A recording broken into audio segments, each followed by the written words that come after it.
Let us pray. Almighty God, who in your wisdom and goodness have appointed the office of leaders and parliaments for the welfare of society and the just government of the people, we beseech you to behold with your abundant favor us, your servants, whom you've been pleased to call to the performance of important trust in this republic.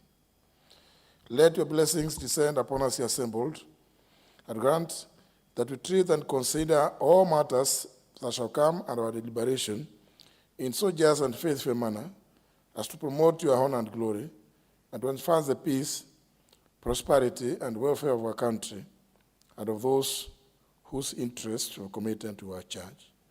Amen.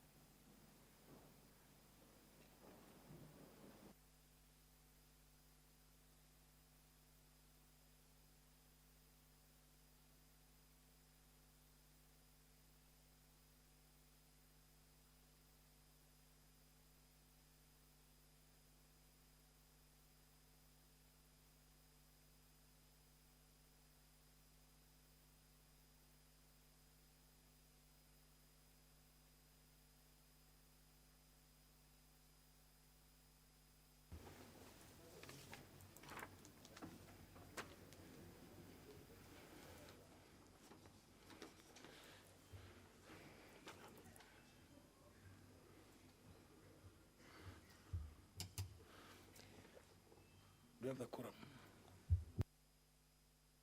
Yeah. I'll show you.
We can proceed.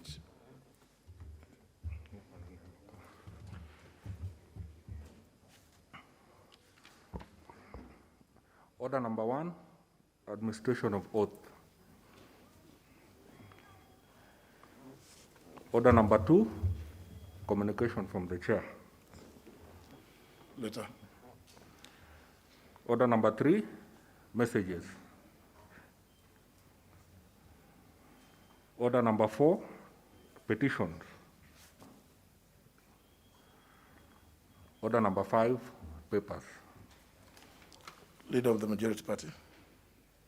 Honorable Speaker, I beg to lay the following paper on the table of the House today, Thursday, the 8th of July, 2021, in the afternoon sitting. The report of the Auditor General and financial statements of the National Social Security Fund for the year ended 30th of June 2019 and the certificate therein. Thank you.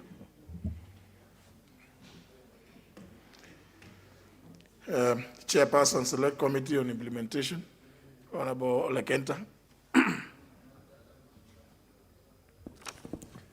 Honorable Speaker, I beg to lay the following paper on the table of the House today, Thursday, July 8th, 2021, afternoon sitting.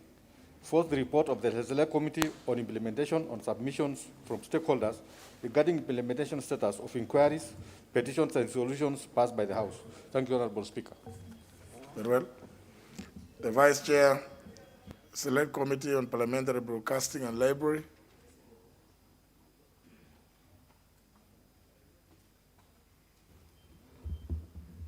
Honorable Speaker, I beg to lay the following paper on the table of the House today, Thursday, July 8, 2021, afternoon sitting. Report on the Select Committee on Parliamentary Broadcasting and Library on its consideration of the advances made by the Parliamentary Service Commission, PSC, in the setting up of the virtual meeting platforms for committees and plenary. Thank you, Mr. Speaker. Very well. The Chairperson, Constitutional Implementation Oversight Committee.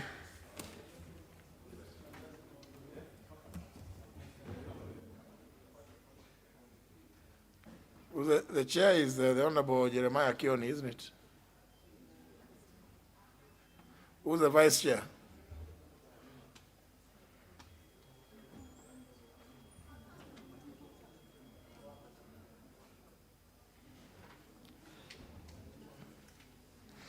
Very well, we skip that. The Chairperson, Select Committee on Regional Integration. Are these chairpersons, or they don't know what time the House starts?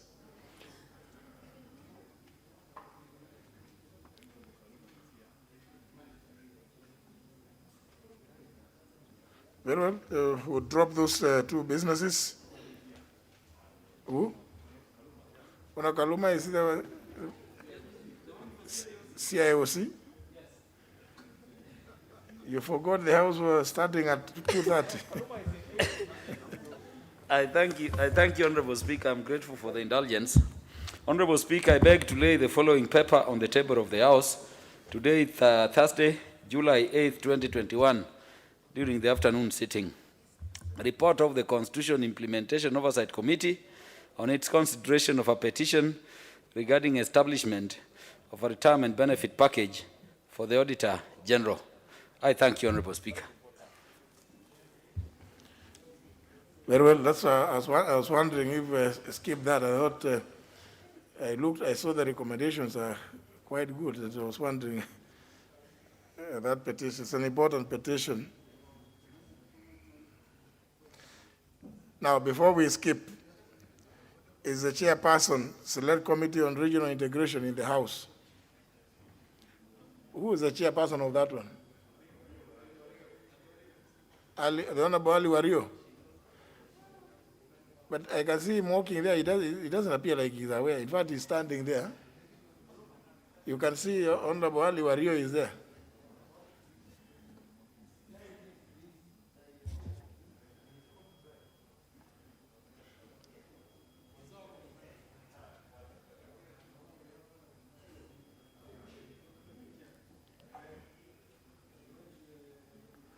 Honorable Wario, are you aware that you are tabling any report?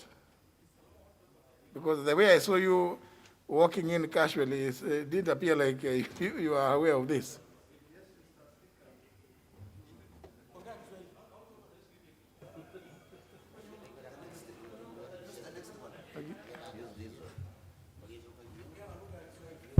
Samahani Mheshimiwa Spika, nimekuja kuchelewa. Mheshimiwa Spika, nimepewa ripoti ya habari kuhusu hiyo ripoti, lakini kwa sasa haijanifikia mkononi Mheshimiwa Spika. Lakini ripoti ni ya kamati yako, sio? Ndio. Sasa vile basi hujaipata, si basi ingojee mpaka wakati tutarudi. Naweza ulizana Mheshimiwa Spika, nikipata ni table leo jioni. Leo Alhamisi kikao hiki kinaisha saa 1. Sawa Mheshimiwa Spika. Kwa hivyo labda nikupe nafasi kama ile saa 1, sio? Asante Mheshimiwa Spika. Basi. Thank you. Thank you. Next order.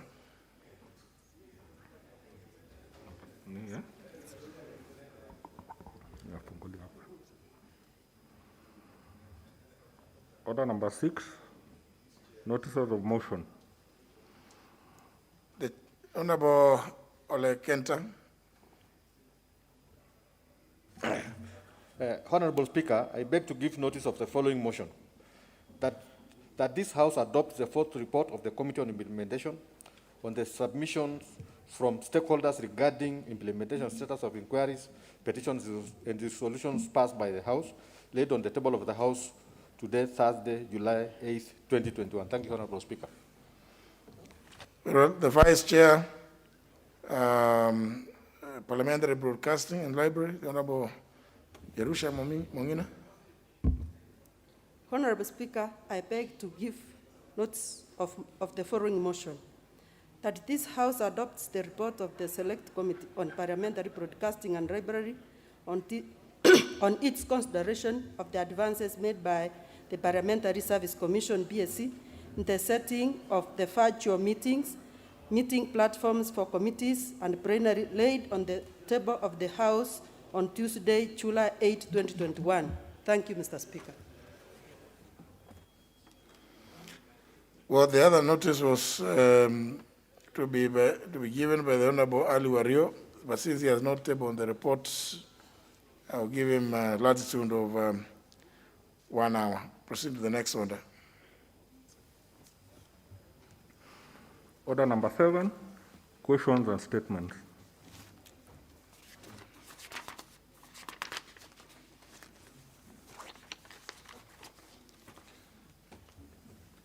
I believe today being the last day, that's why there are so many questions, about 15. So we'll move very fast on our members so that we can go to business. And remember, again, on our members, in your own resolution, today is reserved for private members' business. So we need to clear with all other procedural issues as quickly as possible, so then we can go to deal with private members' bills. First question by the member for Bomet Central, the Honorable Tonui. Thank you, Mr. Speaker.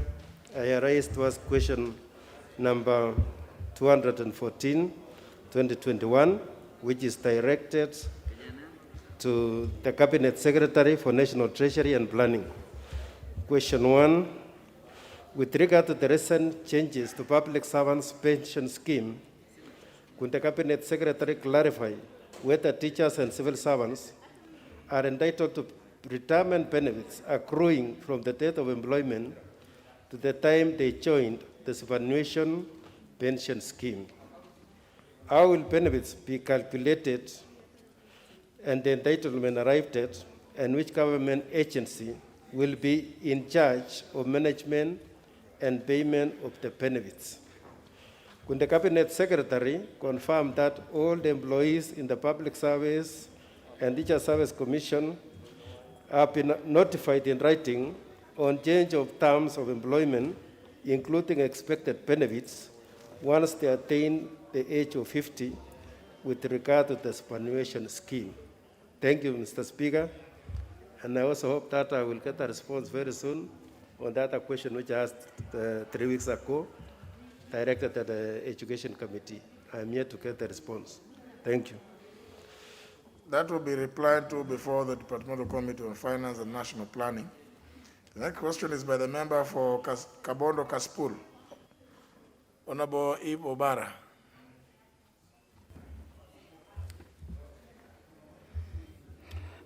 Thank you, Mr. Speaker.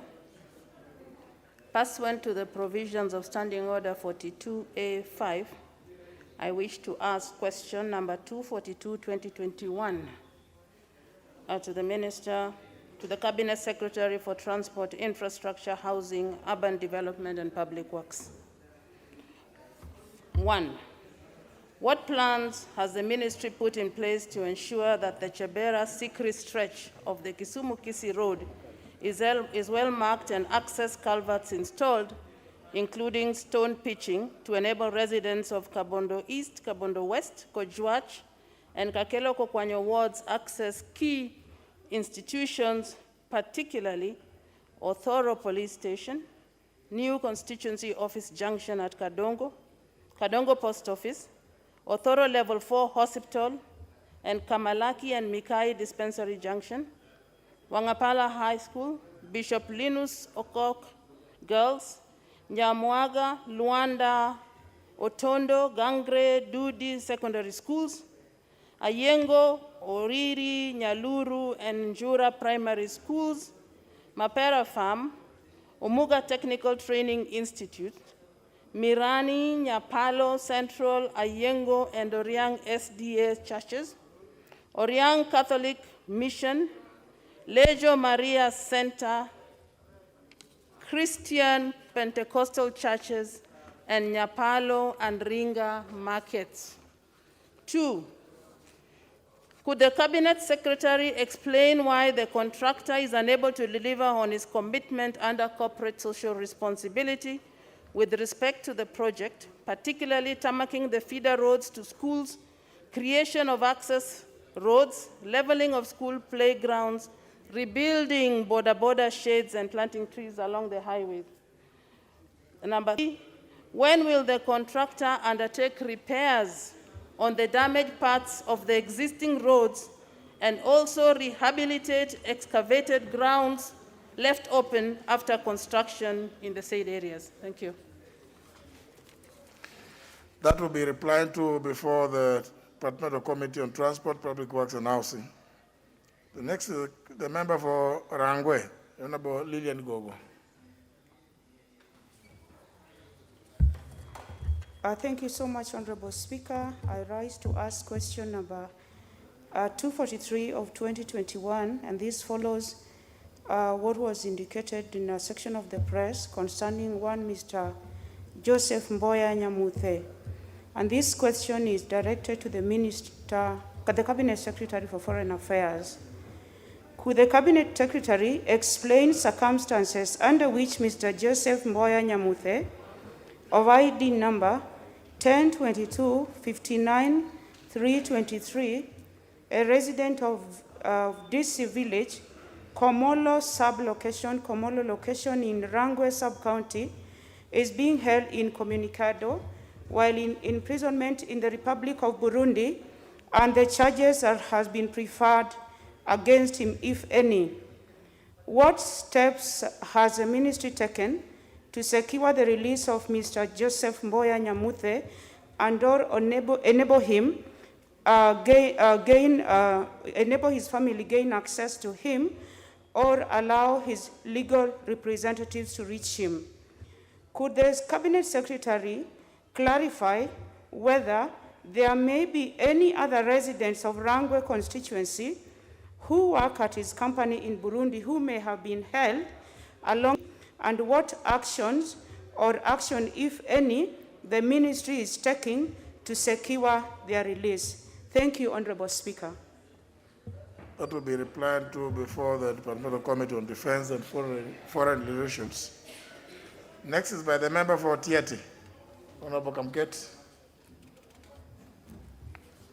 Mr. Speaker, thank you. I beg to ask the following question. Could the Cabinet Secretary consider removal of police roadblocks at Moinonin, Loruk, and Chemolingot along Chemolingot Road, which have led to impoverishment and starvation of residents of Tiati constituency by denying them access to food and basic commodity supplies, as well as medical assistance? 2, could the Cabinet Secretary explain plans put in place by the ministry to reduce insecurity and further improve the relationship between the law enforcers, administrative officers, and the residents of Tiati constituency?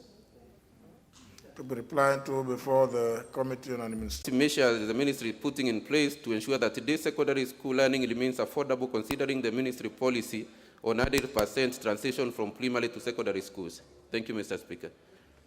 To be replied to before the Committee on Education and Research. Next question by the member for Galole, the Honorable Hiribai.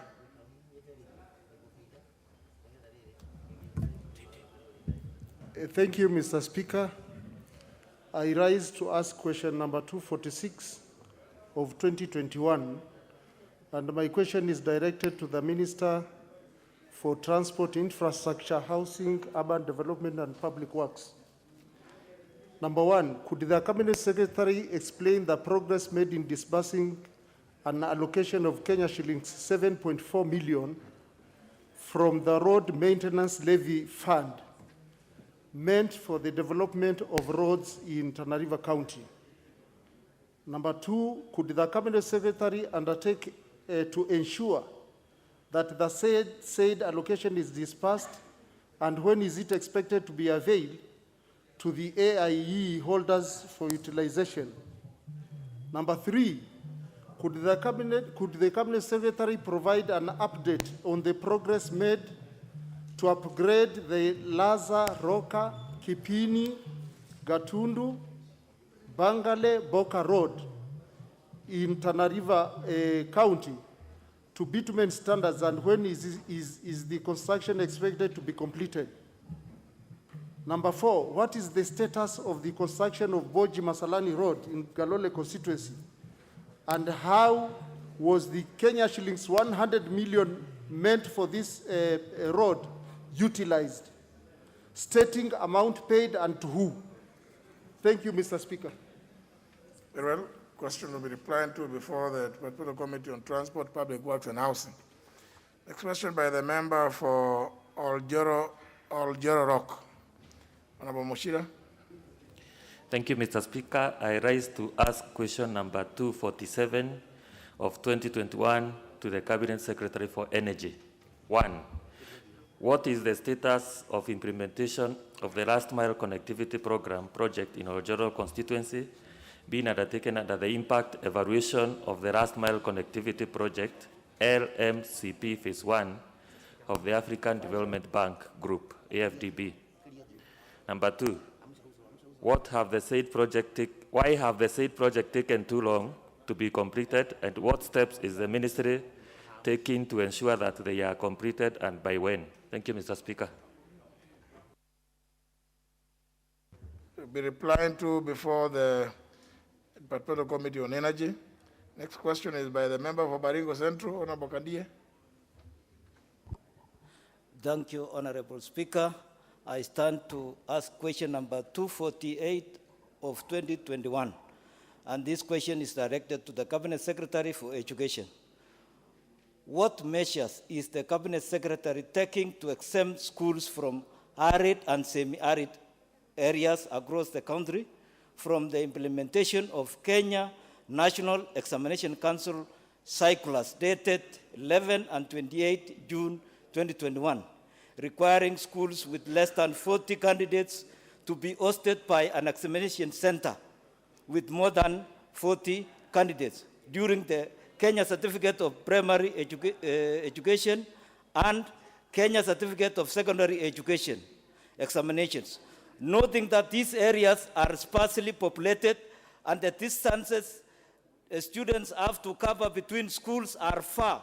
Therefore, this option is untenable. Thank you, Honorable Speaker. Honorable Kadie is, you are certainly very agitated about this. Yes. It will be replied to before the Committee on Education and Research. Next is the member for Kajiado East, Honorable Tobiko Perez. Thank you, Mr. Speaker. Mr. Speaker, I seek answers. Mr. Speaker, I seek answers from the Cabinet Secretary for Interior and Coordination of National Government. Mr. Speaker, I need the Cabinet Secretary to explain steps being taken and progress made to bring an end to the rampant theft of livestock in Kajiado East constituency. Second question, Mr. Speaker, what interventions has the security agencies deployed to arrest those behind such thefts and discontinue the commercial networks behind the illegal livestock business? Mr. Speaker, third question, could the ministry consider compensating the affected families for the losses of their livestock? Thank you, Mr. Speaker.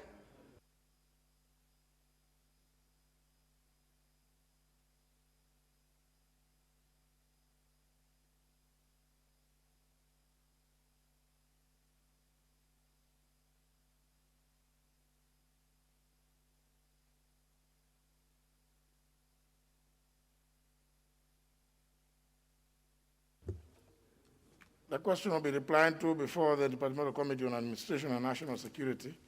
The next question is by the member for Sigowet Soin, the Honorable Kipsengereti Koros.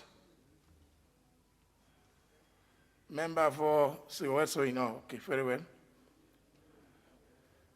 Is it that you don't have a card? Where is the card? We'll give you a mic there.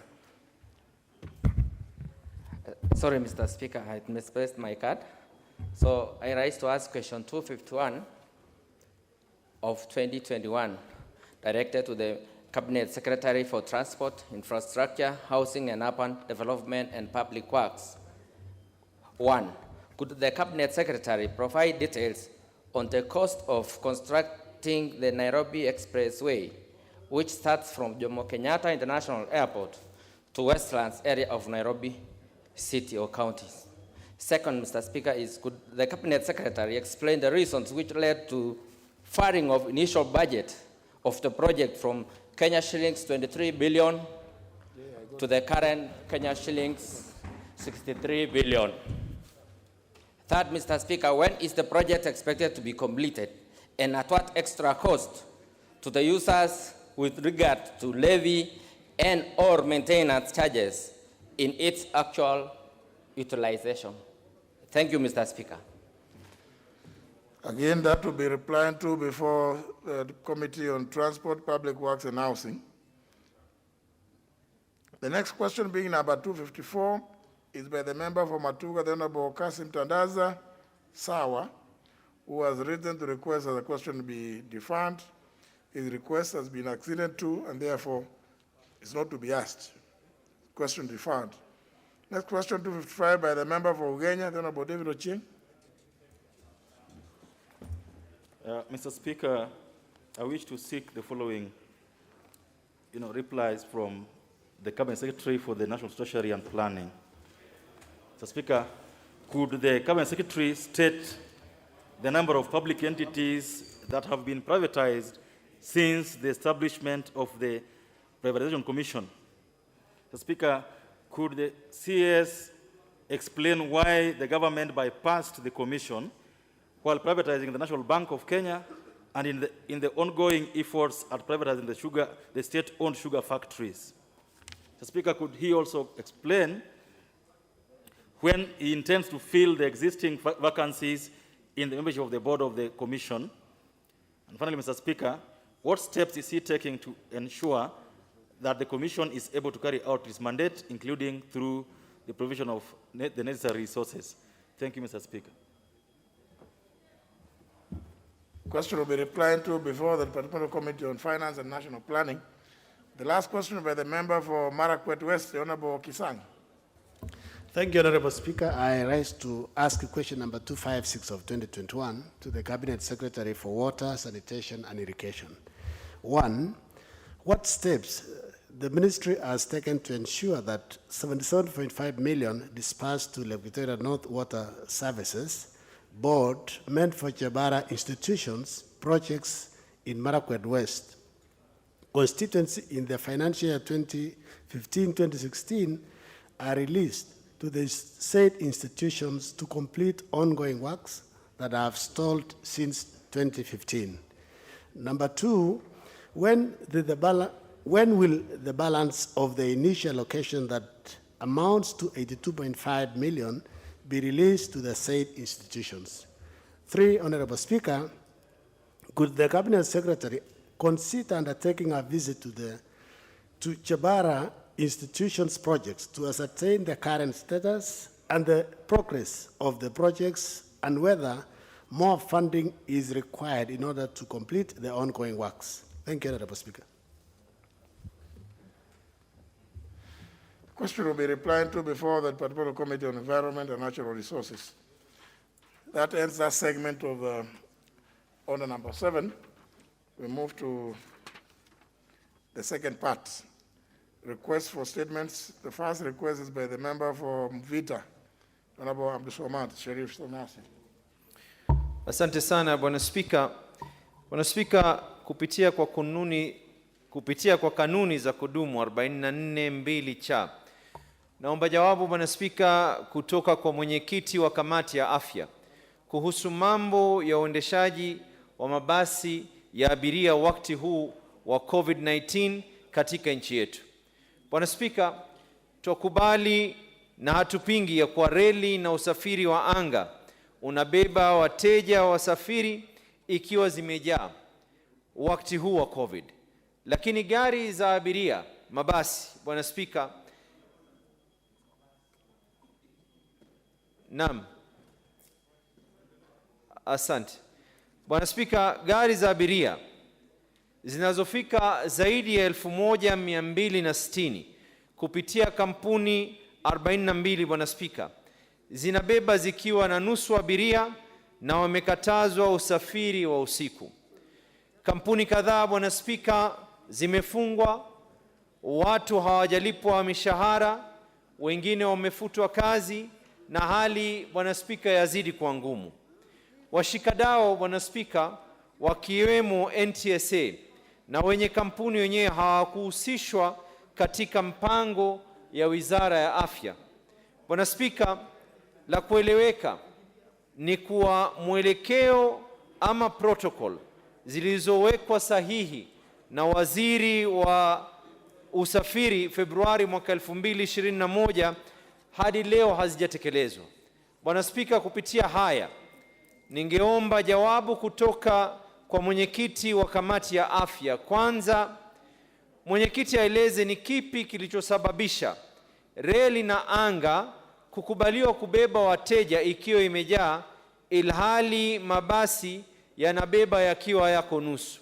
Bwana Spika, pili, wizara itafakari na kuweza kurejelea mipangilio au mwongozo wa sheria hizi zinazowaumiza Wakenya hususan katika wakati huu ambao kwamba ni mgumu.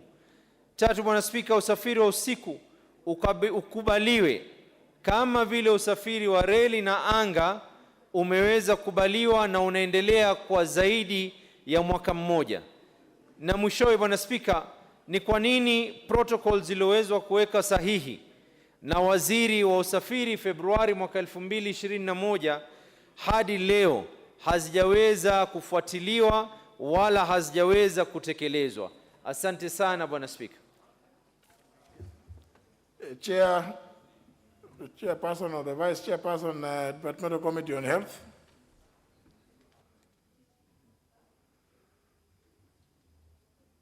These days, the Chairperson of Health, I think, is a very rare person these days here.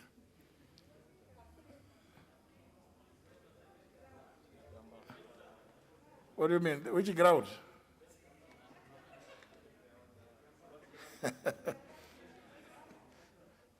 I see.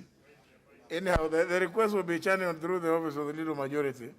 Maybe they will understand that then they are supposed to be here. But I don't even the vice chair is in the same bandwagon. Okay, the next request is by the member for Chepalungu, Honorable Koske Gideon. Thank you, Speaker. Request for statement regarding classification of Bomet County as a COVID-19 hotspot zone. Honorable Speaker, pursuant to Standing Order 44-2C, I wish to request for a statement from the chairperson of the Departmental Committee on Health regarding classification of Bomet as COVID-19 hotspot zone, despite registering the lowest of COVID-19 cases in the country. Honorable Speaker, on June 17, the government of Kenya announced further restrictions in response to the worsening of the COVID-19 pandemic that necessitated 19 counties to be declared hotspot zones, among them Busia, Vihiga, Kisii, Nyamira, Kakamega, Trans Nzoia, Bungoma, Kericho, Bomet, Siaya, Kisumu, Homa Bay, and Migori. In order to curb or break the cycle of infections in these areas, the Ministry of Health, as well as other authorities, have set up the following measures. suspension of public and religious gatherings until further notice, curfew from 7 p.m. to 4 a.m., movement between the hotspot zones and the rest of the country is strongly discouraged, except for essential and emergency services. Non-food and livestock markets suspended for 30 days. Employers are advised to allow employees to work from home. Hospitals restrict visitors to one individual per patient. Funerals must be held within 72 hours after the confirmation of death, and not more than 50 people may attend funerals and weddings. Honorable Speaker, since 17 June 2021, Bomet County has registered the lowest number of cases compared to the rest of the counties under restrictions. In this case, declaring Bomet County as a hotspot zone has affected the social, economic, and livelihood of the people. Moreover, the largest market in the entire South Rift, Chebunya Market, and Mulot Sunset markets have been moved to Narok County because it is not among the hotspot zones. As a result, Bomet County government is losing revenue and people are losing their livelihoods through markets. Honorable Speaker, it is against this background that I seek a statement from the Chairperson Departmental Committee on Health. Question number 1, could the CS Ministry of Health explain the policy criteria used to classify Bomet County as a hotspot zone, when indeed it has registered the lowest number of COVID-19 cases in the country? Number 2, could the CS provide an assurance of when Chebunya Market and Mulot Sunset Markets will be moved back to Bomet County, and when the restrictions are expected to be lifted in Bomet County? 4, could the CS, since Speaker, Bomet County, we know the pandemic, the elephant in the house is cancer. Could the CS give us the statistics of daily mortalities in Bomet County as a result of cancer and the number of those hospitalized, in order to know which between the cancer and coronavirus is the real pandemic in Bomet County? Could the CS explain measures put in place to stem the blight of cancer in the county, and further, why the county has more cases of cancer than any other place in the Republic of Kenya? Honorable Speaker, cancer has been a big problem in Bomet County. It has taken away lives of many, including leaders in Bomet County. It is very important that the Minister in charge of Health could give us a direction in Bomet on what causes cancer and the measures put in place as a country, so that we can be able to remove cancer in the midst of Bomet. A healthy nation is a wealthy nation, Honorable Speaker. Thank you. Well, I don't need to belabor the point. The chair and the vice chair of health are not in the house, so that request will be channeled through the office of leader majority for an appropriate response as soon as the house is back from a short recess. The next request is by the member for Marakwet East, Honorable Kangogo Bowen. Thank you, Honorable Speaker. Mr. Speaker, I request a statement regarding to the resurgence of banditry attacks and killings in Marakwet East constituency. Honorable Speaker, pursuant to Standing Order 44 2C, I rise to request a statement from the Chairperson, Departmental Committee of Administration and National Security, regarding the resurgence of banditry attacks and killings in Marakwet East. Honorable Speaker, the incidence of insecurity in Marakwet East has escalated and reached an alarming levels. The residents of Marakwet East can no longer participate in a meaningful economic activities due to a fear and constant banditry attacks. The attacks have resulted into a loss of lives, livestock, and property. In the past 1 month, Honorable Speaker, the June 2021, several incidents have been reported to the authorities, but no action has been taken by the government. The incidents, Mr. Speaker, include the following. On 21st June 2021, 39 courts belong to Esron Chebaita, Obtulio and Mutang residents of Koipiri location, and further 182 cows in Mokoro location and Kibrium locations were raided following the banditry attacks.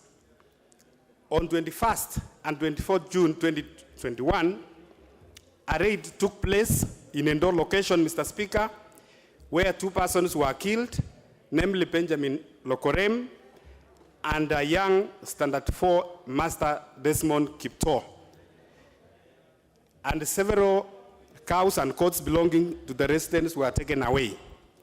On 28th June 2021, Mr. Speaker, another attack took place in Kaben location where 14 cows belonging to Msetubel were taken away. On 29 June, Mr. Speaker, bandits shot 3 people who escaped unhurt on their way from Tot to Kapkobil area. Mr. Speaker, on 3rd July 2021, a raid took place again at the same area called the Sangach in Endor location, where 100 coats belonging to the locals were taken. Honorable Speaker, the continued laxity by the security agencies in Marakwet East and its neighboring constituencies has seen a loss of lives and livestock, which is a source of livelihood for the residents. It is against this background, Mr. Speaker, that I seek a statement from the chairperson, Departmental Committee on Administration and National Security on the following. 1, Mr. Speaker, could the chairperson explain the measures the government is taking to address the resurgence of raids and banditry in Marakwet East? And number 2, Mr. Speaker, what efforts are in place to arrest the perpetrators of the attacks and the recover of the stolen livestock? Thank you, Mr. Speaker. Chairperson, Particular Committee on Administration and Security. Vice Chair, both being absent, statement will be channeled through the Office of the Leader of Majority. Next request by the member for Baringo North, Honorable Kamuren.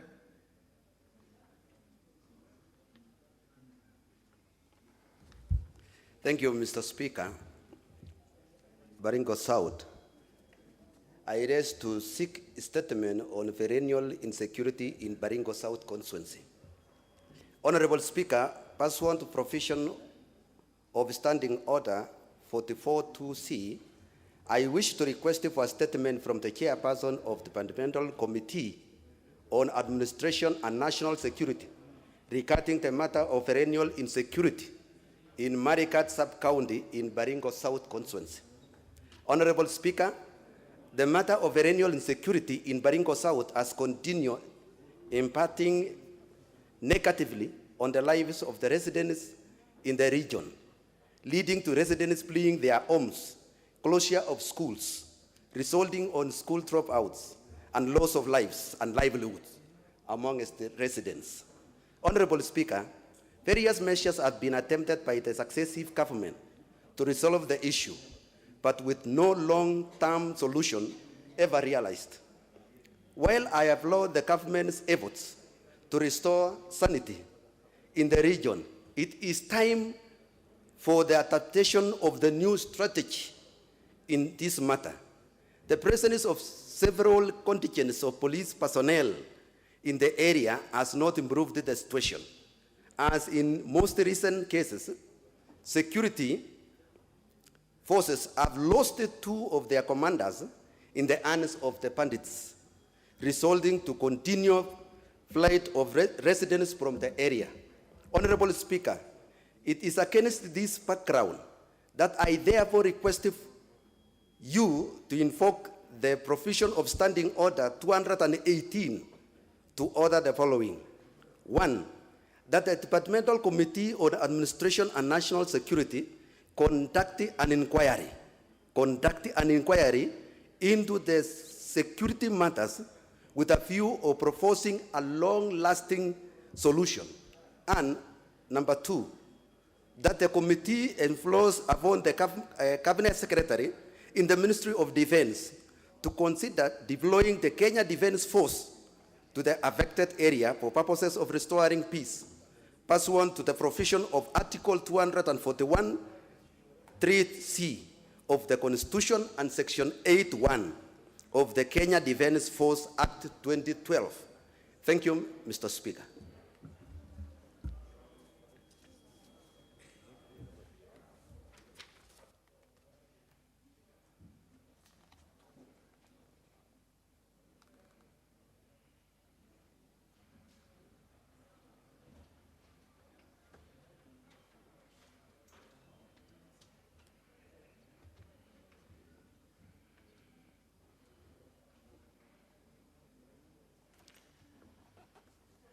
Now, Honorable Kamren, you are seeking the Speaker to direct an inquiry be conducted with regard to the matter that you raised. What are the exceptional circumstances that would warrant that? Thank you, Mr. Speaker. The reason behind why I'm seeking for inquiry, Mr. Speaker, is that it is now 19 years since the same insecurity and banditries, these attacks has been taking place, 19 years. People have lost their land, Mr. Speaker. 9 schools were closed. Even right now, I'm talking, there are almost 4 schools permanently closed and even deregistered as a result of this. So it has taken 19 years, Mr. Speaker, and it started way back. The ones who are occupying the 3 locations are residents from another constituency, which is Tiati constituency. That is Mukutane location, Araval location, and Rukus location. And that is why I'm wondering, when the member of parliament is raising a question about roadblocks, while the banditries are coming from his region. Right away, Mr. Speaker, overpopulation of around 29,000 people are not living in their houses. They are not living in their chambers. The irrigations, which are national irrigations, people have left that one. It's now pushed.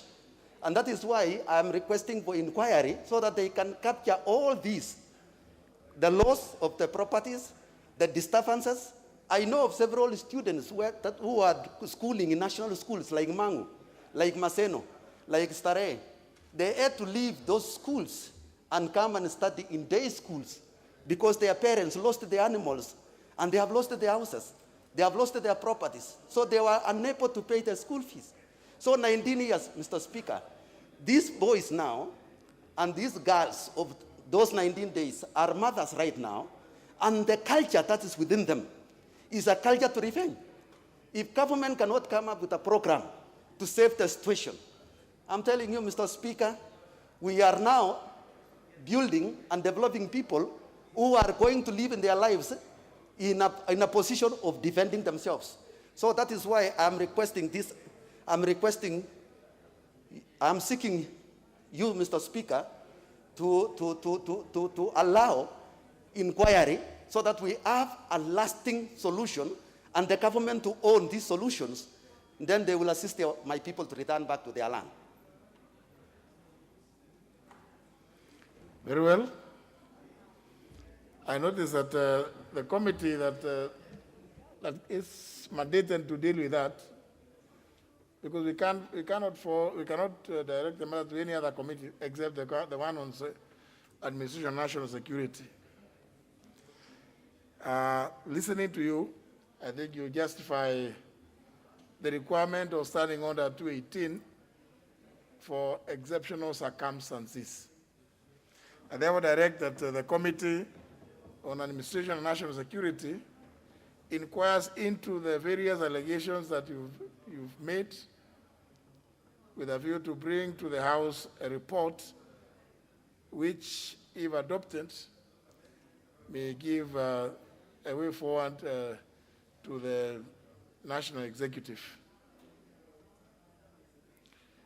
And in making the inquiry, the committee is also encouraged to make sure that they hold extensive consultations with both the citizens and all other agencies of government as they may deem appropriate or relevant to help them in arriving at some possible solution.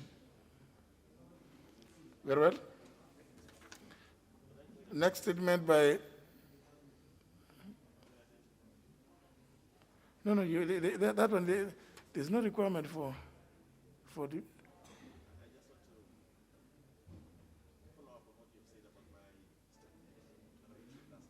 No, it's not your statement. The one I issued last week.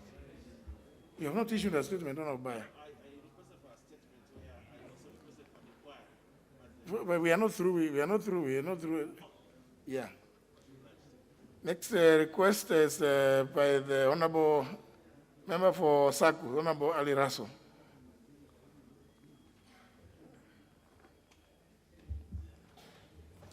Thank you very much, Honorable Speaker.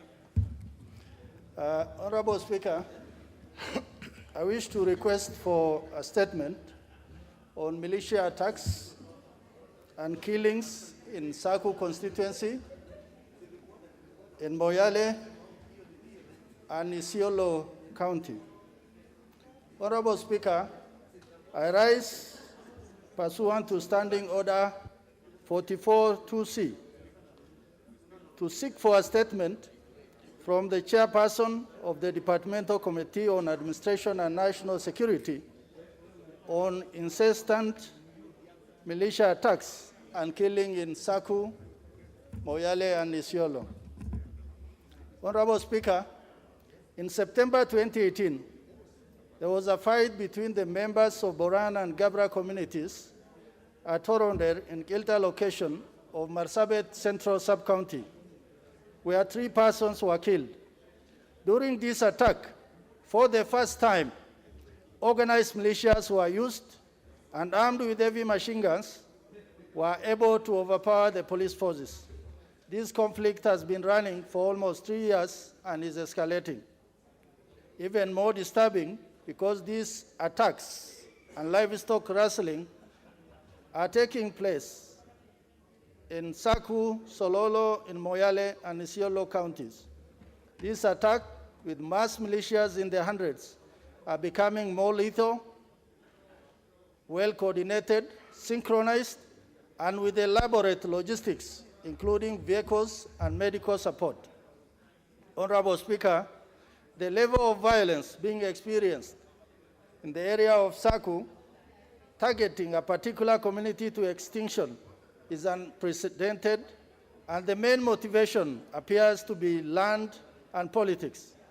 Furthermore, the audacity, brutality, and precision with which these vicious attacks are being carried out seems to indicate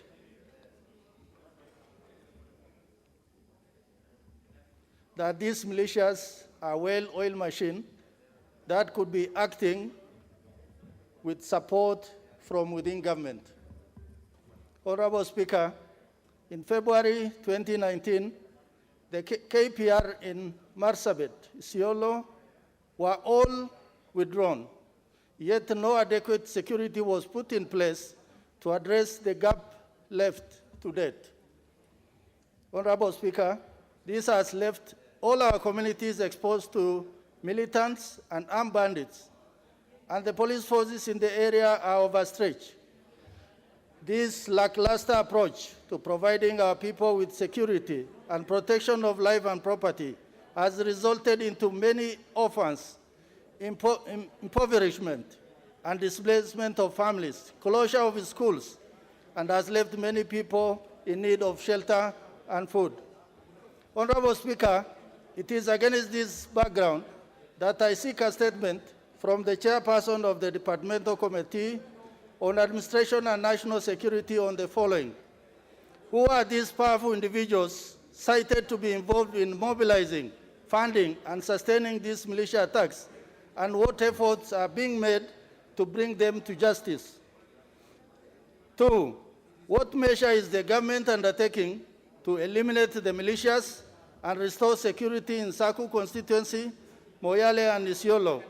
And how many of these perpetrators have been arrested and successfully prosecuted since 2018? What efforts are being made to recover the stolen livestock which was raided in the full glare of the security forces? And what efforts have been made to compensate and support families for loss of their livelihood? Honorable Speaker, as I am making this statement, there's fighting that is going on in my constituency. We have lost 2 people, and the situation appears not to be abating. Honorable Speaker, the gravity of this matter actually is so much. It is like the security system has collapsed, and we really need urgent support and protection to the people of my constituency and other constituencies of Moyale and Isiolo with the urgency that is required. I thank you, Honorable Speaker.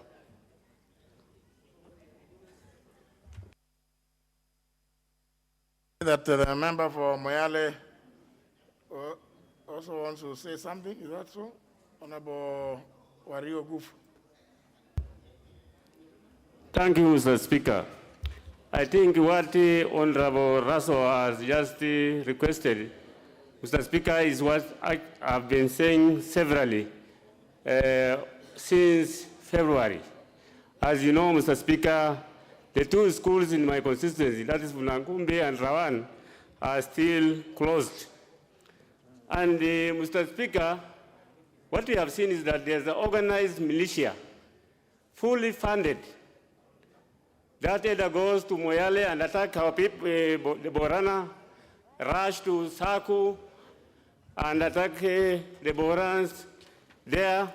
And unfortunately, Mr. Speaker, today around Sigel area, the road going to Nodor, I was told 2 teachers, people who are actually leaving down country and going to Nodor to educate the young children, have been killed, and 2 others are tortured. Mr. Speaker, that clearly shows that things are getting out of hand. There's a scheme actually to create tension in Marsabit town and the areas of Moyale around Sololo area that covers the Nodor constituency. Mr. Speaker, it is as if there's creation of a country within Kenya. People who are not under any government. People who move anyhowly and go and attack innocent Kenyans. Mr. Speaker, I remember a case where livestock was, around 2,000 livestock were driven away. And KDF choppers and police helicopters went. And instruction was given from Nairobi for an action to be taken. Mr. Speaker, this is not supposed to be happening in Kenya. Every Kenyan has right to security, and I think there's a pure negligence from the government in the areas that I have mentioned. Mr. Speaker, actually, most people, innocent people, the rich people who live in Moyale and they live in Marsaku are moving to Isiolo for their security, and, or even Meru or even Nairobi.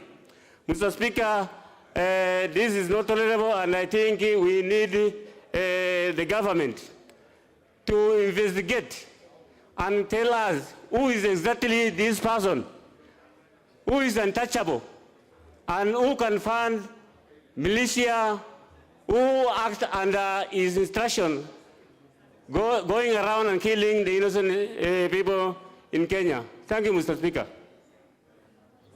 Honorable Jeldesa, if you could make your comments, limit them to 2 minutes, please. Thank you, Mr. Speaker. I'll limit to 2 minutes. Thank you for giving me the opportunity.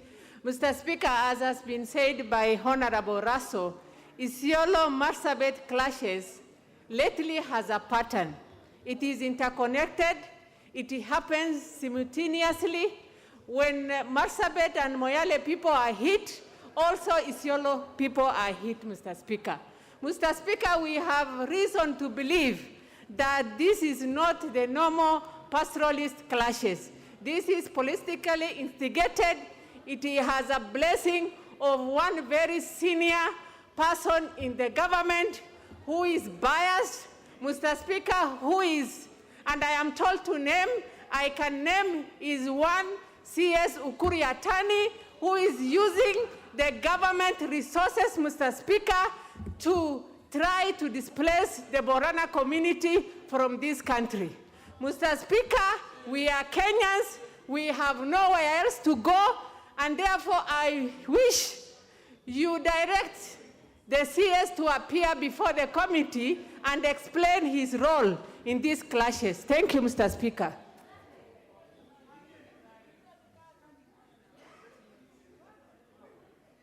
Honorable Hulu for order. Thank you, Mr. Speaker. May I also add my voice to this? Mr. Speaker, as we speak, many parts of my constituency have suffered attacks which are so different from, what we are used to. We are used to normal cattle rustling between us and our neighbors. But in the recent past, we have experienced a situation where when attacks happen in Moyale and Marsabit, it happens simultaneously with attacks in my constituency. And for the first time, we have seen bandits who are well armed, who do not, who seems to operate with a lot of impunity, enforcement officers, bandits who have guts to fire at RDU officers, and also who go out of their way to destroy water points, burning down boreholes, gensets, and so on and so forth. Mr. Speaker, I would like to support the sentiment, the request of Honorable Raso. We have to get to the bottom of this issue. It is very clear that this could only happen with express support, logistic support from somebody who is so high in government, to the extent that probably even the CS in charge of national security may not be able to lean on him. So I would like the committee to look into this matter so that we can have a lasting solution to the problem of insecurity in Upper Eastern.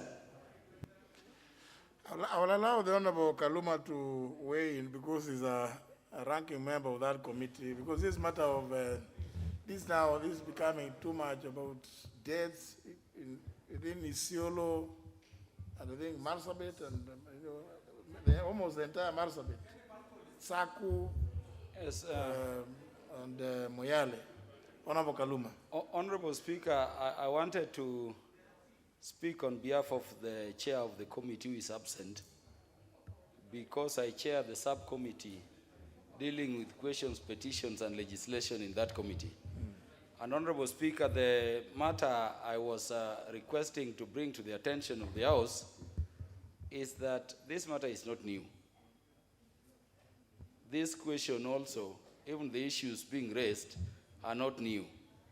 Honorable Speaker, the records of the House will confirm that there is a previous petition brought on the very matter and on the very, very issues by Honorable Dido Raso himself.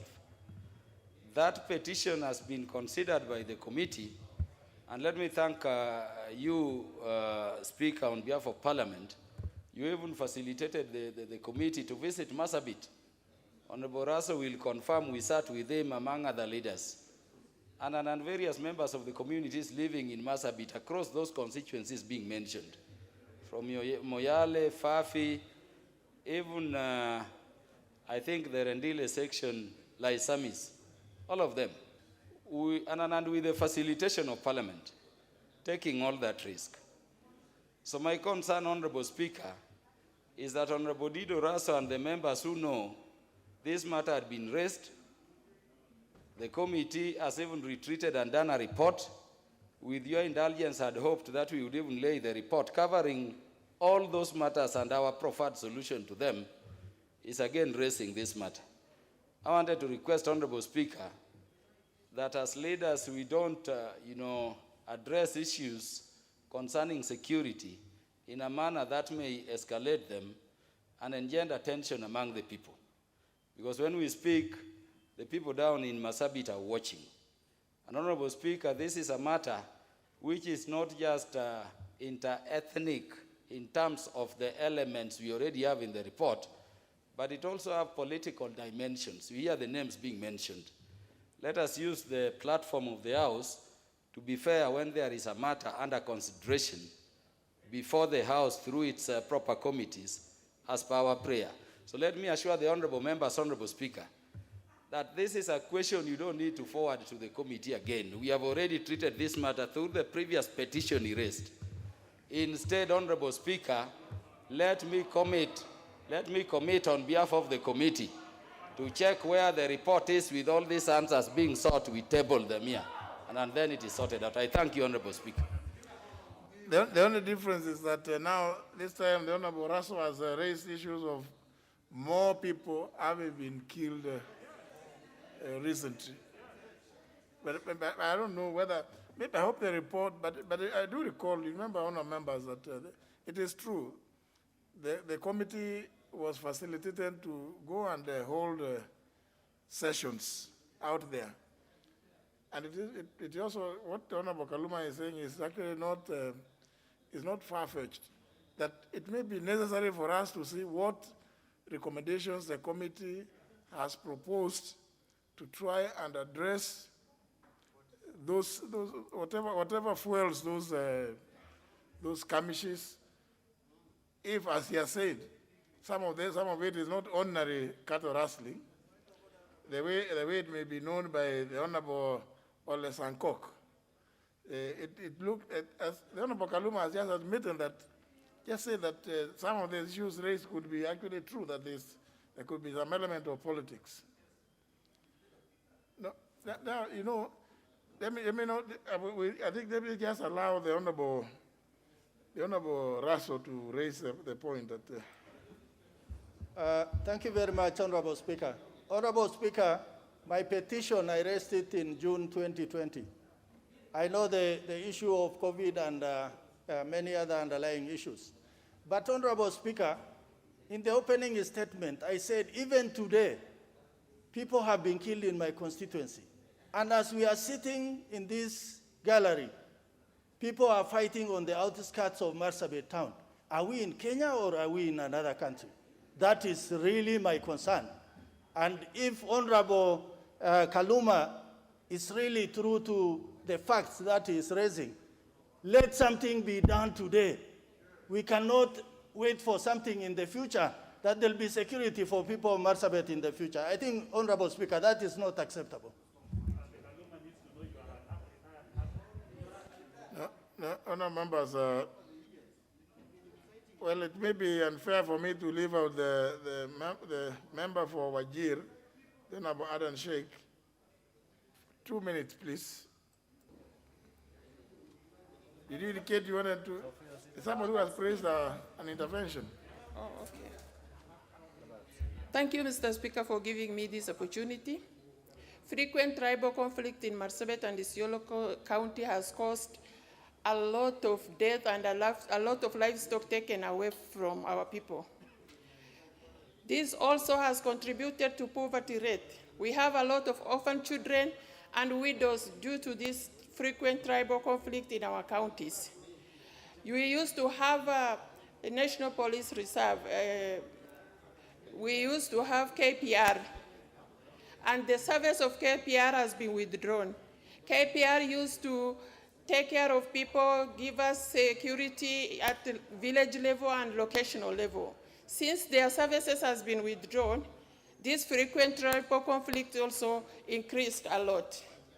So I support what Mheshimiwa Rasso, I support that motion. Thank you. Well, it is a request for a statement. That's a request. Honorable Kaluma, you just take this current request. Give a suggestion. Yes. That, Honorable Speaker, as the request comes to the committee, you also direct, so that this matter is seen to be treated seriously, that by the next sitting, the report of the committee be tabled here by the next sitting. And I'm saying this, I'm being fair, because the members raising this matter, Honorable Speaker, are colleagues in the House. But we have such a conclusive report indicting even some members in the House over those chaos they say to be taking place there. Let us table the report, send the matter to the committee, but let us table the report by the next time the House is sitting, other than today. It will solve this issue. It's your secretariat which should bring the report, isn't it? Yes, it is. We had a change in the committee secretariat, a slight one. You remember the head of secretariat moved. That is the only reason we are not tabling it today. But it would be ready the next time the House is sitting, even if it were to be tomorrow. Very well. Let the report come, but in the meantime, also the request by the Honorable Raso should be looked into, and if need be, let the cabinet secretary also actually appear before your committee, because I don't think whether it helps all the members. It does not help the situation that a statement will be brought like the one which came here the last time. I think it is fair that the committee sits, invites the cabinet secretary, invites Honorable Raso, and all those other members that have issue with the current situation in both Marsabit and Isiolo counties. I think it is not necessary that every day we hear about loss of life, and it's just becoming too much. It's not right. It is not right. We are. I mean, what? No. I don't need any more. No. Certainly now, let this. That is the direction. That's the direction given. Let the committee sit with the cabinet secretary. Invite the Honorable Raso and all those members. It will not. This one, Honorable Rosabu, you have had. It touches only on Isiolo County and Marsabit, not Kisumu County. For the time being now, just relax. You will get a chance to speak about something else. For the time being, the matter rests there. Those are the instructions. The committee will invite the cabinet secretary.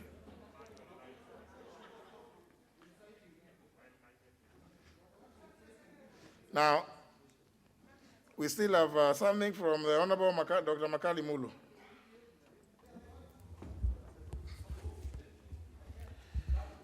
Yeah, thank you, Honorable Speaker. Honorable Speaker, I want to make a statement. And this statement relates the 80th Executive Committee meeting for the Commonwealth Parliamentary Association, Africa Region. Honorable Speaker, this statement is targeted as informing the House on the upcoming meeting of the Executive Committee meeting of the Commonwealth Parliamentary Association, Africa Region, scheduled to take place from 12th to 18th July 2021 at the Nairobi Serena Hotel. The 5-day-long event is hosted by the CPA Kenya branch, Honorable Speaker, and will draw participants from various CPA member states across the continent. Honorable Speaker, the Executive Committee is the apex body that manages the affairs of the CPA Africa region. And as members might be aware, Honorable Speaker, the Honorable Speaker of this House is the chairperson of that committee. So the membership of the CPA is composed of speakers, members of parliament, and the secretariat drawn from member states, which comprise of 18 national parliaments and subnational legislatures whose governments are members of the Commonwealth. This is therefore, Honorable Speaker, to inform the House of the upcoming event, and at the same time, Honorable Speaker, thank your office and the office of the clerk of this National Assembly for agreeing to host this important meeting, Honorable Speaker. Honorable Speaker, the members are aware that since COVID-19 was declared as a national pandemic, or international as a pandemic, Honorable Speaker, most meetings have been taking place through Zoom. But, Honorable Speaker, under your leadership, you have agreed to host this important meeting in this country, and it's going to be a physical meeting, Honorable Speaker. So I just want to thank you, and Honorable Speaker, inform the House that under your leadership, we have experienced, we have tested, and we have even smelled exemplary leadership. And I think it is, Honorable Speaker, we can't really fail to say that. This has been done in Africa as a continent and also internationally. So, Honorable Speaker, honorable members, as you see a lot of visitors next week, we want you just to be aware that these visitors are our visitors, and we need to host them and welcome them to Kenya as they conduct their business in this important meeting. Honorable Speaker, I thank you for this opportunity. Thank you very much.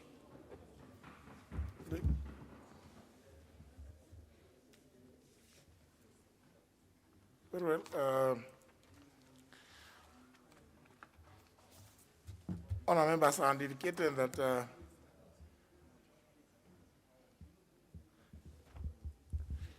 I have a short communication to make before we go to the next segment where the Leader of Majority.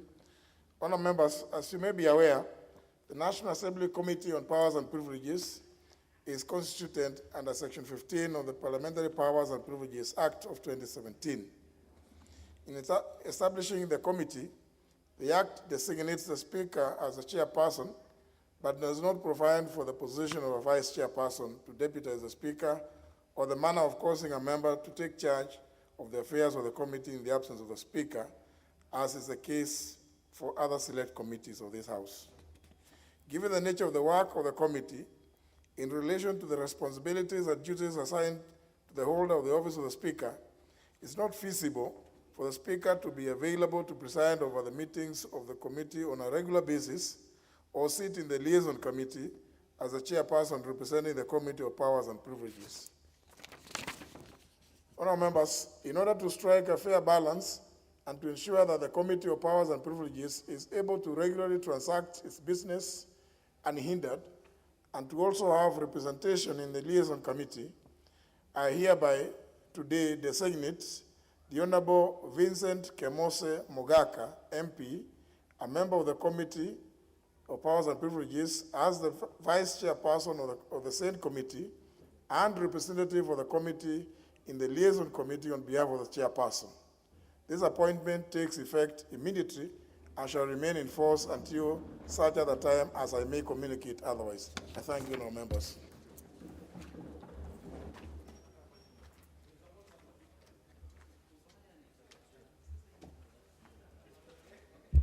Leader Majority.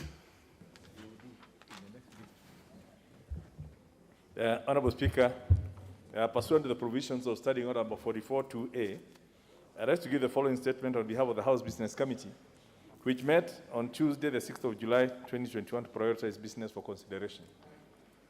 Honourable Speaker, I wish to commend the leadership of this House and members for the dedication and cooperation exhibited in the second part of the session. So far, despite all the challenges, we are right in the middle of the year, and we have certainly been able to meet the statutory deadlines and timelines in respect of all matters that were before us. We are now due for a short break commencing after today's sitting, and I wish members a productive recess period as they spend time with their families and also discharge their constituency obligations. Honourable Speaker, members will recall that yesterday we passed a motion which altered the calendar by extending the recess period by 1 week. As communicated yesterday by yourself, Mr. Speaker, this is meant to give committees a chance to handle all pending business before them, especially bills and other business. I hope that the extra time gives comfort to members whose bills or other business has been pending for a long time, that there is hope for conclusion. Honourable Speaker, upon resumption of the House on Tuesday, the 3rd of August, 2021, the following business has been tentatively scheduled for consideration. In the Committee of the Whole House, We will consider the Parliamentary Pensions Amendment number 3 Bill of 2019 and the Referendum number 2 Bill of 2020. The following bills have also been scheduled for second reading, which is the Wakfu Bill of 2019, the Landlord and Tenant Bill of 2021, the National Hospital Insurance Fund Amendment Bill of 2021, and the Social Assistance Repeal Bill of 2020. Honorable Speaker, in accordance with the provisions of Standing Order number 42A, 5 and 6, I wish to convey that the following Cabinet Secretaries are scheduled to appear before the departmental committees as follows. Number 1, the Cabinet Secretary for Environment and Forestry will appear on Tuesday, the 13th of July, 2021, before the Departmental Committee on Environment and Natural Resources to respond to question number 188 of 2021 by the Honorable Kangogo Bowen, MP, on the death of Mr. Edwin Kiplagat-Yachit after confrontation with the Kenya Forest officers. Number 2, the Cabinet Secretary for Water, Sanitation and Irrigation will appear on Wednesday, 14th of July, 2021, before the Departmental Committee on Environment and Natural Resources to respond to question number 218 of 2021 by the Honorable Kamoti Mamkale, MP, on the status of construction of the Muzima 2 water supply project. B, question 219 of 2021 by the Honorable Ferdinand Wanyonyi, MP, on the status of the desiltation of Kapsito, Aseka, and Marinda dams in Kwanza constituency. And also to answer question number 226 of 2021 by the Honorable William Kisang, MP, on status of the Moiben Kusero Community Water Project. Number 3, the Cabinet Secretary for Health will appear on Thursday, the 15th of July, before the Departmental Committee on Health to respond to question number 114 of 2021 by the Honorable Benjamin Washiali, MP, regarding the AstraZeneca COVID-19 vaccine and its any associated side effects, benefits, level of protection, and the process used by the government in approving the vaccine. Also answer question number 186 of 2021 by the Honorable Caleb Amisi on why the National Hospital Insurance Fund is yet to remit over 3 million shillings owed to St. Raphael Dispensary in Matisi Village in Saboti constituency. Also, question number 208 of 2021 by the Honorable Charles Njagwa, MP, regarding the basis for allowing rail and air transport to carry passengers at full capacity during the COVID-19 pandemic while subjecting other means of public transport to reduce passenger capacity requirements. We'll also be responding to question number 215 of 2021 by Honorable Omar Mwinyi, MP, regarding the state and the total number of persons suffering from cases of severe mental health and the breakdown per constituency, and the measures the ministry is taking to curb an increase in the number. And lastly, question number 223 of 2021 by the Honorable Hassan Hulufo, MP, regarding the closure of the National Hospital Insurance Fund offices in Merti Sub-County in 2020. Honorable Speaker, the House Business Committee will convene on Monday, the 2nd of August, 2021, to schedule the business upon resumption.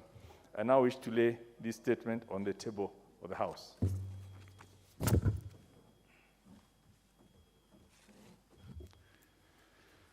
Very well. Next one. Yeah. What is the, who has a point of order? John Paul Mwirigi? Thank you, Mr. Speaker. Mr. Speaker, last week, Thursday, I rose to seek a statement from the from the chairperson, Departmental Committee of Administration, Mr. Speaker, and you directed that the statement or the response to be, or the statement to be responded today, Mr. Speaker. I was expecting the response now, Mr. Speaker, but there is no response, and even the chairperson, Mr. Speaker, who was not in last week, Thursday, even today, he is not around. So, Mr. Speaker, I seek your advice. What am I supposed to do because I was expecting my response, because my people from my constituency are suffering, Mr. Speaker. The business is not running as normal, Mr. Speaker. So, Mr. Speaker, please, I seek your guidance.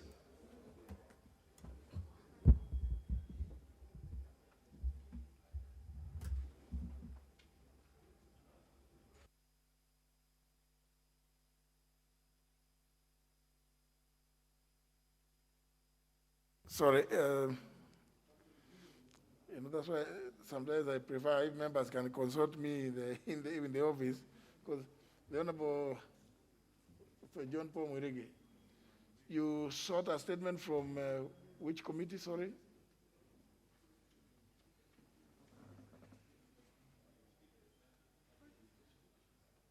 Give him.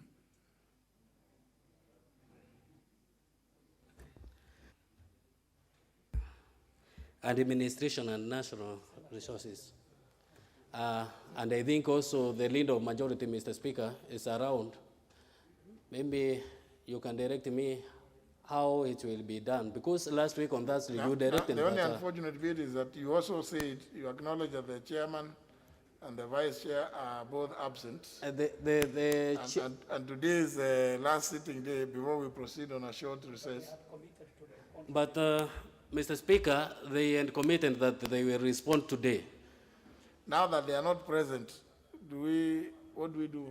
You know, because does the leader majority have the response? You know, Mr. Speaker, now there is the chairperson has the responsibility of this committee, and I have the mandate of the people of Wigembe South, Mr. Speaker, to represent them here.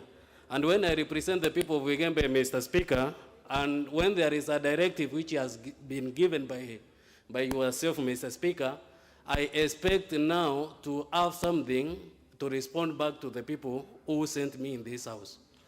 The best I can do is that since the chairman is not present, is to direct that when the House next sits, he presents the statement. And the House next sits on 3rd of August, as the House passed yesterday in a resolution. Much obliged, Mr. Speaker. Yeah, because there's nothing. If we were sitting next week, then we could say that the answer be brought on Tuesday. But now we have already passed the motion yesterday that alter the calendar so as to extend the recess period, because committees have also a lot of other work, a lot of other businesses before them, including responding to your statement. And I think in that same category, the Honorable Owen Baya, you had an issue which was similar. I couldn't allow you to raise it.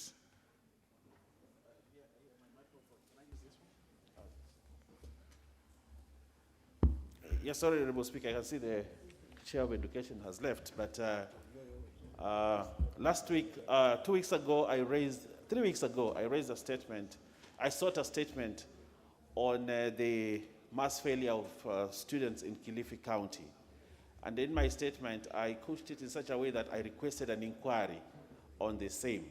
But I had a meeting with the Committee on Education, and they said they are unable to carry out the work. So I said that I'll come back to the chairman and request that you invoke Section 2, Standing Order 218-2, I think, on the same, so that you direct that they actually conduct the inquiry, come to the ground, talk to the stakeholders, correct information, and actually come and present a report here. Are they able to say that they are unable to do? You see, you sought a statement. Yes. The statement was not in the form of appealing to the Speaker not to apply Standing Order 218, subsection 2. Yes. So to the extent that it was not under 218, yes. Now we will need first of all to get the response from the Education Committee. Okay. So then, in the event that it is not satisfactory, in fairness, Honorable Baya, yes, then we can push it. Yes, I agree. In the event that the statement they bring is not satisfactory. I agree entirely, but they also called me to their meeting last week. I attended a session, and they actually told me the handicap they had. They had sent the document to the CS Education, And the CS Education returned it and said that this statement requested for an inquiry. And therefore, the chair and her committee informed me that they will request you to allow them to go on the 218 subsection 2. So therefore, now that we are going on recess, then they should request. If they say that they are going to request, then they have not requested. I wish the chair was here, or a member of the committee. The professor who sits here was a part of that team. But you see, if the professor says and the chair or the vice chair later claims otherwise, then Yes. we'll be into another Now back and forth. Okay. But I think I wish on that day when you saw the statement, you actually indicated that Yes. that maybe you could proceed to 218. Okay.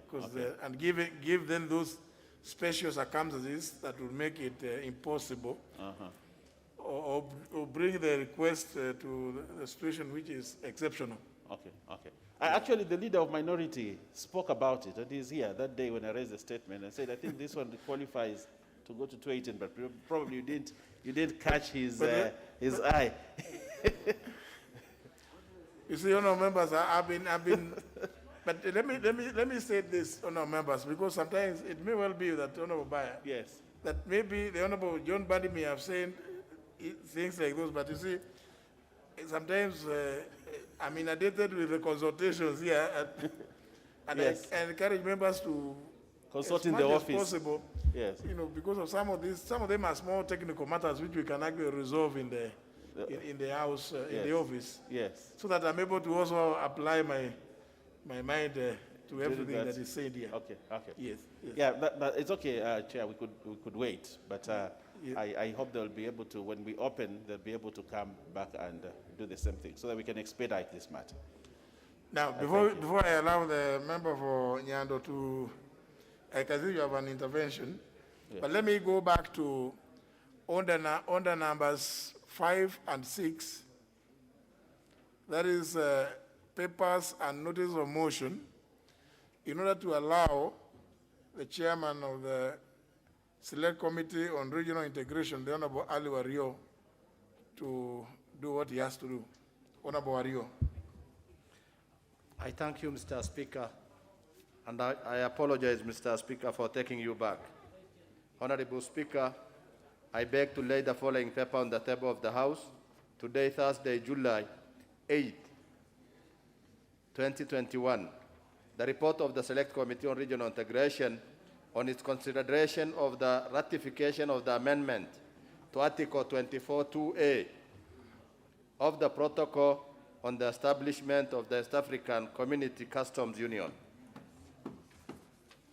Secondly, Mr. Speaker, Honorable Speaker, I beg to give notice of the following motion: that this House adopts the report of the Select Committee on Regional Integration on the approval of ratification of the amendment to Article 24(2)A of the Protocol on the establishment of the East African Community Customs Union, laid on the table of the House on Thursday, July 8, 2021.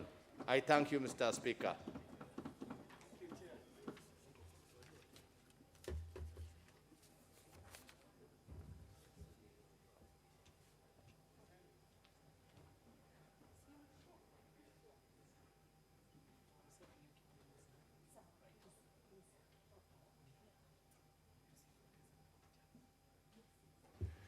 Very well.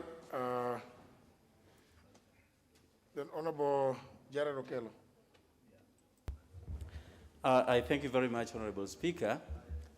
Speaker, I want to thank you on the same breath that yesterday you did give a comprehensive enumeration of pending bills by private members at various stages in this House. And you did stratify them along those committee levels, making it very easy for their sponsors to track them and be able to ultimately fast track them in this same House. Honorable Speaker, there is a bill that I've been working on, the Health Amendment Bill.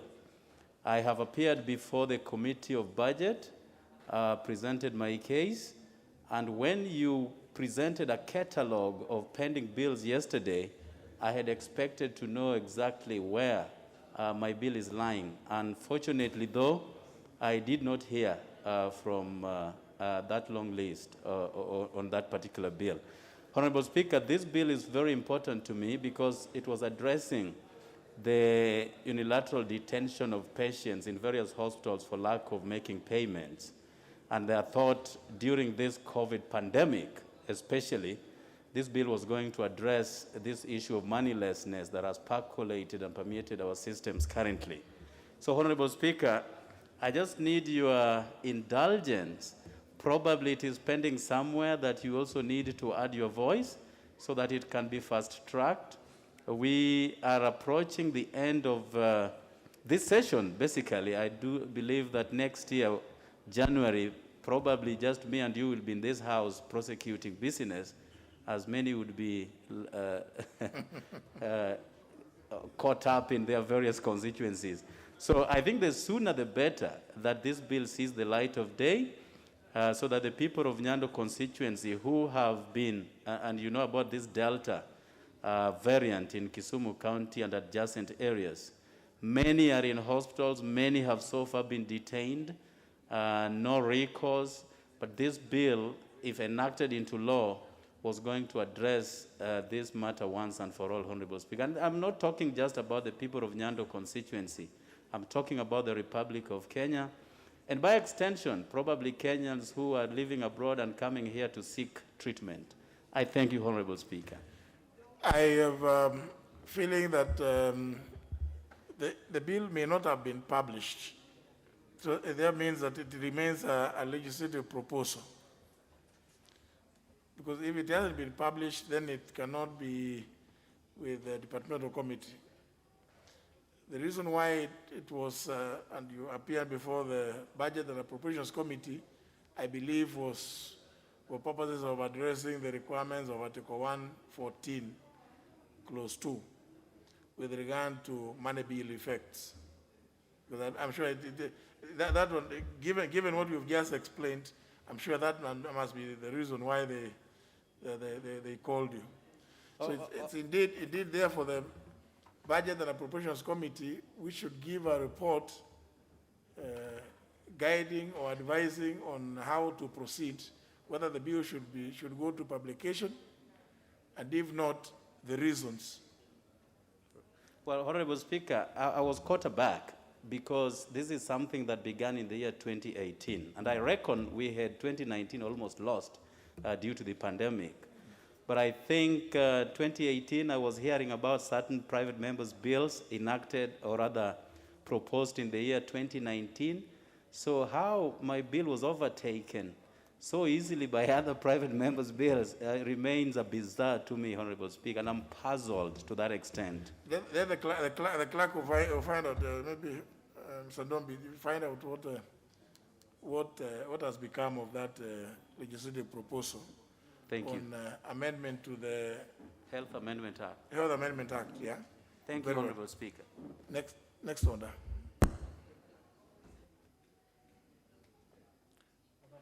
But sorry, I can see the Honorable Kemosi. Your hand is up. What is the issue?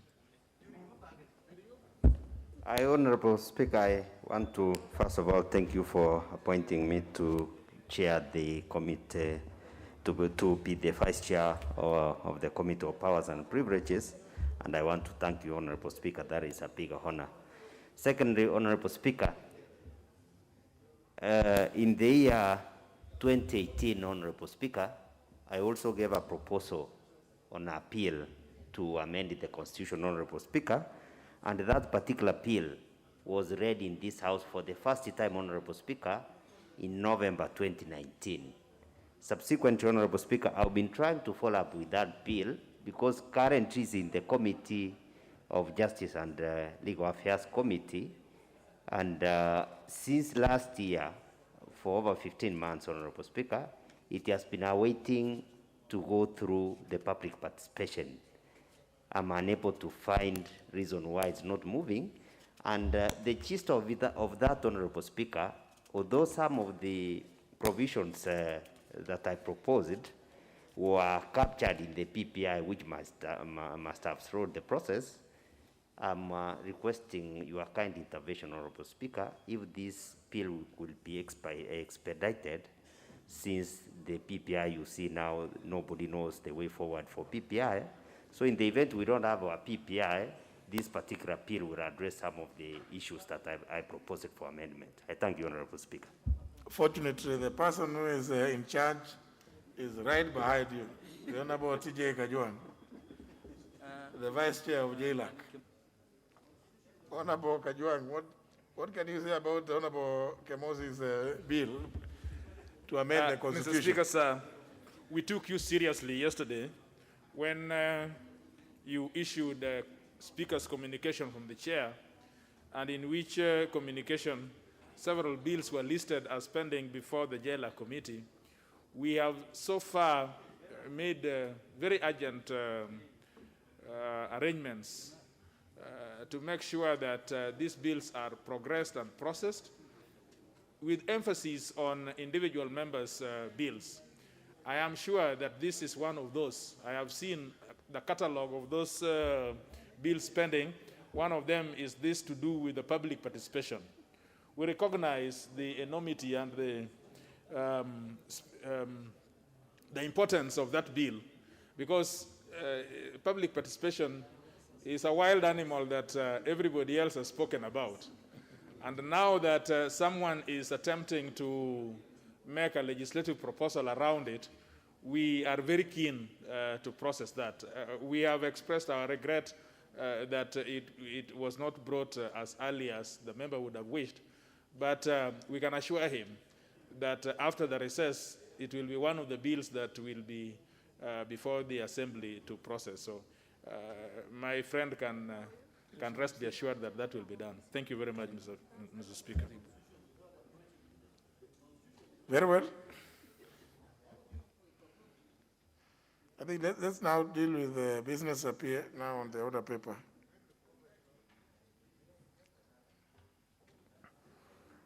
Order number 8, the Assisted Reproductive Technology Bill, National Assembly Bill number 34 of 2019. Question to be put.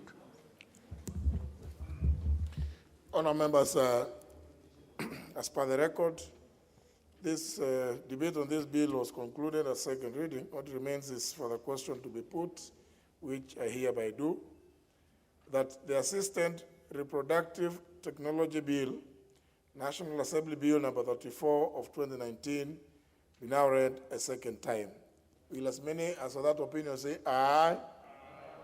Will as many as for contrary opinion say nay? The ayes have it. A bill for an act of parliament to provide for the regulation of assisted reproductive technology, to prohibit certain practices in connection with assisted reproductive technology, to establish an assisted reproductive technology authority, to make provision in relation to children born of assisted reproductive technology processes and for connected purposes. Next order. Order number 9, procedural motion, extension of time for consideration of specified petitions. The Chairman, Departmental Committee on Agriculture and Livestock, Honorable Tiren.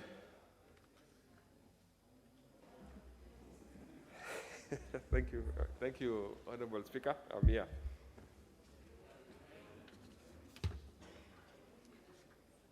Thank you, Honorable Speaker. You are seeking for extension of time of consideration for specified petitions. Move the motion. Thank you. I beg to move that notwithstanding the provision of Standing Orders 2272, Committal of Petitions, this House resolves to extend the period of consideration of the public petitions specified hereunder, which are before the Departmental Committee of Agriculture, Livestock, and for a further of 60 days with effect from 9th July 2021. The petitions are: number 1, public petition regarding revival of Kenya Cashew Nuts Factory, presented by member of Kilifi North, Honorable Owen Baya, MP. The second one, public petition regarding development of marketing of Miraa, presented by member of Igembe South, Honorable John Paul Mwirigi, MP. The third one, public petition regarding safeguarding of public interest in the use of Kangatia tea farm land in Kirinyaga County to establish a Japanese specialty green tea production factory by KTDA, presented by member of Kirinyaga Central, Honorable John Munene, MP. And the final one is public petition regarding transfer of oversight of Kenya Leather Development Council, presented by member of Kajiado North, Honorable Joseph Manje. Thank you, Honorable Speaker. The committee already met various stakeholders in consideration of the above petitions, but requires further engagement to exhaustively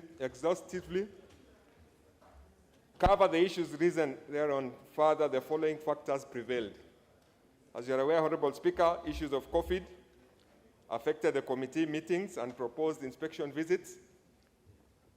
Consideration of budget estimates for the financial year 2021-2022 and supplementary budget estimates, which needed to be prioritized over the other committee business. Honorable Speaker, the committee concluded deliberations with Sugar Bill, which took much of our time as well, but we were able to clear with it. So the committee has prioritized consideration of the petitions during the short recess so that we are able to move forward.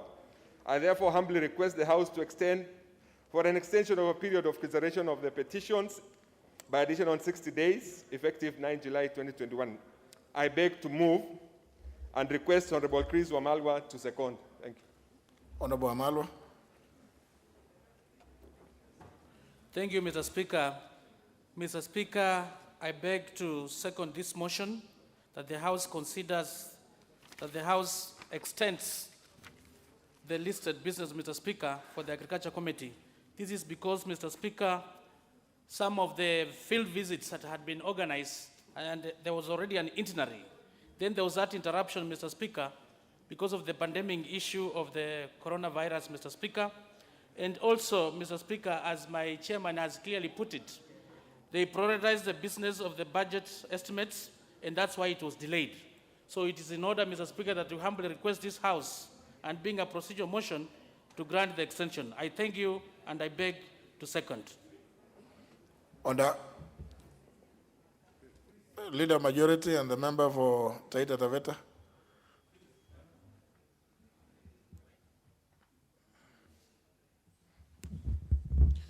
Members, I propose a question, which is that notwithstanding the provisions of standing under 227, subsection 2, relating to Committee of Petitions, this House resolves to extend the period for consideration of the public petitions specified hereunder, which are before the Departmental Committee on Agriculture and Livestock, by a further period of 60 days with effect from 9th of July 2021.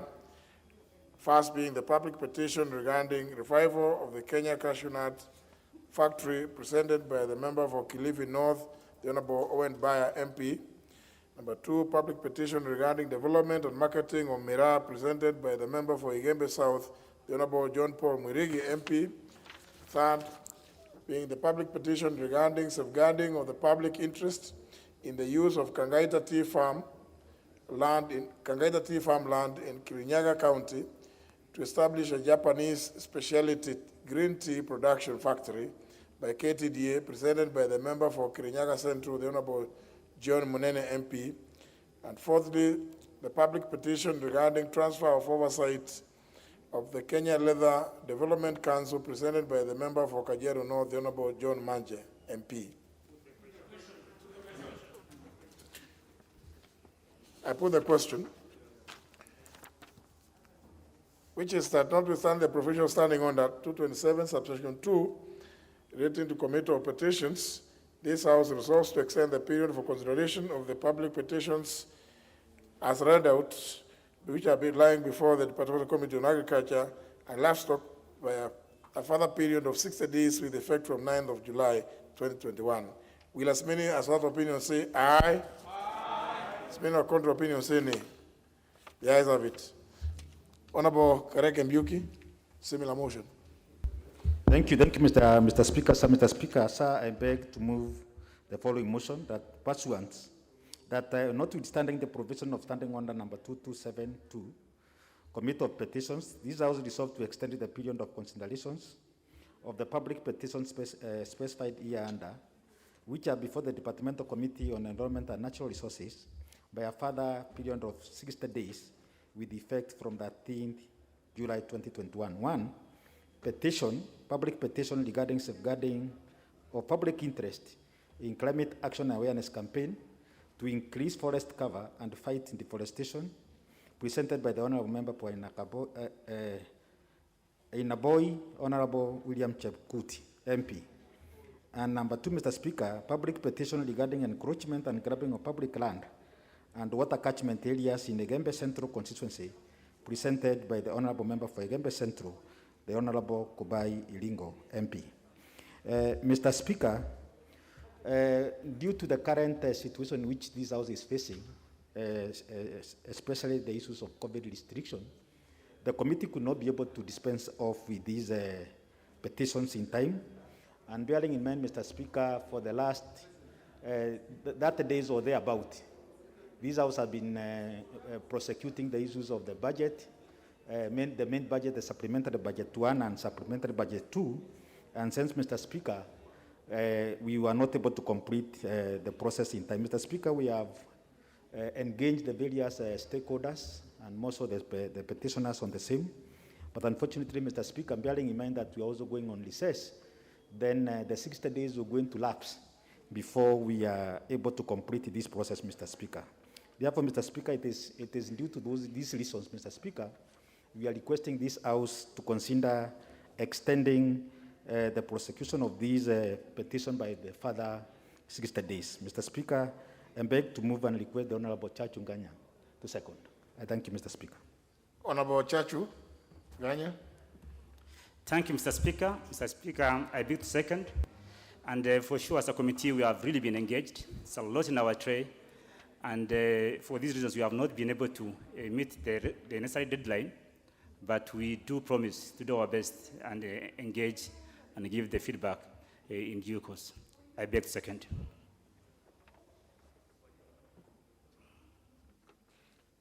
The flowery, gracious lady, I believe, given that attire, it must be.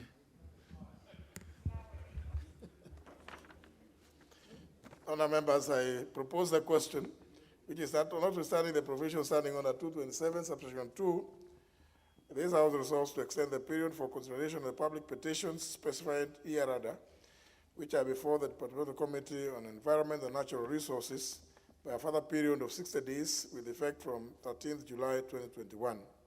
Number 1, public petition regarding safeguarding of public interest in the climate action awareness campaign to increase forest cover and fight deforestation, presented by the member for Ainabkoi, the Honorable William Chepkut, MP, and the public petition regarding encroachment and grabbing of public land and water catchment areas in Igembe Central constituency, presented by the member for Igembe Central, the Honorable Kubai Iringo, MP. The House, I put the question. I put the question, which is notwithstanding the provision standing under 227, subsection 2, this House resolves to extend the period for consideration of the public petitions specified hereunder, which are before the Departmental Committee on Environment and Natural Resources by a further period of 60 days with effect from the 13th of July 2021. Public petition by the Honorable William Chepkut and the public petition by the Honorable Kubai Iringo. Will as many as of that opinion say aye? As many as of contrary opinion say nay? The ayes have it. But honestly, it's fair that the committees that have gotten extensions also do get, we appreciate, of course, that there has been the issue of the two supplementary estimates, budgets that have been brought on, of course, the main budget. But at least now, this time, prioritize, since the petitions are also brought by colleagues, in fact, the 6 of them, that by the time we resume, if possible, try to bring some reports.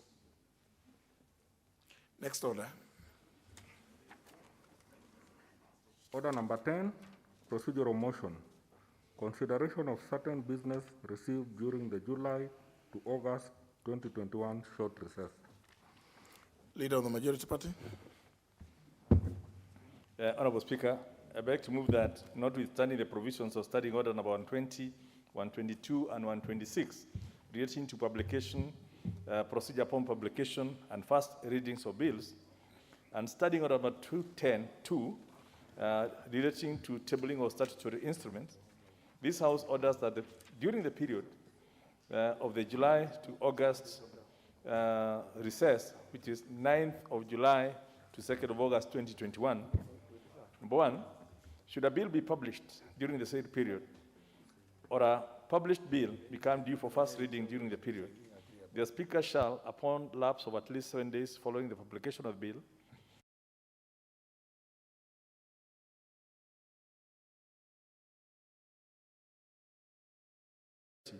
forthwith refer the bill to the relevant committee for consideration pursuant to the provisions of Standing Order number 127, Committee of Bills to committees and public participation.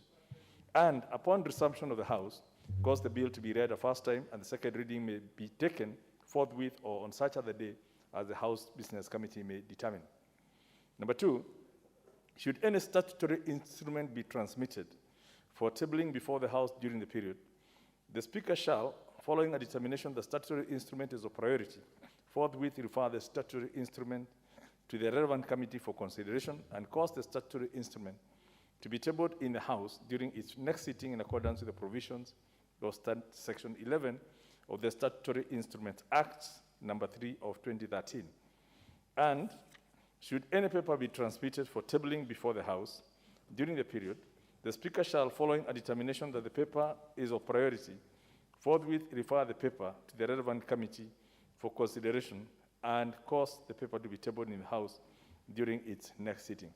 Honorable Speaker, this is a routine motion that we ask the House to pass to cover the processing of business when we are away, so that we don't lose any time in processing while waiting for a bill to be read a first time, then it's committed to a committee, because we will not be there in the House.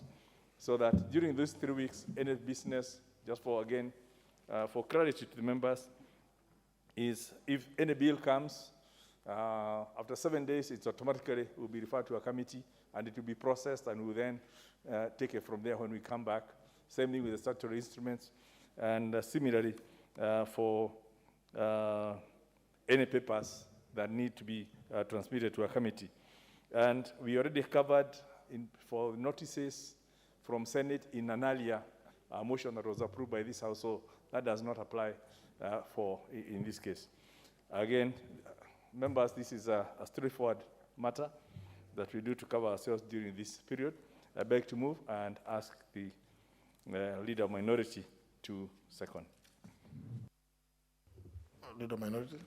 Thank you, Mr. Speaker. Straightforward, as the Leader of Majority has said it, I don't think there's anything much to add. We are going on recess, and we just want to make things simple when we are on recess, so that issues that can easily be dealt with administratively through your office are dealt with, and when we come back, they will have moved forward. Mr. Speaker, nothing much to say. I second.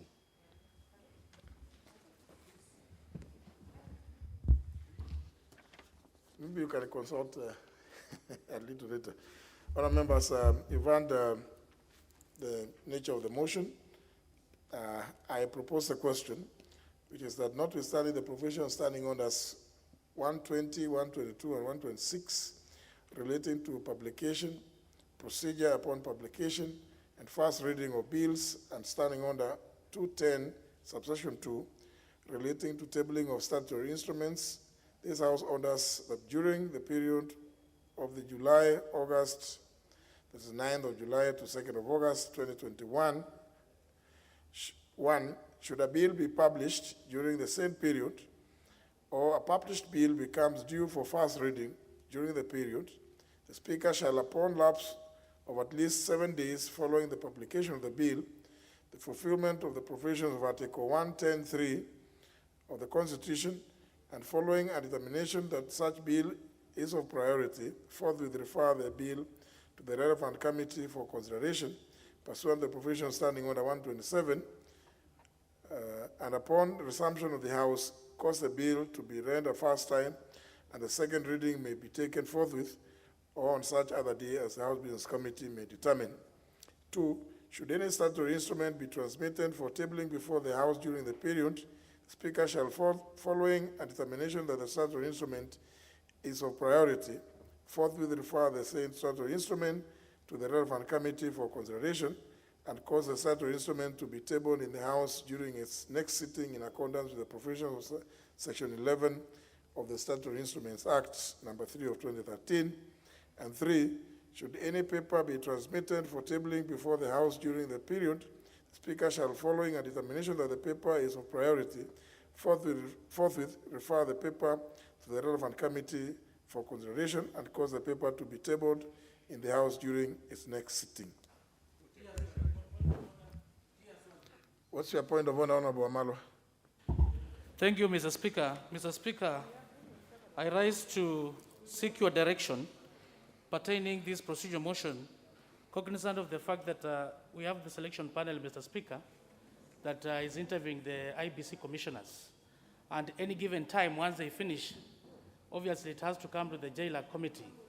So I'm looking at whether it's been taken care of, because Roman 1 is pertaining the bills, Roman 2, statutory instruments, they're not, and Roman 3 is about the paper. So I thought, is it taken care of under the paper, or we amend and say communication? So I seek your direction to under the paper. I thank you, Mr. Speaker. Yeah. And therefore, honourable members, put the question, which is notwithstanding the provision standing under 120, 122, and 126, relating to publication, procedure upon publication. Honourable Emilio Odhiambo, if we could have one meeting. Procedure upon publication and first reading of bills, and standing under 210, subsection 2, relating to tabling of statutory instruments. This House orders that during the period of the July-August, between 9th of July and 2nd of August 2021, that should any of these bills or papers or statutory instruments be tabled, the motion be carried. Will as many as of that opinion say aye? Aye. As many of the contrary opinion say nay. The ayes have it. Now, yes, before we go to the next order and receive some intimation. Thank you, Speaker. Honorable Speaker, I raise to seek your indulgence in request for deferment of the business appearing as order paper number 11, 1A, being consideration in committee of the whole House of the Public Service Commission Amendment Bill number 27 of 2019. Honorable Speaker, the reason for this request is to allow for further consultation with the stakeholders to ensure that every aspect intended is considered. I thank you, Honorable Speaker. I think, honourable members, the request is a fair one. It's a straightforward one. It's good to allow for the member who is the mover of the proposed amendment. So the request is acceded to, and that part of the business appearing as order number 11, Roman 1, is therefore taken out and or deferred to the next time, as the House Business Committee may prioritize. But that also, of course, helps us to deal with the business by the Honorable Peter Kaluma when you go into committee, and also for the people interested in the sugar bill. It has a balance of 1 hour, 48 minutes. So I think it's good that that bill now debate on that bill be concluded. And therefore, call for the next order. Order number 11. Committee of the Whole House.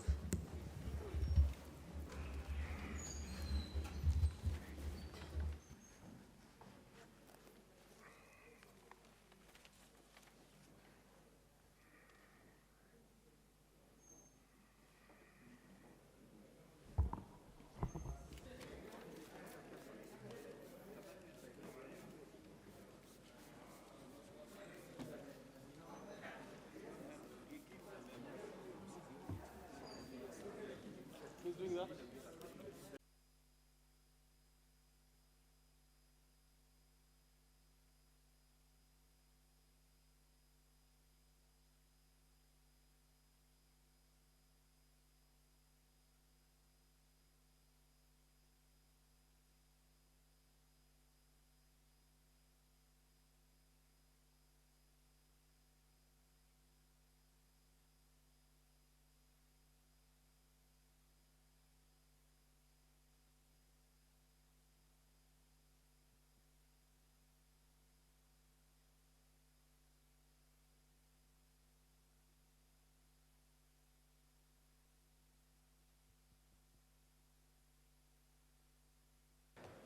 Order members, order members. We now in the Committee of the Whole House on this particular bill, the Law of Succession Amendment Bill 2019. And Honorable Peter Kaluma is the man of the moment.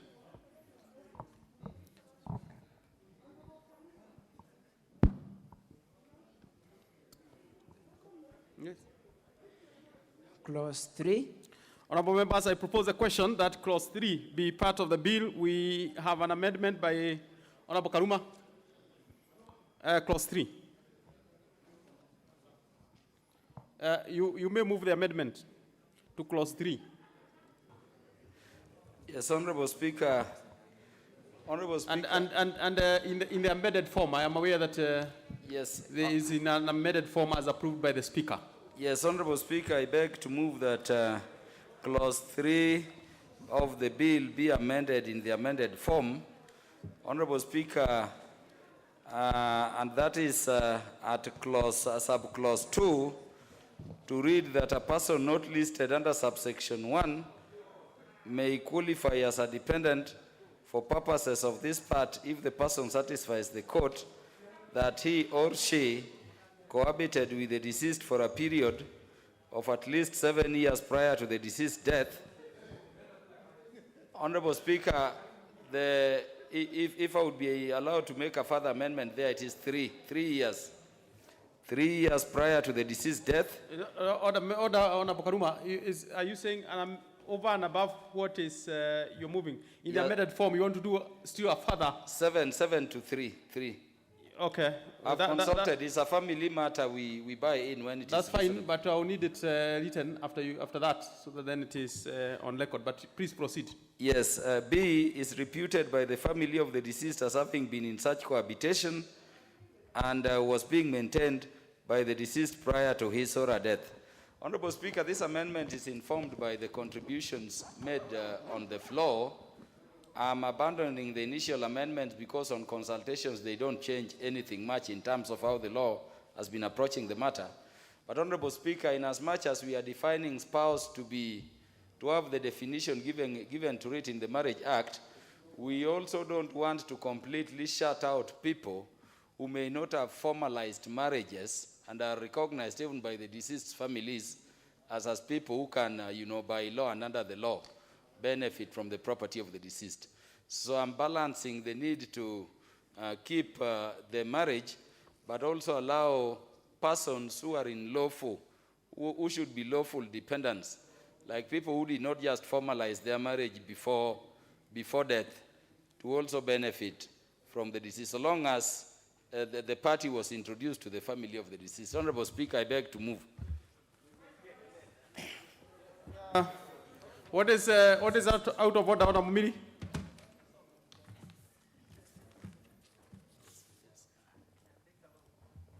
Thank you, Chair. Chair, just to guide us, I really don't have a problem with Honorable what Kaluma is saying in the last bit of moving the cohabitation from 7 to 3. or it would even have been better if it was 2. But that's not the issue. I heard when you were starting, you indicated that he's going to move his amendment in the form that is approved by the Speaker. And Chair, I don't seem to have that. Is it possible so that we move together so that we know what we are dealing with? Because it seems like he's only moving one item out of his bill. Does that mean that all the other previous amendments are withdrawn? I think we need clarity, whether all the other amendments are withdrawn, so that the only thing that now is seeking clarity on is a situation where you have cohabitees. I hope it's clear. Yes, Honorable Speaker, I started by indicating that the amendments which are indicated on the order paper all stand withdrawn. There was a subsequent amendment approved by the Speaker. And Honorable Speaker, I'm told that they are being circulated. I'm sorry, Honorable Millie, this is coming late. So that we have only one amendment affecting subclause 2 of the bill. That's fair. Honorable Kaluma, you did actually my work. Yes. By actually directing the Sergeant at Arms to circulate. Indeed, that is what is fair. So the members have a copy, so that then we move together. Honorable Chris, is it on the same? Is it you want to contribute, or is an issue of? Do you have it already? Yes, sir. No. If it's about contribution, let me propose. Let me propose first, Honorable Chris, then I give you a chance. I thought you are still raising the same issue. Honorable members, I will propose a question that clause 3 be amended as proposed by Honorable Kaluma. I can tell there is quite a bit of interest on this. We'll give a few. Honorable Chris. Thank you, Chairman, for this opportunity. I remember I seconded this bill when Honorable Kaluma moved it. And Honorable Kaluma, as Honorable Millie has clearly put it, the circulated version, Mr. Chairman, it is showing at least 7 years. So I'm assuming you had allowed him to be changed from 7 to 3. Further amendment. Now, some of us feel the 3 years are too long. We should reduce to 2 years, Mr. Speaker, so that so long as we have seen these cases. I remember last time in the Marriage Act in the last Parliament, which was being moved by Honorable Nyokabi. It was actually 6 months. And I was just talking to Honorable Millie, reminding her in the last Parliament. So really, it was actually 6 months. So if we go for 3 years, Mr. Speaker, this is too long. I think we should reduce it to 2 years. We also have some people, Mr. Speaker, we also have some families that can be together, and maybe because of financial constraints.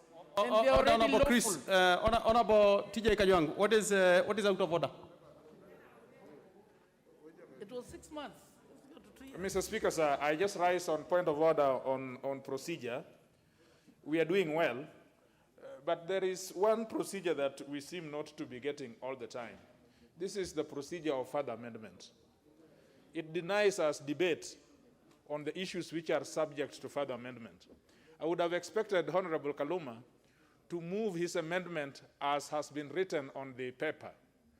Then after that, he should rise to propose a further amendment, and then we subject this further amendment to debate, because you can see that there is interest from members, including member from Kimilili, that we need to investigate this issue of how many years or how many months. Yes, can we get the order right, first of all, by Honorable Kaluma pronouncing himself as is in the paper that he has given?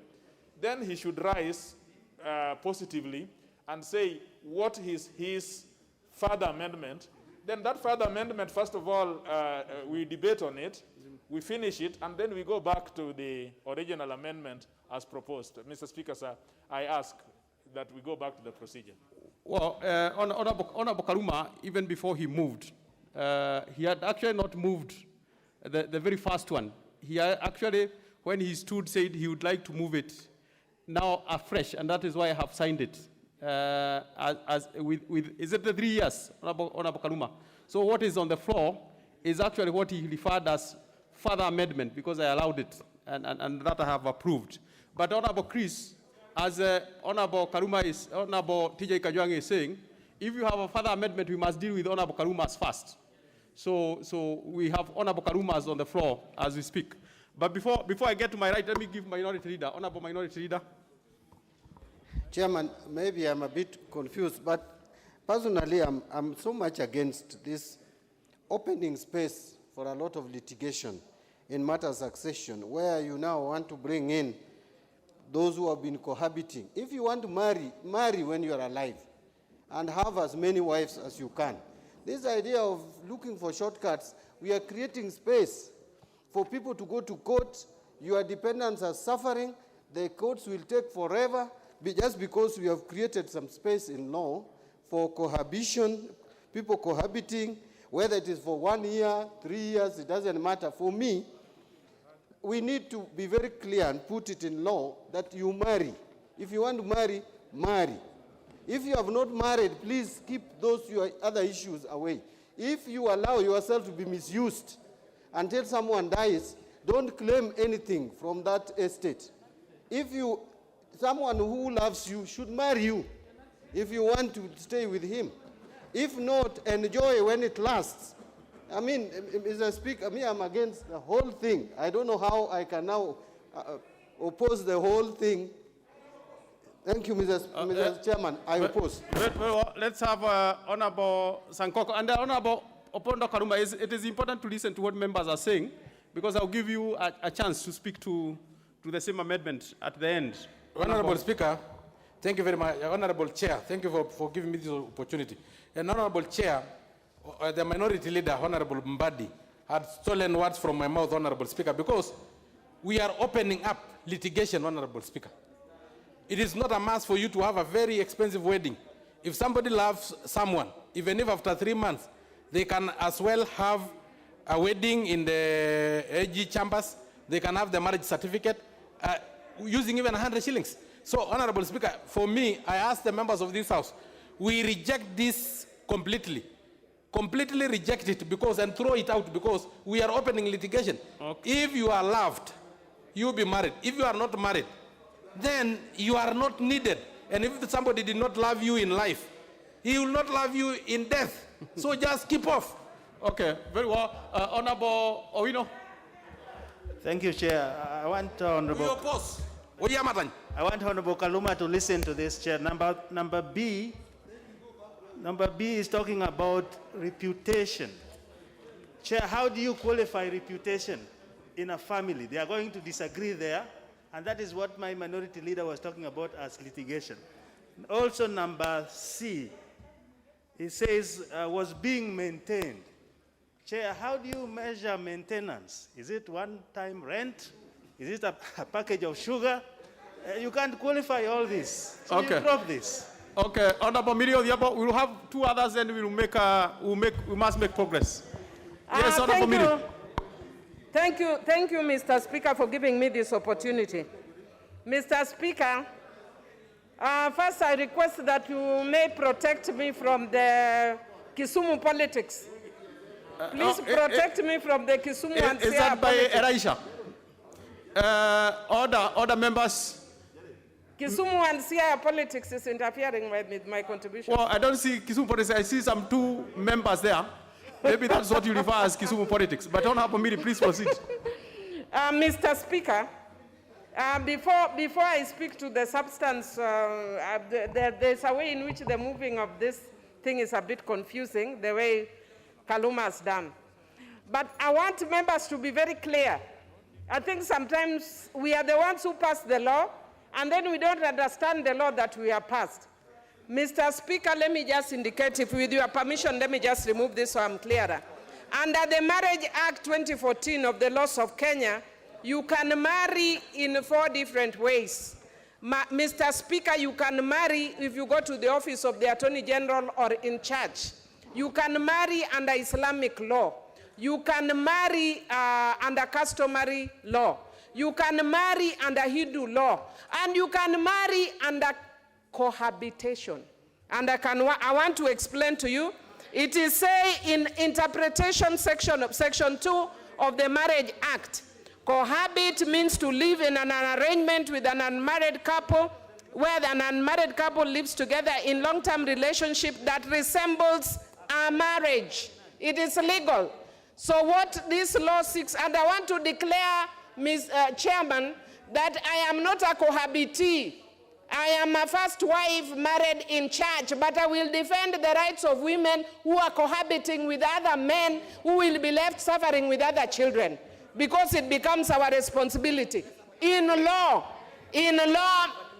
Chairman, we have protected cohabitation, not girlfriends, not slave queens, not people who emerge at funerals declaring their wives when they were not staying. When you are cohabited consistently with a man over a reasonable period of time, then you are a wife. What we need to agree as a house, because the Marriage Act did not put it, because members didn't agree, is how long is that period. For me, what Honorable Kaluma is suggesting for 3 years is okay. If you have stayed with a man for 3 years, you are not selling mangoes. You are living as a man and wife. Okay, very well. Very well. I'm deliberately giving a few more members on this one because I can tell the interest. Honorable Manje, I'll come this way. Honorable Manje, we'll give like 2 other members, then we'll make progress on this one. Thank you, Chair. I think also when it comes to serious cohabitation, it should be given enough time. 3 years is just a short time for a serious cohabitation. To avoid games that are being played on the ground, it is better we detain 7 or we forget about these crowds. Yes, Honorable Udo. Chair, briefly. Chair, Remember, this is not second reading. Yeah, I want to appeal. This is committee of the whole, so just briefly. Yeah, yes, Chair, I want to appeal to my colleagues that if we don't carry this amendment, we'll retain the amendment that is in the published bill, which is so fake, which is so imprecise, anybody from anywhere will rise up and claim to be a dependent or a wife or anything like that. Cohabitation is known and accepted in the Marriage Act. We are simply carrying that into this Law of Succession Act. So I urge my colleagues, let's consider the 3 years that have been proposed, which is a reasonable time and happens quite often all over this country. Okay. Let us not hide under pretending we don't know. Honorable Kadri. Honorable Kadri. Thank you, Chair. Honorable Kaluma, we have been working with him very closely on this bill. But allow me, Chair, to disagree with Honorable Kaluma on a few things. And probably we should be introducing an amendment on top of another amendment. And I'm on these grounds. Clause 3, 2B. 2B reading is reputed by the family of the deceased as having been such cohabitation. The history of Africans, you know the way they behave. Even a woman who is legally married, your family will always be the first people to throw you and your children and your properties outside. And for that reason, that is why we are saying, if you want to protect the interests of your mipango ya kando and all those things, come out clear here without the approval of anybody. The approver is the one who approves at night. That man who approves and who stamps at night should be the approver even during the day, and in his absence should be, and not a situation of whereby you are subjecting women to ridicule in the society and families. Honorable Miri, information to who? Honorable Warogoro, do you need the information from Honorable Miri? At the cafeteria, thank you. Not here, okay. Honorable members, let's make progress really on this one, because we must make progress. Honorable members, Honorable Opondo Kaluma, before I put the question, please. Yeah, honorable members, I know we are at the committee of the whole house, and I thank you, Chair, for the indulgence, because this is a very important bill affecting society and the family. Honorable Millie, you'll inform me. Just a minute, I explain to them. So, honorable members, first, unlike the position of the law now, we have defined spouse, which has been abused, to mean anybody who claims to have been, depending on you, to mean to have the meaning assigned to it, to the word husband and wife under the Marriage Act. So we have made a restriction there. In terms of the other clauses, I've essentially repeated what is in the current law. Now, when this matter was debated, honorable members, I beg you, and also honorable body, because he was not there at the second reading, issues were raised about subclause 2, which I was amending. Because if you look at it, it says that anybody who can prove the deceased was maintaining them for a period of 2 years prior to the deceased's death will qualify to be a dependent. And this is opening a floodgates again. So essentially, Honorable Speaker, Honorable Mbadi is saying we delete. But we are Africans. Please let me explain to you, Mbadi. Honorable Pondo, proceed. Yeah, the problem no, is that... No, proceed. Yes. Let we are Africans. Consulting. Honorable Proceed. Speaker, like myself, my mother is wedded in church, but we are in a polygamous family. It would necessarily qualify as bigamy, but these stepmothers of mine live with my mom in the same compound. Can we wake up because of this law of succession to say they are disentitled completely? And this is affecting even members here. So what we agreed is that if cohabitation, what Honorable Speaker we call marriage by reputation under the Evidence Act, can be established, and there is evidence of maintenance, and these people who are reputed by the families, not friends they can crop as married people, then they should have some leeway. And maybe I caution the members that you reject this improvement based on the presentations which were made here. We revert to the earlier situation where anybody can claim. So I beg you support. Honorable members, I will put the question. Honorable members, I will put the question. I put the question that clause 3 be amended as proposed by the Honorable Kaluma. Will as many as are of that opinion say aye? Will as many as are of the contrary opinion say nay? The nays have it. Honorable members, I now put the question that clause 3 be part of the bill. This is not now on the amendment. Honorable members, I will put the question that clause 3 be part of the bill. Will as many as are of that opinion say aye? Will as many as are of the contrary opinion say nay? The nays have it.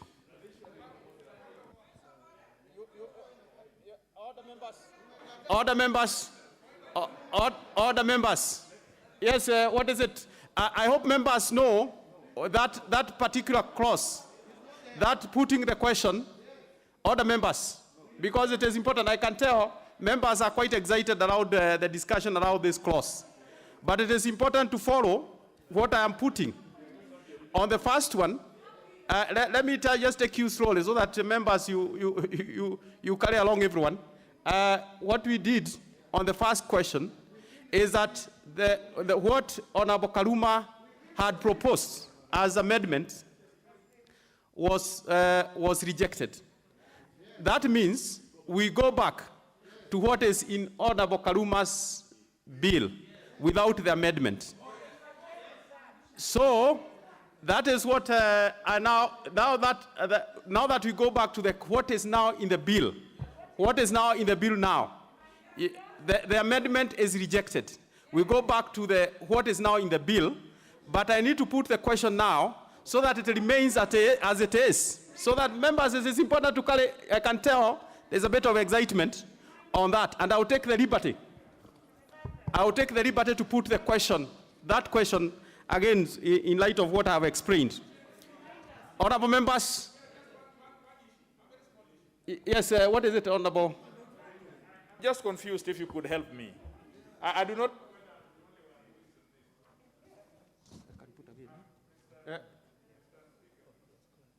Chair, I do not know whether I'm the only one who is getting confused.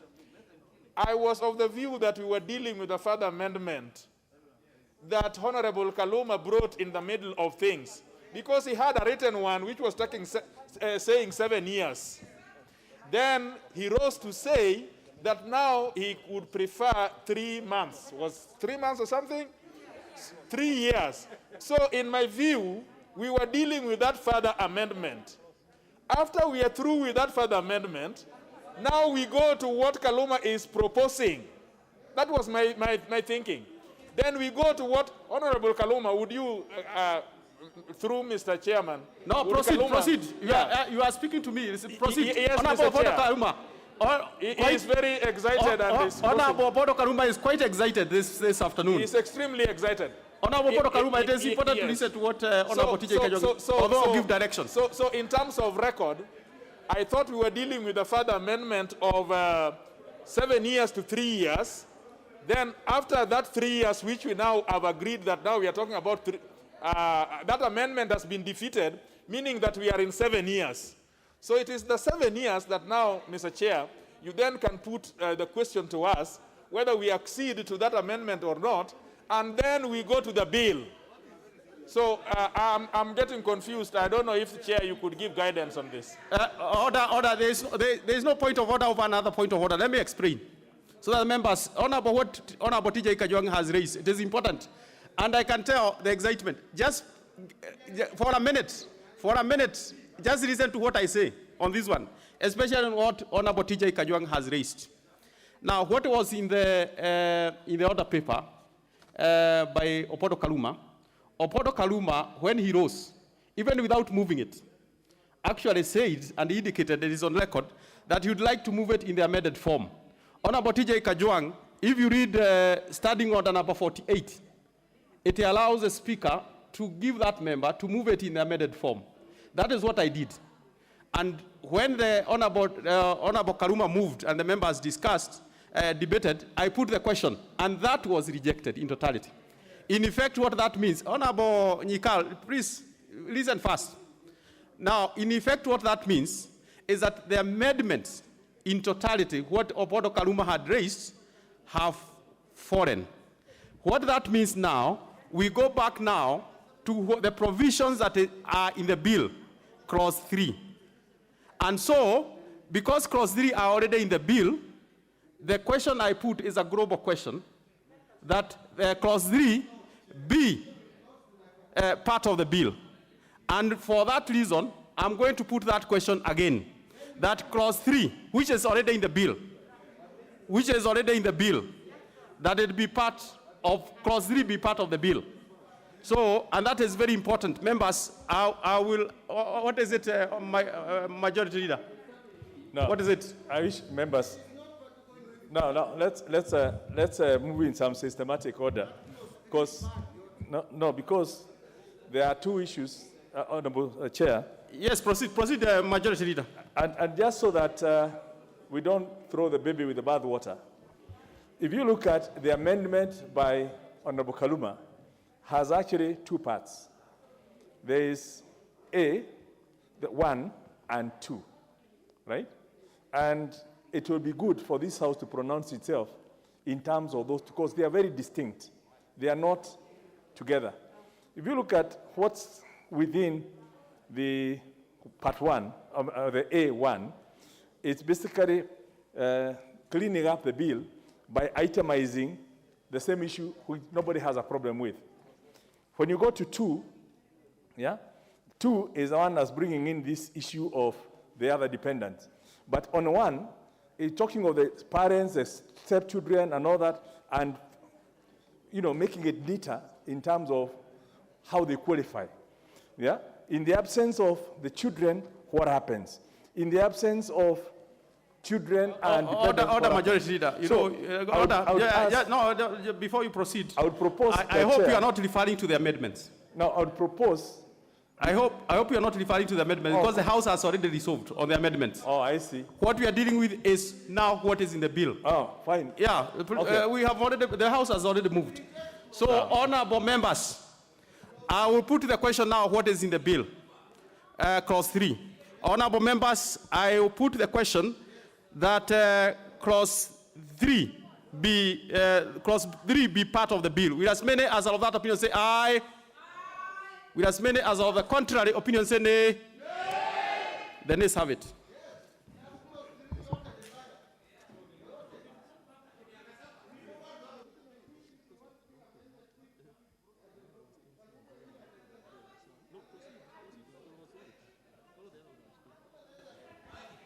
Clause 2. Honorable members, all the members, All the members, I'll propose a question. I will propose a question that clause 2 be part of the bill. We are now moved from clause 3. Now we are in clause 2. Honorable members, I will propose a question that clause 2 be part of the bill. There are no amendments to that. I therefore put the question that clause 2 be part of the bill. Will as many as are of that opinion say aye? Will as many as are of the contrary opinion say nay? The ayes have it. Title. Honorable members, I propose a question that the title be the title of the bill, and there is no amendment to it. I therefore put the question that the title be the title of the bill. Will as many as are of that opinion say aye? Will as many as are of the contrary opinion say nay? The ayes have it. Clause 1.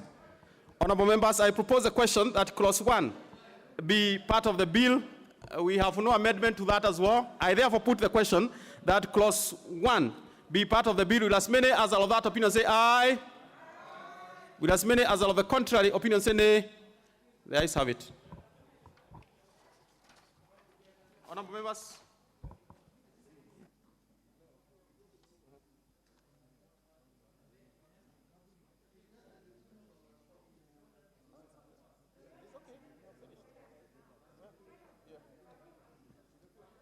Honorable members, we are done with that bill.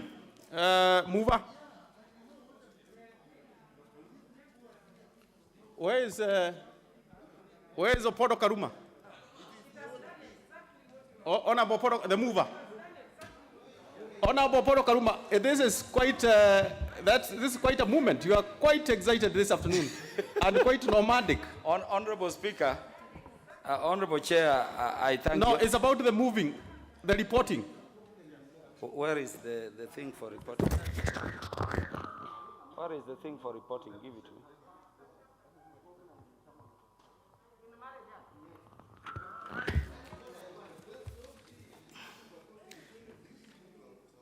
Yes, Honorable Speaker, I beg to report to the Committee of the Whole House. No. That is the top one. You're moving, reporting. Yes, Honorable Chairperson, I beg to move that the committee do report to the House its consideration of the Law of Succession Amendment Bill, National Assembly Bill number 75 of 2019, and its approval thereof. There is no amendment, and its approval thereof. I thank you, Honorable Chair. Honorable members, I put the question which is that the committee do report to the House its consideration of the Law of Succession Amendment Bill, National Assembly Bill number 75 of 2019, and its approval thereof without amendments. Will as many as are of that opinion say aye? Will as many as are of the contrary opinion say nay? The ayes have it.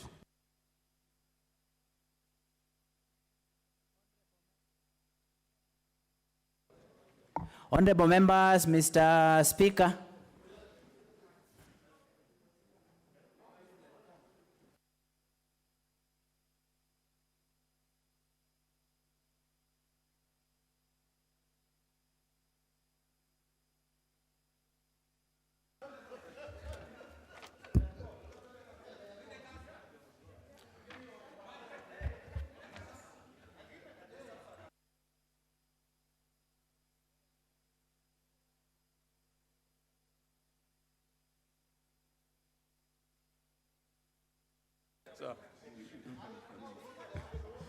Okay, Chairperson.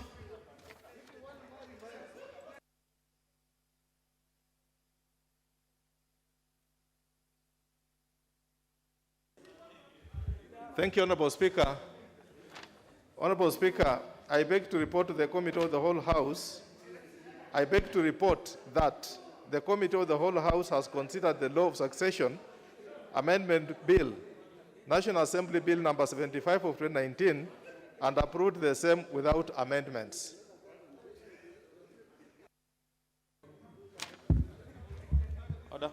Order members. Honorable, no, the mover of the bill. Honorable Karuma. Honorable Speaker, I beg to, this is to report. You are the mover of the bill. For the House to agree. Yes, Honorable Speaker, I beg to move that the House do agree with the committee in the said report I also request Honorable Nyikal to second the motion for agreement with the report of the Committee of the Whole House. Honorable Nyikal. I second. Honorable members, I propose a question which is that the House do agree with the committee in the said report. Order, Honorable Catherine. Order. Honorable members, I put the question which is that the House do agree with the committee in the said report. Will as many as of that opinion say aye? Aye. Will as many as of a contrary opinion say nay? Nay. The ayes have it. Mover. Honorable Kaluma, there, I clearly can tell this is an afternoon for you. The excitement.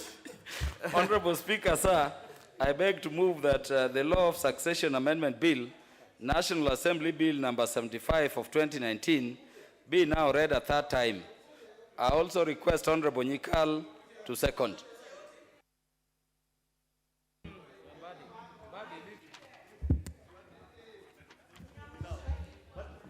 Yes, Honorable Nyikal. As I second, let me just say that people didn't really understand the full meaning, but I second, but what it means is actually you have gone to the Marriage Act, and that's what the Marriage Act defines, is what it is. So to a large extent, that is basically what the House, I second.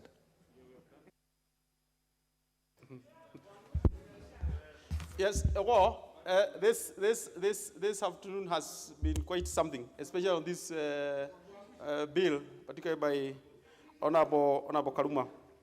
Honorable members, I propose a question which is that the Law of Succession Amendment Bill, National Assembly Bill number 75 of 2019 be now read at that time.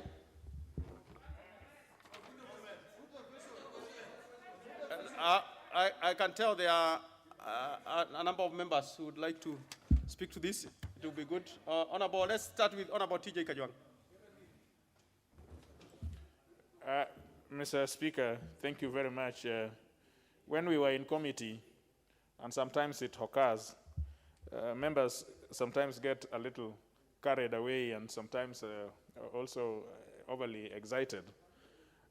But sometimes we do it to the extent that we may overreach what we had intended in the legislative proposal. I do not know where we really are right now as we are passing this legislation. I'm waiting for the vellum copy to read and to understand where we are, whether slave queens have all fallen down, or whether there is a protection that slave queens, both in the house and outside, can take refuge to. But I have a lot of sympathy for slave queens. I naturally have a lot of sympathy for slave queens, because these are people, some of them have invested emotionally on their families. And I would have, member for Homa Bay through the speaker,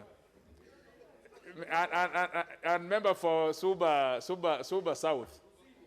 You see, Mr. Speaker, I would have thought that we had intended to save them from this trajectory. But I will have to read the vellum copy to know exactly where we are so far as the slave queens are concerned. I thank you, Mr. Speaker.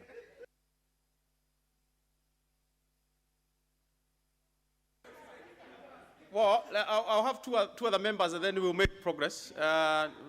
Let's have a member who hasn't spoken. Honorable Savula.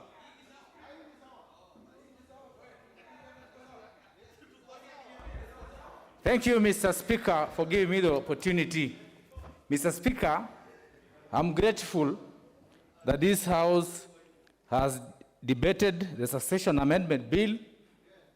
It has been a hot debate, but I want to sound a warning. As a polygamist, I have 3 wives. This thing is the best to sort out the mess in a polygamous family.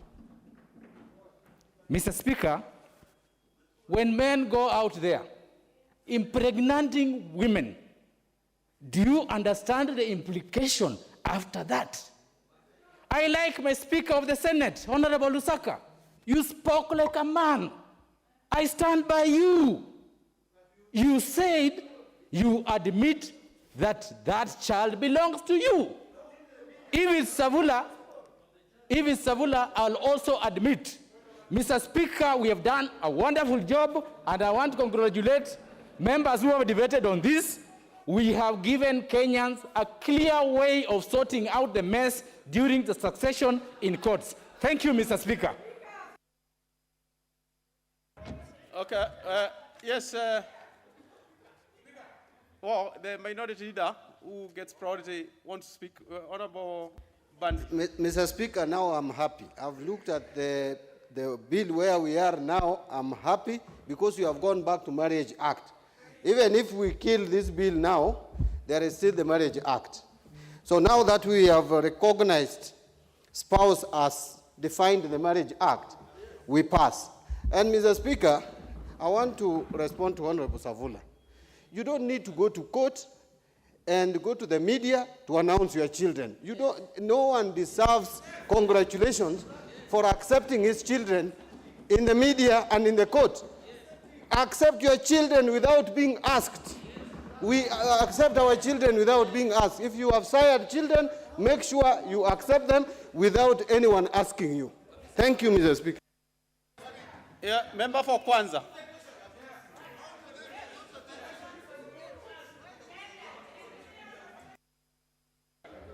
Mr. Speaker, Mr. Speaker, I want to make a correction here. I want to make a correction. You know, we have passed this motion, this bill, but I want Honorable Kaluma to come back. Given the reaction of the people here, I think you did not do your homework properly. Yeah, so I want you to come back and do this thing again, because I think you had a very good intention. People have misunderstood what you wanted to do. Because Mr. Speaker, if somebody, there are so many marriages. There's customer marriages, what have you. If you want to marry, you marry. And at the same time, if you have the children out there, and you know, most of you, like somebody has just mentioned, people have got children out there, but it's good to be able to accept the children as they are, other than now hiding yourself under this Marriage Act. I want Honorable Kaluma to go back, and given the reaction of the people here, including myself, to come back with a better amendment. Okay. We can be able to look at this. Thank you. Okay, member, why don't we have two members? Then we really, this is barely that reading. So let me start with Honorable Miri, then come here, then Majority Leader, we close it. Thank you, Mr. Speaker, for giving me this opportunity. Mr. Speaker, actually, the main reason I came this afternoon is because of this bill. And Mr. Speaker, I know many of us have concentrated on the issue of the 7 and 3 years.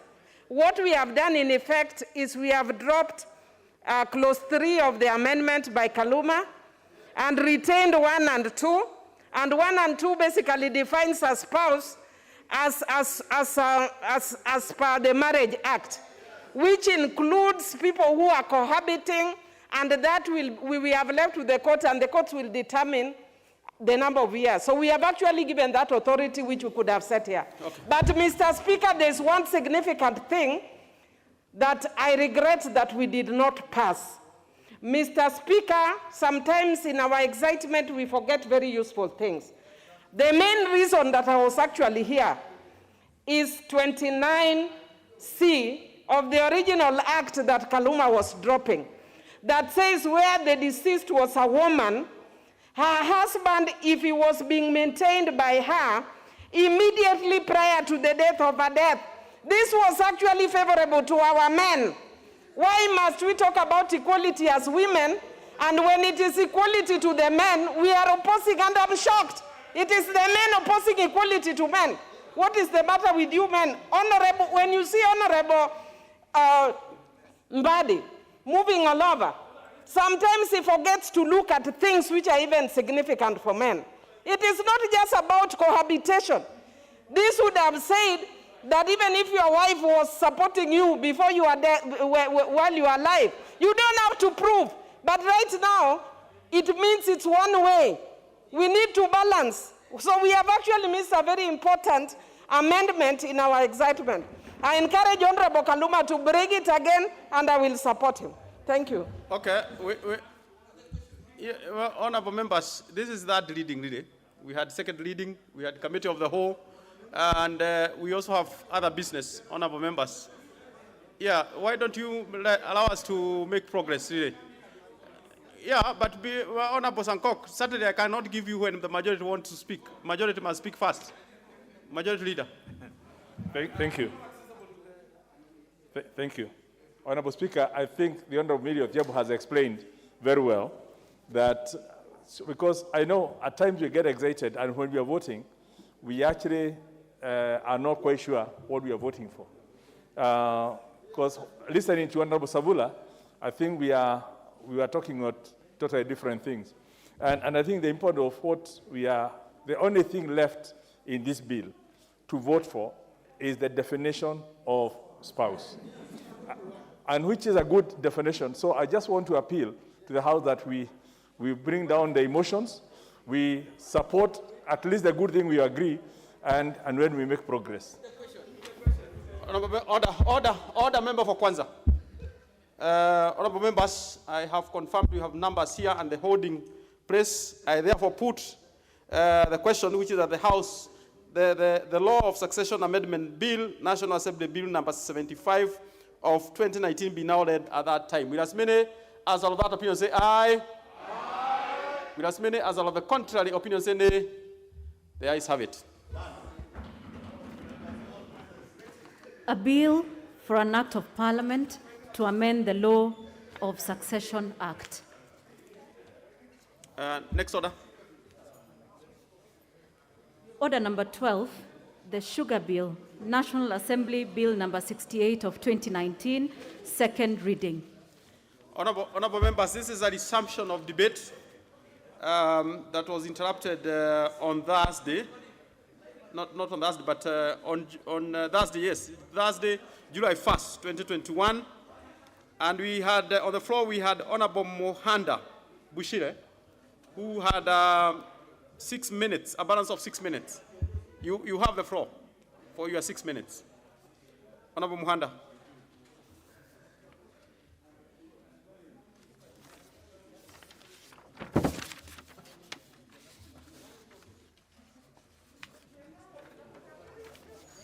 Give Honorable Mohanda the mic.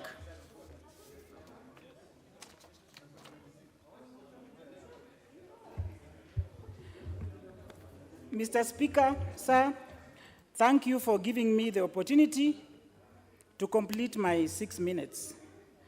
The sugar sector is very important to Kenya as a nation, and as we are a predominantly agricultural county, sugar has boosted the economies of countries like Brazil, India, China, and Mauritius, whose per capita income has gone up. Mr. Speaker, the sugar bill will go a long way in addressing the plight of cane farmers who are faced with the chaotic sugar industry with no rules and regulations. As a country, proper management of the sugar industry will be a game changer in poverty eradication by creating employment opportunities, increasing our exports to both COMESA and beyond, and therefore reducing sugar imports. Mr. Speaker, the bill addresses best practices that will give us great income generating opportunities derived from the cane byproducts. Ethanol and molasses will speed up the growth of brewing business, the pharmaceutical industry, animal feeds, and other byproducts. Mr. Speaker, we can harness car fuel technology through the sugarcane industry to power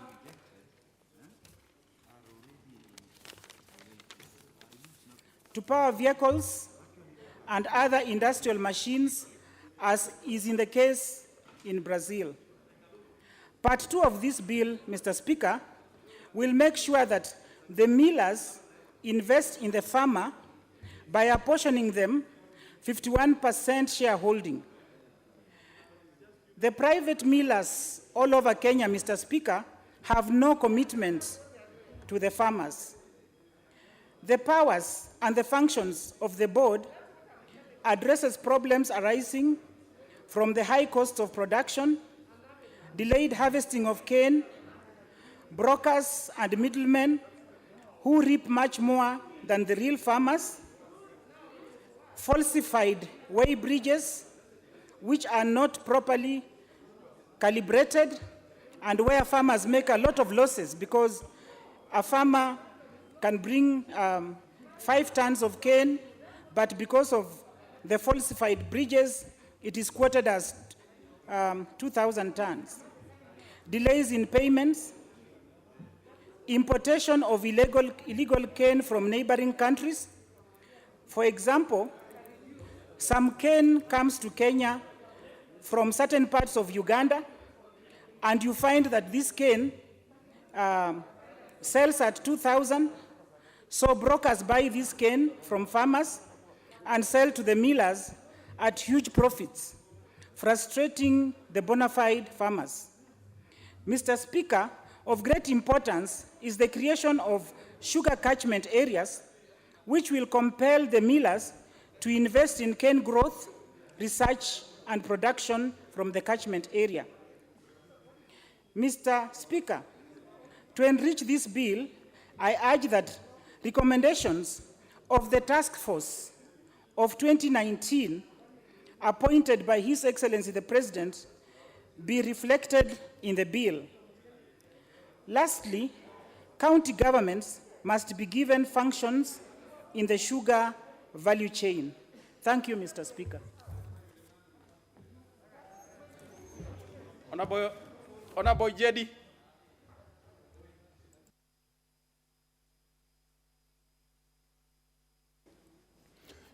Thank you, Mr. Speaker. I rise to support this bill and thank Honorable Munyinyi for this bill. Mr. Speaker, my constituency hosts 2 companies, 2 private companies, and when this bill, the Sugar Act, died in 2013, we have had a lot of problems in terms of managing cane farming in Kakamega County. Mr. Speaker, the only thing I'm noticing with this bill is some 2 missing elements. The purpose of this bill, Mr. Speaker, is actually to reinstate the Sugar Act, which was repealed in 2013, and restore the Kenya Sugar Board with its roles and functions. But, Mr. Speaker, when I look at this, the 2 functions missing from this Kenya Sugar Act, Kenya Sugar Board constitution, is the issue of zoning. Currently, Mr. Speaker, the farmers, for example, in Malava, are really suffering because the current factories, especially West Kenya factory, is actually ferrying cane far away from Kakamega County, leaving the cane for the local farmers actually staying longer on the farms. I would request the owner of this bill, Wamunyinyi, to consider this, because we are talking of actually reinstating the Sugar Act that was there before. Mr. Speaker, I recall the task force that went around under the chairmanship of Governor Paranya. In all the hearings, farmers were talking of... Order. What is it? What is out of order, Honorable Onyango? Sorry, Mr. Speaker, without the intention of interrupting my good friend, I think it does not occur well when he refers to the mover of the motion as Wamunyinyi, when we know him as Honorable Wamunyinyi. That's a basic request, Honorable Ijedi. That is Honorable Wafula Wamunyinyi. Please, remember to the salutation. Oh. It is not, Honorable Ijedi, are you not catching what Honorable Onyango is saying? Proceed. Proceed. Honorable Safura, just Okay, thank you, Honorable Wamunyinyi, MP Kandui. Thank you for this bill. So, Mr. Speaker, the other point I'm seeing missing in this bill, which was put forward to the task force, was the issue of farmers' outgrower companies that have died. They died when this Sugar Act actually was repealed. So, Mr. Speaker, otherwise, I would say that with this bill and the establishment of Kenya Sugar Board, most of the problems you are facing in the sugar growing areas will be solved. For example, Mr. Speaker, when it comes to Sugar Board, when it was existing, most of our roads were being maintained by the levy that was being actually deducted from the factories. This is not happening currently because this is not there. Mr. Speaker, I also want to recommend this because when it comes to pricing, we are aware in the country the sugar price goes up quite often. This is not reflected to what farmers also earn on the ground when it comes to cane harvesting. Mr. Speaker, with this, with the reestablishment of this board, the farmers now will actually enjoy when the sugar price goes up, then also the price for cane on the farm will also increase. Mr. Speaker, I can also see one of the functions of the sugar board is to ensure that when it comes to environment, is taken care of by the factories. Mr. Speaker, currently, because this board is not there, no one is caring about this, and you find that most of our areas, most of the farmers where these factories are located, Mr. Speaker, they are really suffering because there is a lot of pollution of the environment, rivers, the air, etc., etc. So when this one comes on, it will take care of this, Mr. Speaker. Mr. Speaker, also what's also happening currently, because this board is not existing, most of the farmers, their cane is actually not looked after in terms of fertilizer, in terms of seedlings, in terms of development. Because what's happening, most of these factories, they are moving far away to harvest cane from far areas where they did not put their own investment and harvest so cheaply. So you find that now, where these factories are, Mr. Speaker, you find farmers are suffering. The cane they are getting into, they're not getting any support.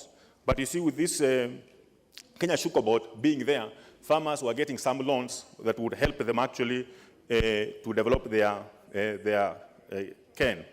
Mr. Speaker, and the other thing, I also want to support this to come up, this board to be there, to be established, Mr. Speaker. We are aware we are doing our roads using care money, and also the county government also have they also invest in road maintenance. Mr. Speaker, with this Kenya Sugar Board, when it exists, it may come up with bylaws that can actually help regulate when it comes to actually maintenance of our roads. Mr. Speaker, the other thing that I've seen actually missing greatly, which I would urge Honorable Munyinyi to look at, is the issue of strengthening the farmers by actually ensuring that the farmers have their associations strongly anchored in law so that actually their grievances, their problems can be aired with the factories. Otherwise, Mr. Speaker, this is a good move. I support. Thank you. Before I give to Honorable Simiyu, let's have Minority Leader. Mr. Speaker, first allow me to say that what Honorable Wafula Wamunyinyi has done is exactly what a representative of the people should do. Mr. Speaker, he deserves congratulations and accolades for bringing a bill to address issues that we have just been talking about. Mr. Speaker, I know I was in the 10th Parliament, which did away with the Kenya Sugar Board and lumped them all together under one management, which has failed us, Mr. Speaker. So, Mr. Speaker, I want to thank Honorable Wamunyinyi for thinking it wise to bring an amendment to the law and to the act to reintroduce the Kenya Sugar Board again, which body will now help address issues of sugarcane farmers. But, Mr. Speaker, there are certain things that we need to address, especially when we are talking about the sugar industry. Mr. Speaker, the problems bedeviling the sugar industry are too many and needs a concerted effort of the government to address them, to bring back the lost glory to the sugarcane farmers. Mr. Speaker, I have seen in the bill the duties and responsibilities of the Kenya Sugar Board, and that the levy, the sugar development levy, will now get to the board together with our fundings, and then the board would appropriate and use that money. Mr. Speaker, something that needs to be addressed by this board, the following should be addressed. Number one is the sugarcane growing areas. The levy must be spent to improve the infrastructure of those areas, Mr. Speaker. We need to have this board, the board once in place must make sure that the money that has been collected as levy goes back to improve the road network so that sugarcane is transferred to the farms with ease. If you go to most of these sugarcane growing areas, and I want to specifically address the sukari industries, which is in my county and which is in Ndewa constituency, represented here by Honorable Martin Owino, and he would confirm this. The roads are not being improved at all by this, with money coming from the development levy or the taxation that is imposed by the local government, the county government, collects money and does not plow back that money in the development of the road network. And you find these machines are so heavy, they even destroy roads. If you do the roads, if Honorable Martin Owino would do the roads through Kenya Rural Roads Authority, those roads cannot even last for a month because of the heavy machinery from this, from the factory. And yet the money is being paid and not utilized for the same or the very purpose for which it is being collected. Mr. Speaker, something else that I want also the board to address is, like I am going back again to the sugar, to the sukari industries. Mr. Speaker, this industry is importing sugar from outside the country, bringing it to the factory, packaging it and selling in the name of sukari industries, yet the sugarcane farmers have their canes in the farms. No one attends to those canes. The best they can do is to go to another county in Kisumu, they go to Kisumu to buy canes, and yet, if you come to Ndewa, there are cane farmers who have their canes in the farms and cannot be harvested. You go to the surrounding constituencies like Uriri, the same is the story. So, Mr. Speaker, and I think I'll bring a statement to this House and ask for the committee, the Agriculture Committee, to investigate this particular factory, to ensure that before they import sugar, before they go elsewhere to get the canes, they must, that factory must, first of all, harvest the local sugarcane grown in Ndewa and grown in Uriri and grown in the surrounding constituencies.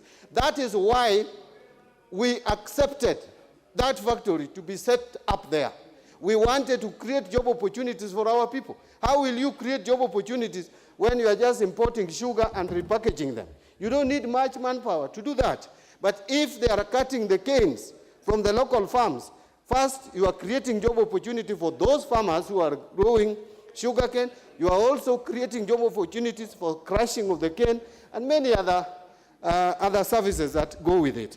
So, Mr. Speaker, the issue of sugarcane privatization, that also needs to be addressed.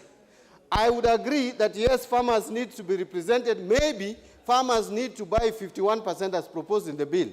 But again, if we had an efficient and functioning private sector which would invest without corruption involved, then there would be no problem even if these factories are owned by private individuals. Because what sugarcane farmers need is just a factory to crush their cane and give them competitive pricing. But because we are not sure, that is why we are insisting that for these factories, when they are sold, then we need the sugarcane farmers or the farmers to have a higher stake in these factories. Mr. Speaker, I want to conclude my contribution by saying that this board has its work cut out for that board. They need, the moment this bill is passed, and I hope the President will assent to it speedily, we need to implement and operationalize this bill, this law. Because we have also created many other boards, like I remember there is the fish marketing, called fish marketing board. And up to now, Mr. Speaker, it is a shell. It is dead. The government has deliberately refused to operationalize the functions of that board up to now. I hope, and it is my belief, that this time we are going to put pressure on the government to make sure that the moment that this law is passed and enacted, that it is operationalized immediately, so that the benefits that this law would bring to our farmers is realized. Our farmers need people who can intervene for them, and that the people who can intervene for them are their representatives, Mr. Speaker. I want again to thank Honorable Wamunyinyi. Honorable Wamunyinyi, I think you will go on record as having participated and helping in the revival of the sugarcane, of the sugar industry. Thank you, Mr. Speaker. I support. Honorable Eseri. Thank you, Mr. Speaker, for this opportunity to contribute to this bill from Honorable Wafula Wamunyinyi. First, I would like to say that Wafula Wamunyinyi has shown good leadership, that he cares for the backyard that he comes from, which relies on sugarcane.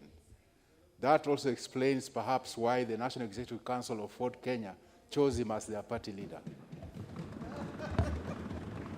Mr. Speaker, sugar is a very interesting commodity. The history of sugar is very interesting because the history of sugar... Order, sorry. There is a member here, Honorable Wanyonyi, who is raising a point of order. Mr. Speaker, Member for Kwanza. with all due respect, I think we are talking about the sugar bill very seriously. And it's the member on the floor in order to bring in party politics in this particular discussion. Much as, of course, Honorable Mnyinyi has brought this, and with all the respect, I want to salute him. But he should not actually bring politics in this particular discussion. Member for Kwanza, I didn't hear any It's politics. okay. No, I do not. It was a commendation. It's okay. It was barely a commendation. But anyway, Honorable Eseri. I understand his reason for protesting. So we'll not bring party politics, but I understand his reason for protesting. He's allowed to. Mr. Speaker, I was just saying that sugar has a very interesting history throughout the world. In fact, Mr. Speaker, sugar was the driver of the slave trade. The reason why our brothers and sisters were sold by wayward kings and our leaders then, historically, sold them into slavery. Part of what was driving slavery was sugarcane. They were taken to the Caribbean, they were taken to South America, mainly because of the sugar industry, to go and provide cheap labor. In the US, it was cotton, but in the rest of the world, it was sugar. So sugar is a very dangerous thing. It's sweet, but very dangerous. In this country now, we are facing a situation where our people are almost becoming slaves because of sugar.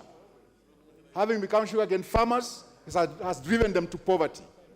And the last parliament, when we created AFA, the AFA now really killed sugar. As it killed tea, it killed coffee, it also killed sugar, because we removed the sugar board. Mr. Speaker, it's good that now the sugar board is coming back, because once we formed AFA, with the problems it created, but with time, tea has left AFA, coffee is also on the queue, it's leaving AFA, so now sugar must leave AFA, so that it's run as a separate cash crop. Mr. Speaker, Western Kenya, where I come from, sugarcane is the mainstay of our people's economy. In fact, by the collapse of the sugar industry, it has led to such high levels of poverty in Western Kenya, western part of Kenya, that some people now think they'll come and distribute free money and get votes there. And some of them have been the drivers of our poverty. Some of them are the ones who are part of the killing of our sugar industry, so they can impoverish us and then come and buy our votes cheaply. We refuse. Mr. Speaker, this bill is going to reintroduce the Sugar Development Fund. The Sugar Development Fund is very critical. It kept the sugar industry afloat in difficult times. Because with the Sugar Development Fund, it means that factories can borrow money, repair the factories to keep running. Factories can also borrow money and develop sugarcane. Right now, where I come from, Zoya Sugar Company, which has the largest nucleus estate. The nucleus estate is virtually gone. The then MD tried to plant and planted 300 acres and wanted us to clap for him. Yet the factory has got over 5,000 acres. But if there was Sugar Development Fund, he would have got that money, 14,000 acres. He would have developed the nucleus estate. So this bill is so critical to the survival of our people that I beg this parliament to pass it. Mr. Speaker, with this bill, it will mean that we'll have money for sugarcane development, including research into sugarcane, the best varieties that can survive in our places.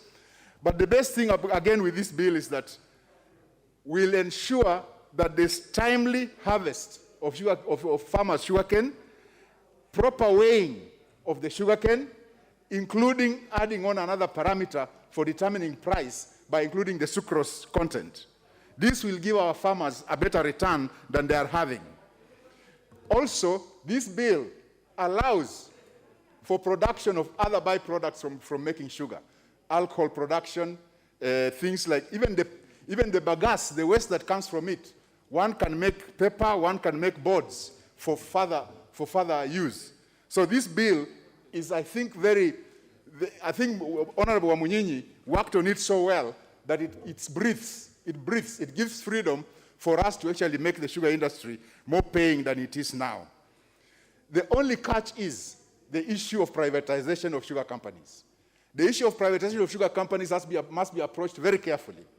As we said, a company like Zoya Sugar Company with the largest nucleus estate of 14,000 acres, if it were to be privatized, I would suggest that the 14,000 acres revert to the county.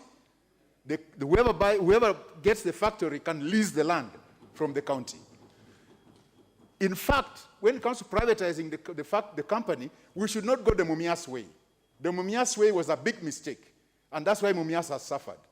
We need to get either one driver, one strategic investor who can have slightly majority shares. The county government should not have the majority shares.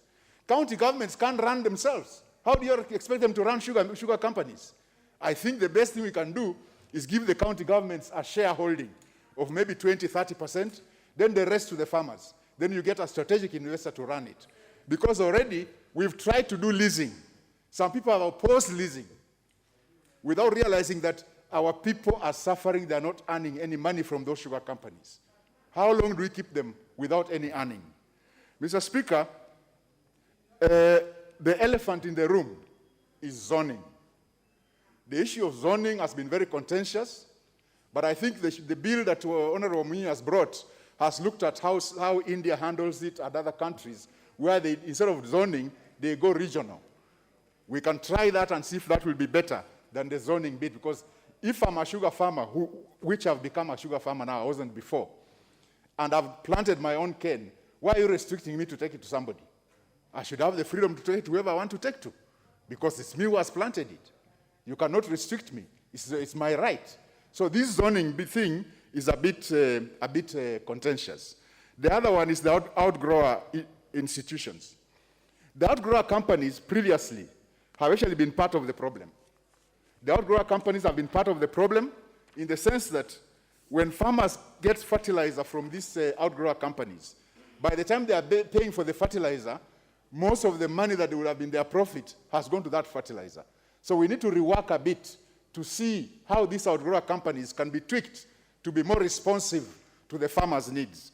But I think the critical thing right now is to have this sugar bill passed by this House so that we get back on track from where Alpha took us away from, so we can start revamping our sugar industry. Because if we don't revamp our sugar industry, then I'm afraid that the western part of this country will need to look for another crop that will keep our people afloat. Otherwise, Mr. Speaker, as you see all of us here from the western part of Kenya, why we are sitting here, we have not gone home, because at home everybody's waiting for money. They don't have money. People's sugarcane has not been harvested. It's still in the land. But by the time they harvest it, the weight has gone down. So they end up getting a pay slip negative. They don't have anything. And I'm afraid to say this, and I don't fear to say this. Some people in this country have actually driven us in that direction, to impoverish us so they can take advantage of us politically. This must end. Please, I beg you, the House, let's pass this bill as quickly as tonight. Thank you, Mr. Speaker. Honorable Kibiwot, member for Tinderet. Honorable Speaker, I rise to support the bill, and I want to commend Honorable Munyinyi for this very important bill. Honorable Speaker, as a farmer and a representative of the farmers, and as a member of the Sugar Caucus, Honorable Speaker, this country has a huge potential to really get a lot of resources from the sugar. Honorable Speaker, this bill actually repeals the Crop Act. The Crops Act of 2013 actually destroyed the sugar industry. It is responsible for making sugar a very important crop that today is not even considered in the upper body. Honorable Speaker, this bill looks, among other things, how to really make the Kenyan farmer to be independent, to have a means. When we were growing up, Honorable Speaker, our parents were sugarcane farmers, and we were able to pay fees. They were able to pay hospital bills. But with the advent of the 2013 Crops Act, Honorable Speaker, actually the sugar industry was relegated to a subsector. You'll realize that the 2013 ineffectively brought the sugar industry down. It introduced and led to the decline of the management of the sugar farms. Sugar crop, Honorable Speaker, was looked at as not profitable in this country. In fact, many of the sugar barons in this country will have actually made this country a market other than the farmers themselves producing the crop. This bill looks into three things. That one, it looks into developing the sugar board. Honorable Speaker, sugar board is going to ensure that all the farmers' needs are actually going to be addressed. You'll realize that in sugar board, Honorable Speaker, farmers will now have a say on what they are supposed to do as farmers. Two, they will also come in with the issue of the sugar development levy. Sugar development levy, Honorable Speaker, is going to give farmers some loans, some inputs to have fertilizer in their farms. You'll realize that most sugarcane farmers in my constituency are actually producing a lot of sugar, but you'll realize that a number of private factories, a number of them, though they normally pick sugar from farmers, they also repackage imported sugar in their factories. To an extent that you'll realize that many of the crops in the farms now, a lot of the crops in the farms are 20, 24 months old. Yet a very good or mature sugar should be 18 months. This bill looks into that. In fact, it goes on to disallow zoning. I want to allow the honorable members that we are in a free market. There is no way you will force me to sell my sugar to factory A or factory B, yet factory C, even if it is 100 kilometers away, if they are able to pay, I can be allowed to take my sugar there. So this bill has disallowed zoning in this country. And I want to allow the Honorable Munyinyi for that and the Agriculture Committee. Honorable Speaker, when you look at Sugar Development Fund, this fund has been subdivided into three. That one, we are going to develop the infrastructure. You'll realize that many of the machinery in the sugar industry, Honorable Speaker, are very heavy. Most of the roads are actually worn out. And when we don't have a fund, and actually you'll realize that this Sugar Development Fund, about 40% will be used in the development of infrastructure. 20% will be plowed back to be used for the development of farms. And 5% will be used for actually sugar, to develop what we call farmers' representatives and activism. Honorable Speaker, I want to laud this because you'll realize that we have a number of sugar associations, such as Kenya Sugar Growers, Kenya Federation of Sugar Farmers. These are bodies that have actually tried to press the government. They have been the only voice of the farmers, yet nobody have ever heard them. Through this bill, they will be able actually to have a means, because farmers have been contributing their money, their own pocket money, to come and voice issues affecting the Kenyan farmers. With this bill, they will actually have a resource that they will assist. Honorable Speaker, this bill is quite very important. If you look at the establishment of the Kenya Sugar Research Foundation, this is very important. Kenya Sugar Research Foundation has been in existence in this country for many years. But with the advent of the crop sub of 2013, it became an appendage of KALRO, and nobody actually funded it. Honorable Speaker, if you go to Gibos Sugar Research Center, a number of sugar varieties had been developed. And these sugar varieties are actually early maturers. They have better sucrose content, and they'll be able to give farmers a better return.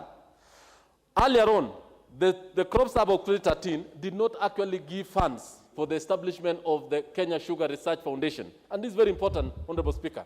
It will give jobs to our young.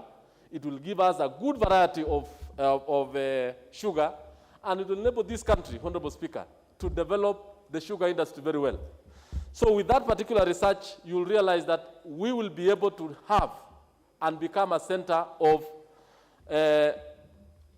crop development, especially on sugar.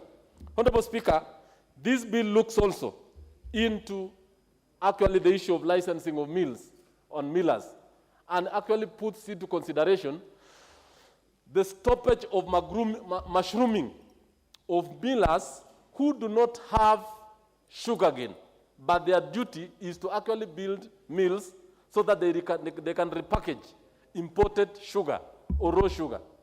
Honorable Speaker, I think you've heard what the Honorable Minority Leader said.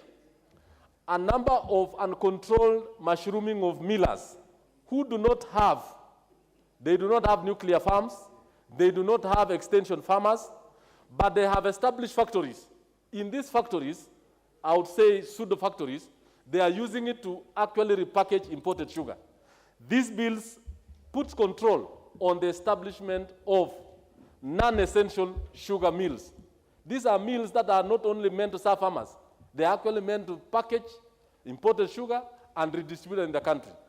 In the guise that they pick a few crops from the farmer, just assume that they are milling, but in the real sense, they are not doing much. But they are actually milling, they are actually repackaging imported sugar. So the bill ensures that such a kind of establishment of such kind of mills is not allowed.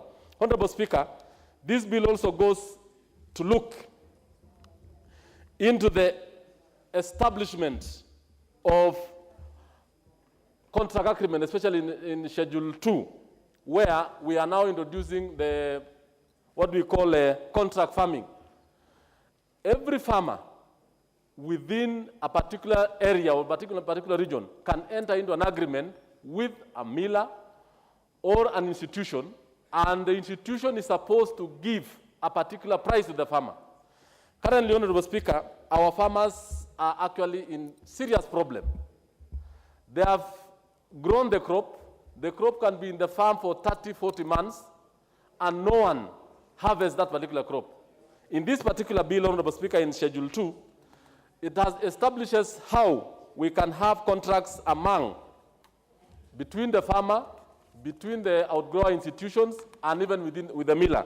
And therefore, it will enable the farmer have his rights not trampled upon.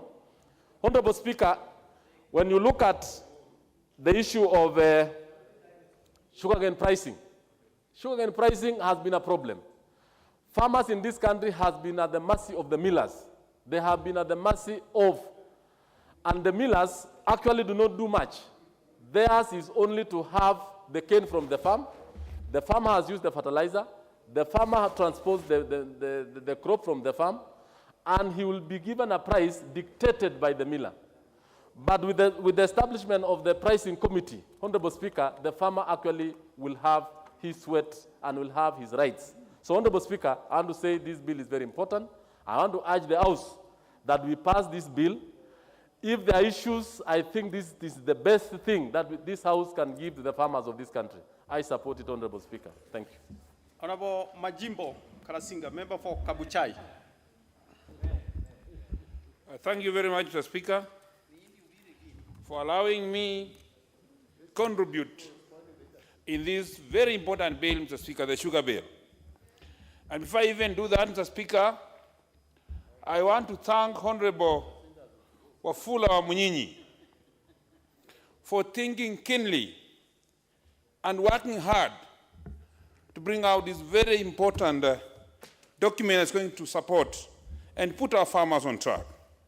I'll first start, Mr. Speaker, by thanking the way the board has been constituted, Mr. Speaker.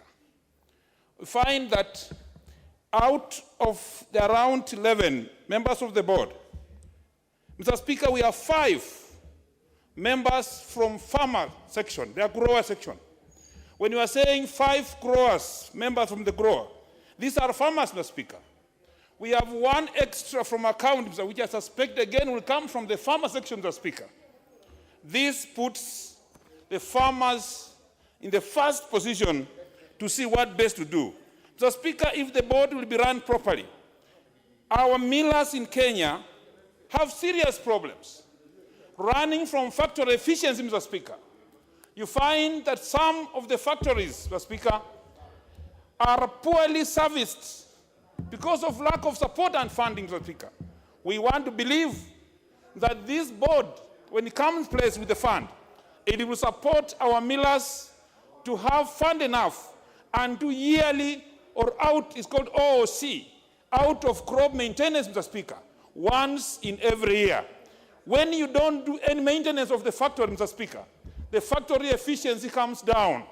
And when you come, the ratio is called the TCTS ratio, Mr. Speaker.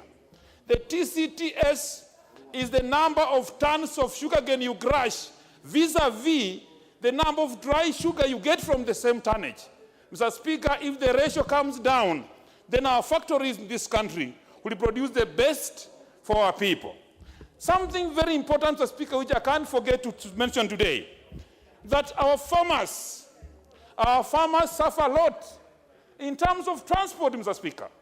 We want also to see that the board comes in space and addresses the issue of the farmer transports. Because when cane is harvested, Mr. Speaker, it is the farmer who takes cost of the sugar from his farm to the miller. Mr. Speaker, I want the board to come up. When it comes in the regulations, Mr. Speaker, we find that let the miller take the cost of transport.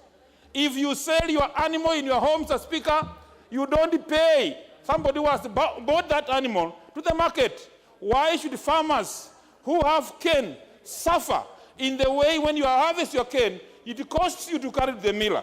Finally, Mr. Speaker, about this bill, Mr. Speaker, you find that when they harvest your cane, you cannot know the tonnage of this cane, Mr. Speaker, until you go to the factory. We want these millers to weigh sugar in their farms so that farmers can know when they release you their product from the farm, they know how much they have gotten to you. Sometimes, Mr. Speaker, we have things called the spillages. The spillages on the way is a cost of the farmer. When farmers give you A farmer can take care of his cane for 16 months, taking care of all the cane 16 months, protecting from predators and all the destroyers. But when you harvest, the Speaker, the trucks that carry this cane spill over on the road. The farmer gets the difference from the cane that is spilled over on the road and that from the farm. So I support the bill, and I want to thank Honorable Wamunyinyi for taking this serious bill and going to support our people. Without forgetting this, the Speaker, is that even the board that we have here, should have a fund established to take care and cushion the employees, the Speaker. We have millers in this country, Mr. Speaker, who have gone for 12 months without salaries. One from Bungoma, Mr. Speaker. Nzoia Sugar Company, Mr. Speaker. Employees have gone for over 11 months without salary, Mr. Speaker. How do you expect a factory to perform? We must have a board, should set aside a fund and cushion some of the things that affect our mills. Thank you, Mr. Speaker, and I support this. Honorable Shamala Jennifer. Thank you, Mr. Speaker, sir. I rise to support, and I wish to congratulate Honorable Wafula Wamunyinyi for this timely and most urgent bill. Mr. Speaker, with the most humility, it is my with utmost humility, it is my considered opinion that there are certain issues that we must address which are fundamental as we move to the committee stage. And one of these issues is, and we must ask ourselves, we have had a sugar board in the past. We then amended the law and put the industry of sugar under the Agricultural and Food Authority, and we are now bringing it back as a sugar board. What happened in between these stages, and what are really the issues bedeviling the sugar industry? Indeed, in 2016, we had 220,800 hectares of sugar. In 2017, it was 191,200,000, a reduction of 29,000 hectares. And these reasons have been expounded here. Indeed, the issue of leasing out these factories to private entities will be taken into consideration in accordance with the framework of the public partnership, the public-private, it was called the public-private partnership legislation that we actually just passed last week. It is important for us to recognize that we produce sugar at 95,000 shillings per ton, yet countries like Egypt, Malawi, Uganda produce it at 35,000 shillings per ton. What are the reasons? And these are the questions that I would appreciate that would come up when we do go to the committee stage. Of course, we cannot begin to underscore the importance of discussing the cartels behind this sugar industry. It is a national issue. It is not just an issue from Bungoma, for Kakamega, for Homa Bay. It touches on Kwale and so many other areas and counties of this country. And let us not forget that in 2018, there was an inquiry into the issue of sugar, and this report was thrown out. We must re-investigate, re-question, and ask ourselves and really interrogate the issue of the cartels behind this sugar industry. And with those few remarks, I once again congratulate Honorable Wafula, and I hope that when we get to the committee stage, which I sincerely hope will be after a closure of debate that will happen today, if we are all in agreement that we get to a committee stage as soon as after recess, and we can then have this bill enacted. With those few remarks, I support, Mr. Speaker. Honorable Akinyi, member for Kisumu.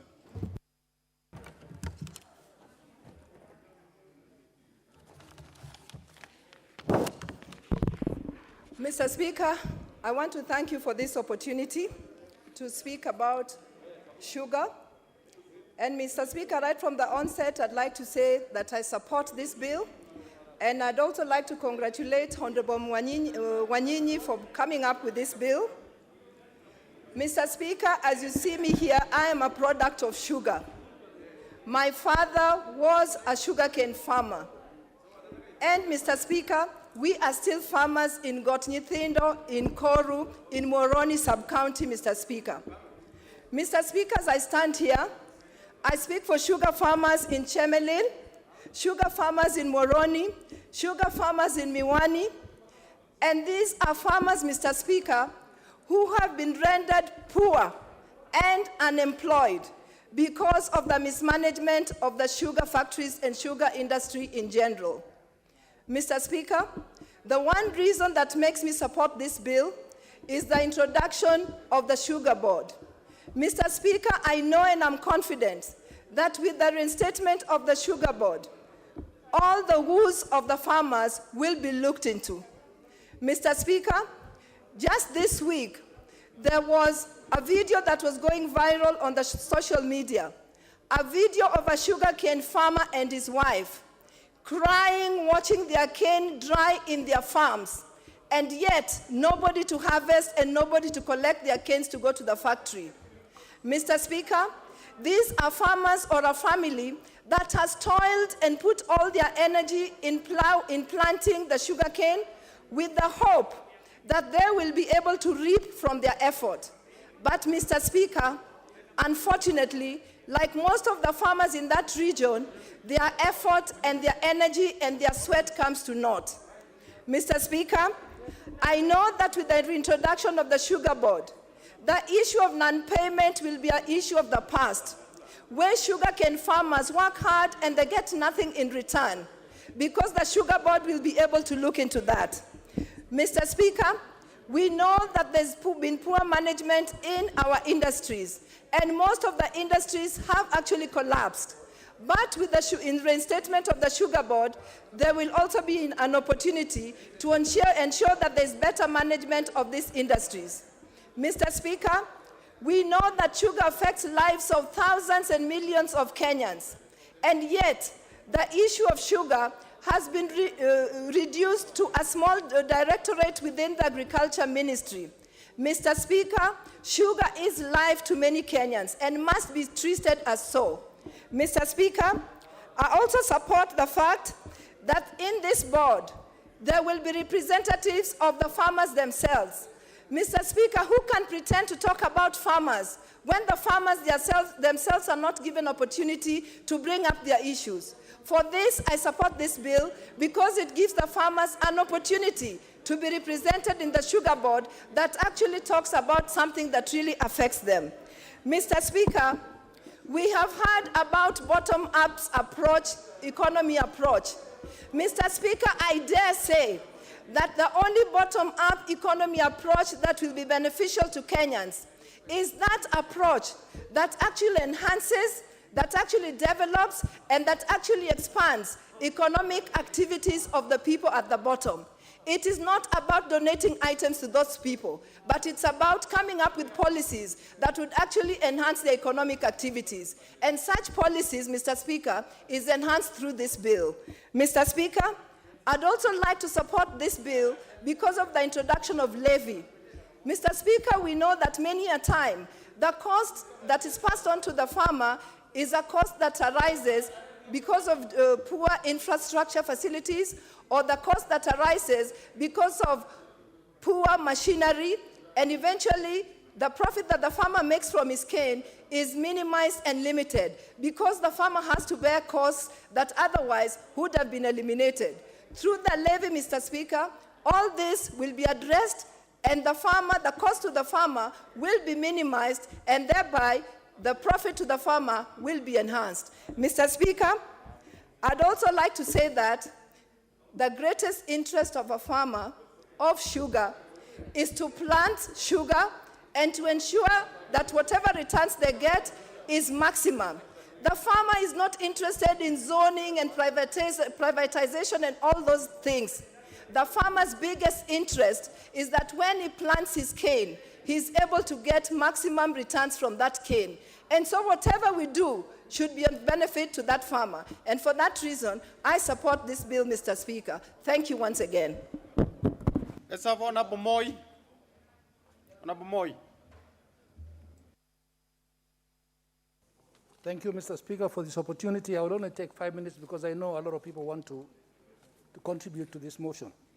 And Mr. Speaker, a sugar cane was introduced in this country in 1902.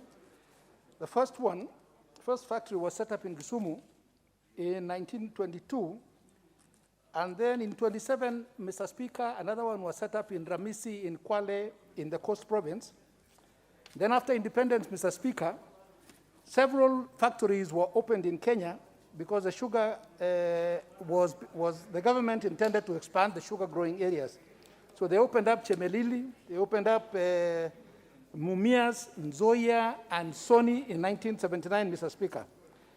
Mr. Speaker, the sugar industry supports close to 6 million people, which is about 16% of the population of this country, and contributes close to 7.5% of GDP in this country. So that makes sugar, Mr. Speaker, a very, very important commodity.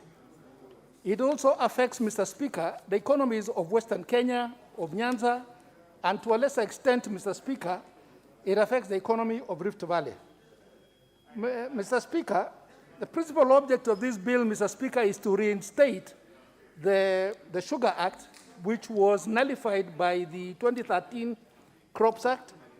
And by enacting the bill, Mr. Speaker, the Sugar Board, which had been taken over by AFA in 2013, will become operational, Mr. Speaker, because of this bill. And we thank Honorable Wamunyinyi for that, Mr. Speaker.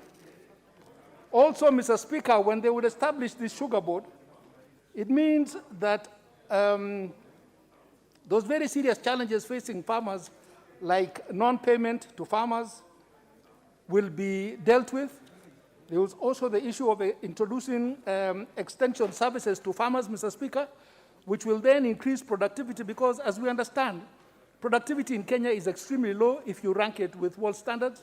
Kenya produces close to about 60 tons per hectare, while in Malawi they produce, Mr. Speaker, close to 103, and in Zambia it's close to 115. So even in comparison with other African countries, Mr. Speaker, we're still very, very low. And it's because we do not have all these services that farmers require, Mr. Speaker. So, Mr. Speaker, by establishing also this board, we introduce the Sugar Development Levy, which will be used, Mr. Speaker, for financing and for research. And, Mr. Speaker, as the bill seeks also to establish this board, several roles also come into play, where the board becomes also an enforcer and a monitor to see that certain standards in the sugar subsector are complied with, namely the sugar value chain, because that is extremely very important, Mr. Speaker. Also, Mr. Speaker, in this bill, the Sugar Arbitration Tribunal is set up, which will resonate with all stakeholders, because there will be a place now where all these actors in the sugar subsector will be able to arbitrate, Mr. Speaker. And also, government will be able to resource this tribunal with the judicial requirements of tribunals, Mr. Speaker.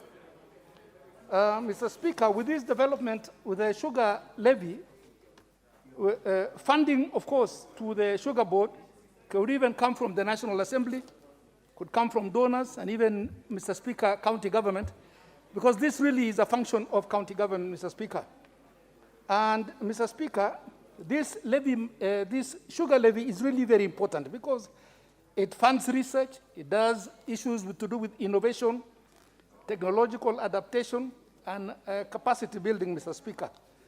So, Mr. Speaker, finally, demand for sugar everywhere is growing, and at the same time, this sector requires a lot of reforms, Mr. Speaker, because we need new varieties, we need to increase productivity, we need to make timely payments, Mr. Speaker, to farmers.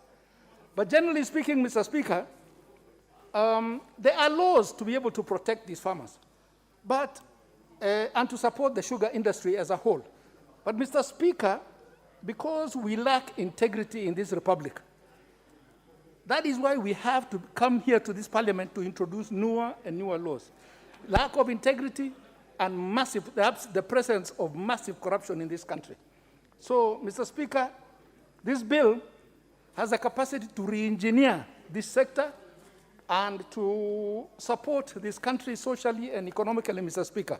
So with those few remarks, Mr. Speaker, I support.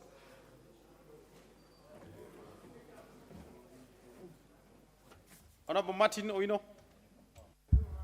Thank you, Mr. Speaker. First of all, I want to thank Honorable Wamunyinyi and the entire Committee of Agriculture, led by Honorable Silas Tiren and also our Vice Chair, Honorable Kate Waiguru. Mr. Speaker, I come from a sugar growing area, and we have a huge problem where children are not going to school because there's no income coming. Poverty is high, education has dropped, because when cotton growing collapsed, Mr. Speaker, the only cash crop which remained is sugar. And this bill, the committee looked at it at a greater length, and I think we will be submitting some changes, amendments rather, at the committee of the whole house. But as Mr. Speaker, it does good to a farmer. In fact, I can say with boldness that the farmers are back. And they're back in this format. Number one, the board which is going to be created will have more farmers in it than anybody else. To be exact, 5 of the farmers will be in that board. Mr. Speaker, even when we talk of shares, when we go private with the millers, as per the sugar report, we will have 51% in that board, having those shares by farmers. Also, the millers will also have their own board, and farmers will be represented, and we are suggesting 51%.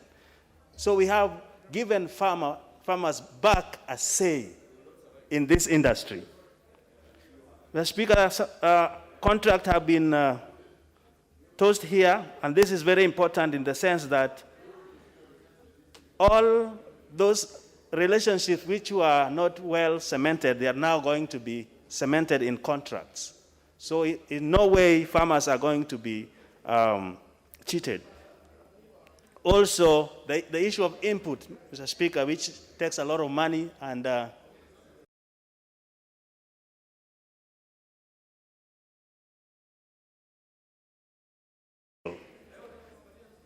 pricing have been talked here, and now what this bill does is that farmers are also given power in subcommittees that consider pricing. And one of the members here suggested, I think Dr. Iseli, that sucrose content will be also considered as a part of pricing so that farmers are not losing out because of the volume, but also that content will play a great role. The most important thing which has not been mentioned here is licensing and registration of these millers and also the jaggeries.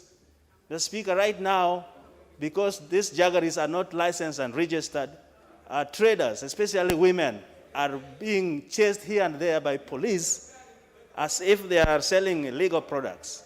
So after registration and also licensing these jaggeries, these commodities, molasses, sukaringuru and all that will be legal, and nobody will be harassing them on that front. The Speaker, the cane maturity is an issue, because right now, canes can go for more than even 30 months, and they lose weight. As farmers lose weight through those canes, they lose prices as well. So this bill sets some caps that the first cutting should go up to 16 to 20 months, I think, and then the ratoons will go a little bit further from 16 to 22. This bill, if enacted, no miller will delay to pick the cane until the cane flowers in the farms. And that is where we are losing. And actually, when cane flowers, it attracts fires. And many farmers have lost canes in the fire.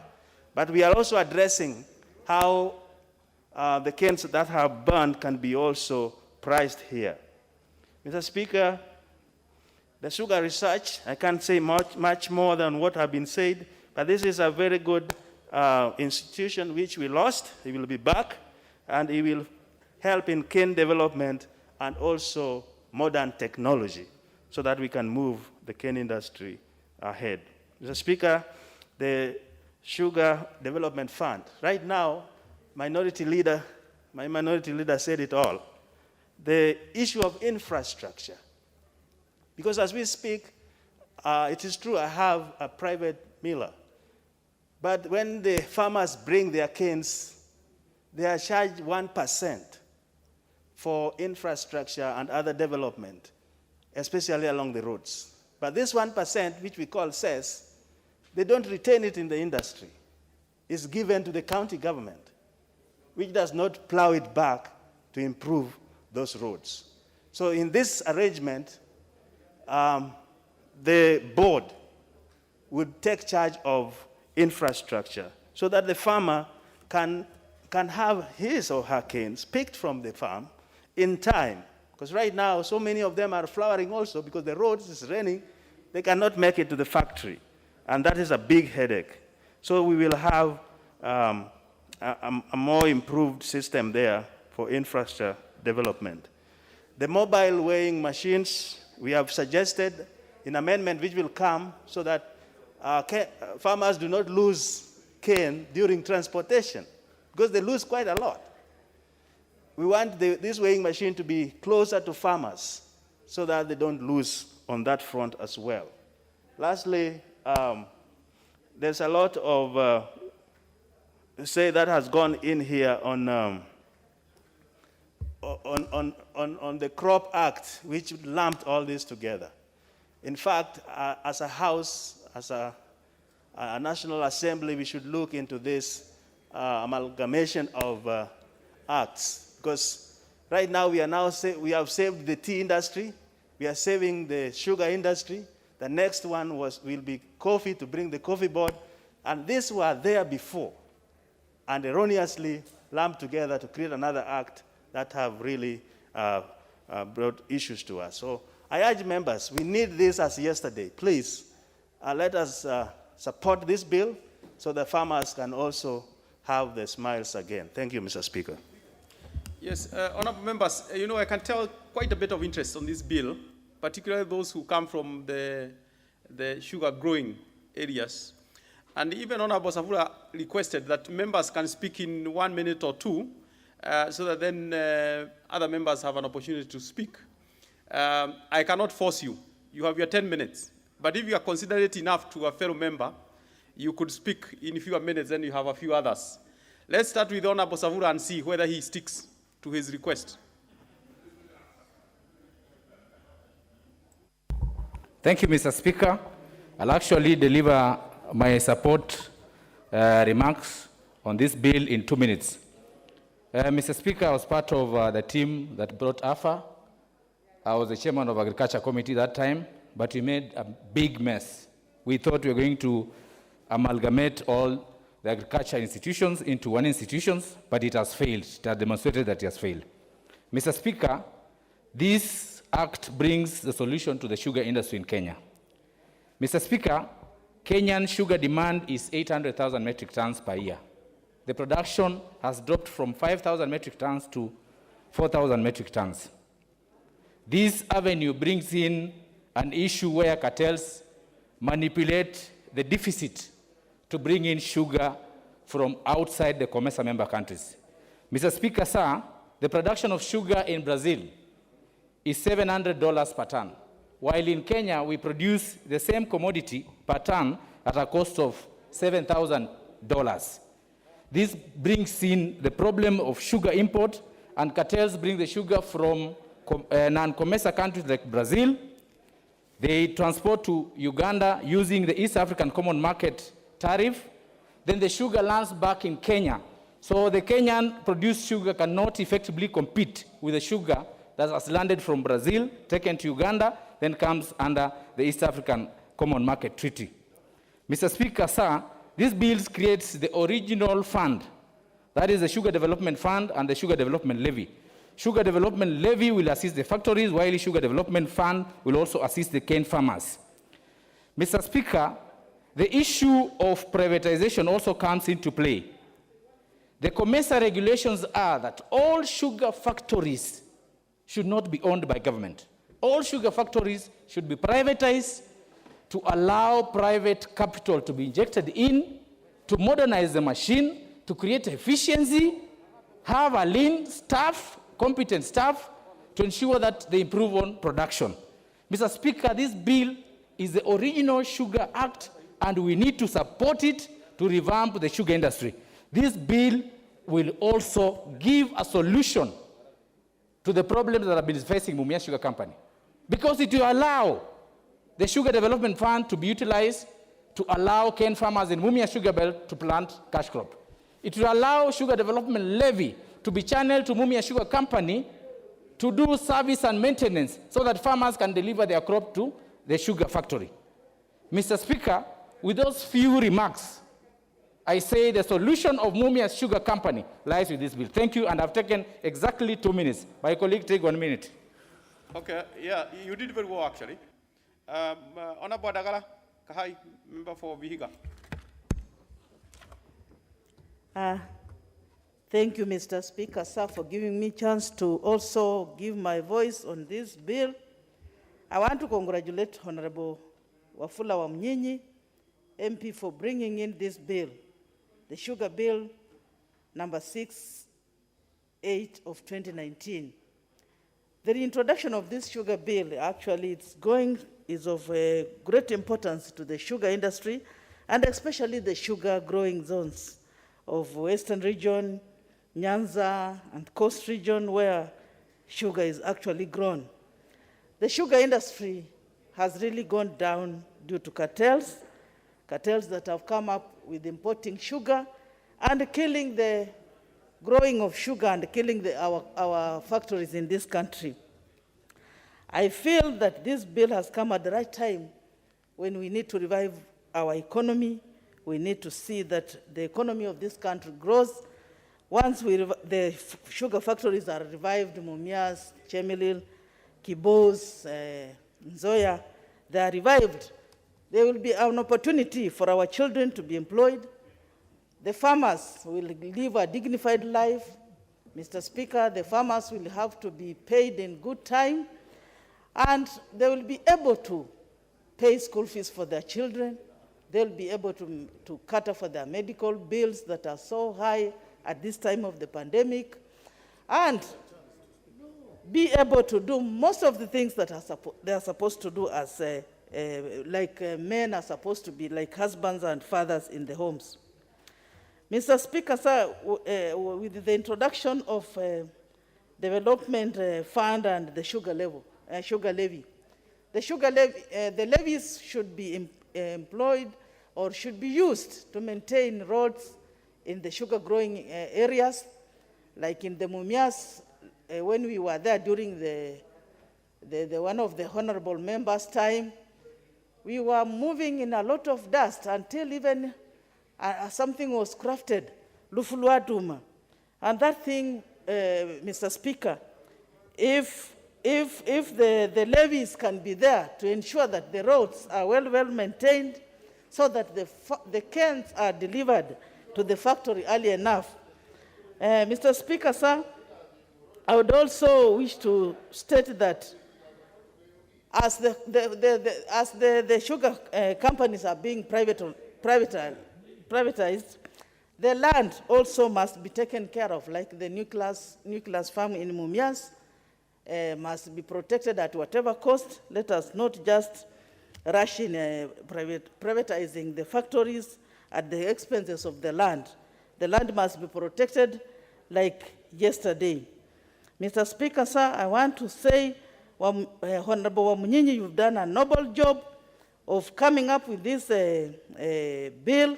And again, I would wish to say this, Mr. Speaker, sir, the research station at Kibosi. Right now, most of the farmers, you can find their canes, since they took too long to be harvested, they have dried on the farms. The Kibosi research should come up with a type of seed that can take a very short time, and the level of the sucrose in it should be higher, so that farmers can plant a cane that will be harvested quite early enough so that they are paid back and they do their own things as it's required. Thank you, Mr. Speaker, sir, for giving me this time to talk on this bill. And at this moment, I want to support the bill as it is. Thank you, Mr. Speaker, sir. You did well. You took 4 minutes. Member for Kericho.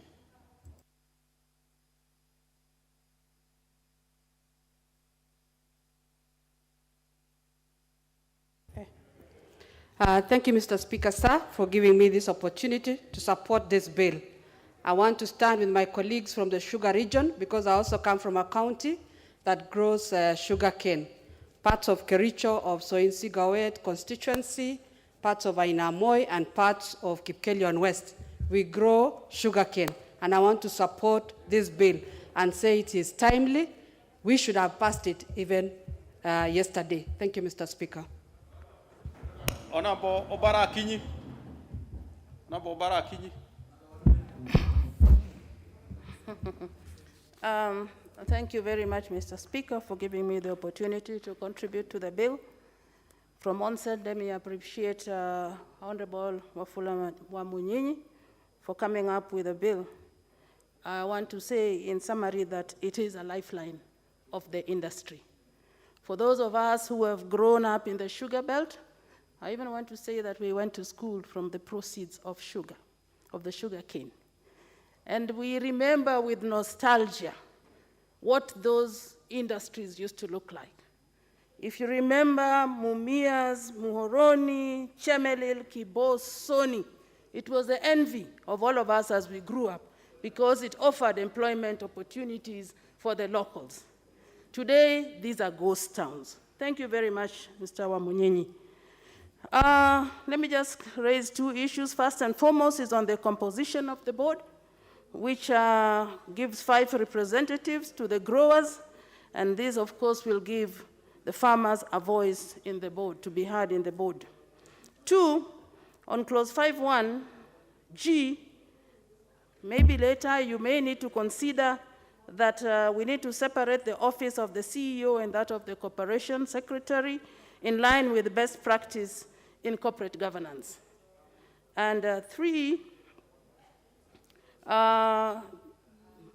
are the issues of that this bill gives the farmers an opportunity to own this sugarcane by providing 51% of shares in case of privatization of the sugar companies. And this is one of the best things that have happened. In terms of the recruitment of the members of the Sugar Arbitration Tribunal, again, Mheshimiwa Wamunyinyi, I hope you're aware that tribunals fall under the judiciary. And therefore, I propose that we amend this to allow the Judicial Service Commission to recruit all the members because of this requirement. Let me also give a chance to my colleagues. Once again, I support. Thank you very much. Honorable Mabonga.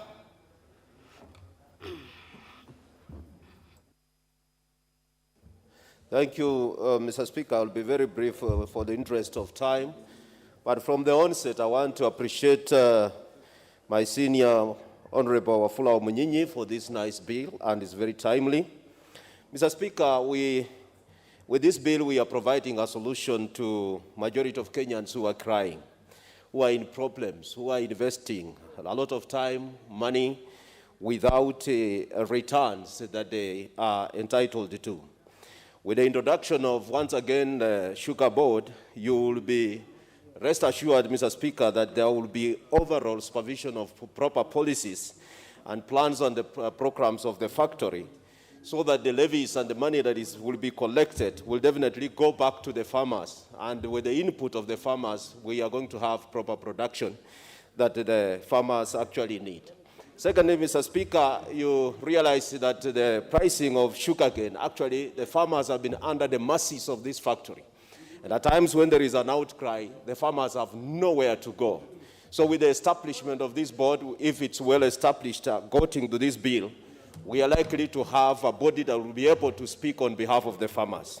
Mr. Speaker, this is something very important because the rights of the farmers have been violated for quite some time.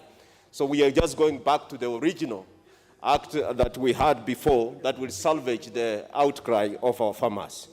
Most of the farmers today, they have sugarcane in the farms that will last several years in the farm.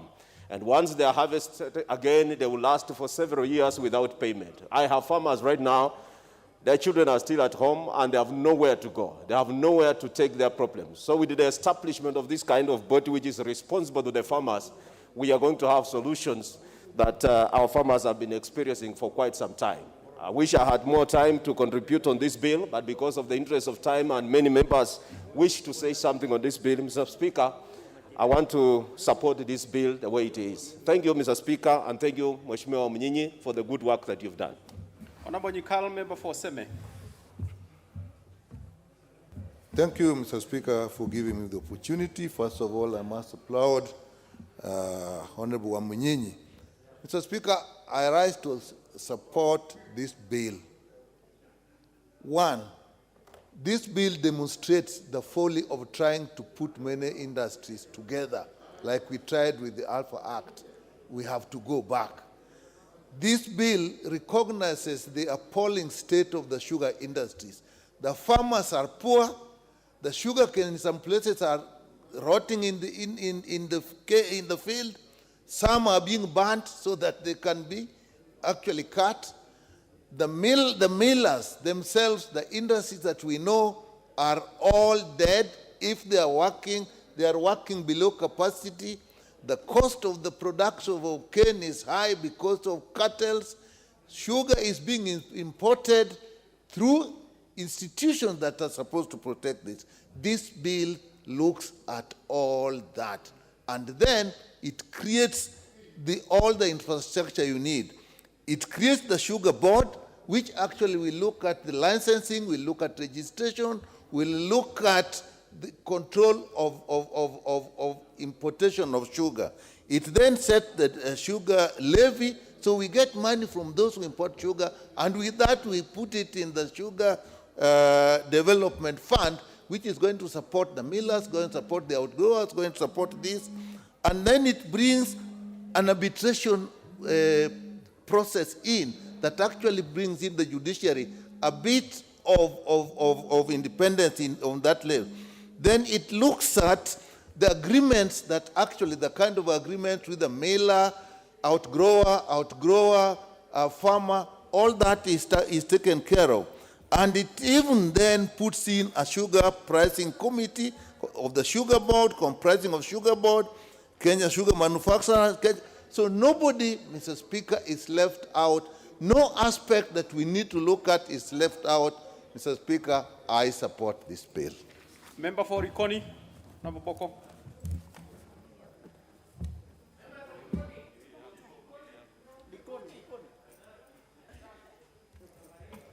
Nimekasirika Mr. Speaker kwa sababu nimeweka hata mbele ya watu wengi zaidi hapa, lakini sikupata hiyo nafasi. Lakini nashukuru pia nimepata hii nafasi kidogo, na mimi niunge mkono huu mswada kwa sababu hata Pwani kuna mambo ya sukari. Tulikuwa na kiwanda cha Ramisi ambacho kilikuwa kiwanda cha umma, na kiwanda kile kikaweza kufa mpaka sasa. Nataka niseme ya kwamba bodi hii ambayo itatengezwa itaweza kusaidia kuleta soko la sukari yetu hapa Kenya. Hivyo basi kuboresha uchumi wetu wa kitaifa na uchumi pia wa wakulima wetu wa mambo ya sukari. Vile vile makateli wa mambo ya sukari wanaoleta sukari haramu, sukari ambazo zitakuwa na madhara ya kiafya katika taifa letu la Kenya, wanaweza kudhibitiwa kupitia bodi hii ambayo itakuwa imetengenezwa kuangalia majukumu kama hayo. Vile vile pia mambo ya utafiti. Ni vizuri sana tukifanya utafiti ili kuweza kuboresha mazao, tuweze kupata mazao zaidi na tuweze kupata pia tofauti nyingi katika huu mmea wa sukari ama mmea wa miwa ili tuweze kupata sukari kwa kiwango cha hali ya juu sana. Vile vile wakulima wetu kupata hisa 51 katika hizi kampuni ambazo ni za watu binafsi na pia katika zile kampuni za kusaga. Hiyo itawapatia nguvu sana wakulima wetu wa mmea wa kuweza kutengeza sukari ama mmea wa miwa.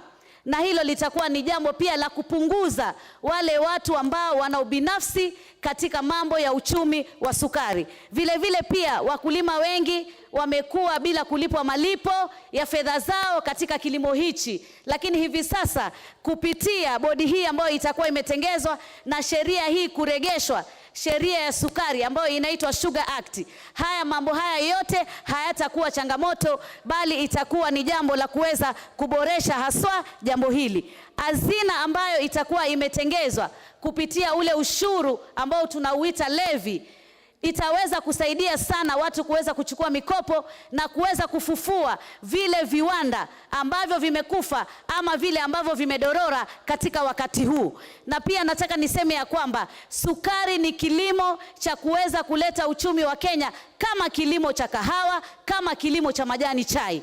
Kwa hivyo ni kilimo ambacho sisi kama taifa letu lazima tukuchukulie kwa njia ya hali ya juu ili tuweze kujenga ajira pia kwa vijana wetu na kuweza kuboresha uchumi katika kaunti zetu, haswa zile ambazo zina kilimo cha mambo ya sukari, ndio tuweze kuendeleza nchi yetu kwa pamoja. Vile vile pia Bwana Spika, nataka niseme ya kwamba jambo hili ambalo limewezesha hivi sasa tuwe tunaweza kuzungumzia uchumi uno wa sukari, utaweza kuondoa zile changamoto zote ambazo zilikuwa changamoto pia za mambo ya policy ama sera zile ambazo zitakuwa zinasimamia kilimo hichi chetu cha sukari. Tutaweza kujua sera muafaka ambazo zitakuwa zinafuatiliwa ili tuweze kuonyesha kwamba wale wakulima pale mashinani wataweza kufaidika haswa katika kilimo hichi. Kwa hivyo Bwana Spika, najua watu ni wengi, mimi napenda kumuunga mkono na kumpatia kongole Mheshimiwa wa Munyinyi, na niseme ya kwamba kupitia jambo hili leo tutaweza kujivunia kuweza kufufua viwanda vyetu vyote ambavyo vilidorora ama vilikuwa vimekufa kwa sababu za kimsingi ama sababu ambazo hatuwezi kuzizungumzia kwa hivi sasa. Naunga mkono mswada huu. Asante sana Bwana Spika. What is out of order, Honorable Masaka? Member for Ikolomani. Thank you, Mr. Speaker. I rise under Order 95. Going by the mood of the House, Mr. Speaker, is it in order that you request for the mover to reply? Well, you probably are not, you are not in order until I establish whether that you have studied and established the mood of the House correctly. Honorable members, I will confirm that now the mover be called upon to reply. With as many as are of that opinion say aye. With as many as are of the contrary opinion say nay. Nay. The ayes have it. Mover, Honorable Munyinyi.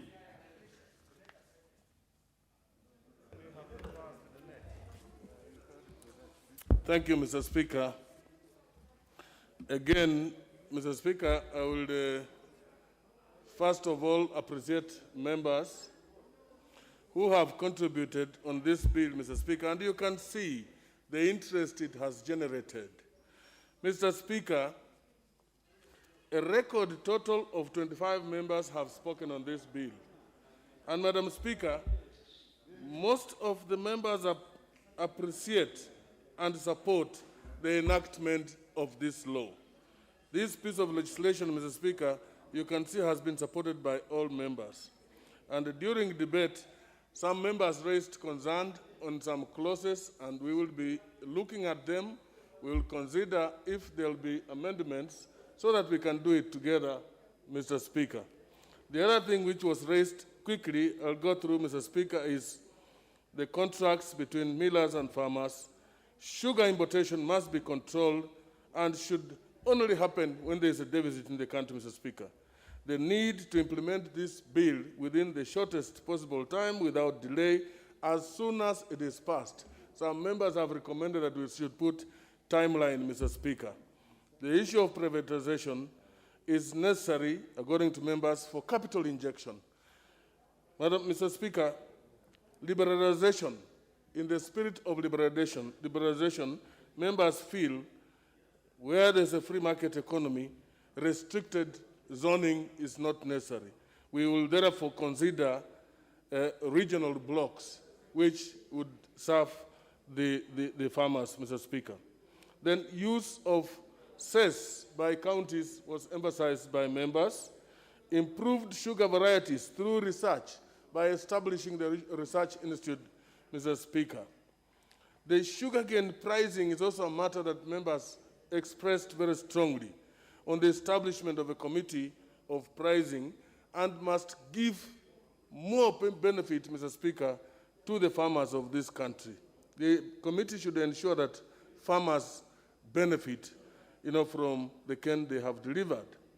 The issue of licensing of millers and any others, with jackeries and so on, within the industry also came up strongly. You have had also, Mr. Speaker, clarification on arbitration where necessary, raised by members. And finally, payment of farmers dues should never be allowed to delay, Mr. Speaker. Now, Mr. Speaker, with those few remarks, once again, I thank the members. You can see they even have stayed in the House, even to take a vote as late as now. I beg to reply, Mr. Speaker. Order members. Yes, indeed, even before I put the question, I can actually confirm this is very, very encouraging. The members who are here in this House, because of this particular business, particularly from those from the sugar growing, and even those who are not. I can tell, especially those who are not from sugar growing, have also been here. But those from Western Kenya, those from Coast, those from Rift Valley, and many others who are from other regions, even in the north, is very, very encouraging, the number of members who are here because of this particular business. Honorable members, I will put the question that the Sugar Bill, National Assembly Bill number 68 of 2019 be now read a second time. Will as many as of that opinion say aye? Aye. Will as many as of the contrary opinion say nay? The ayes have it.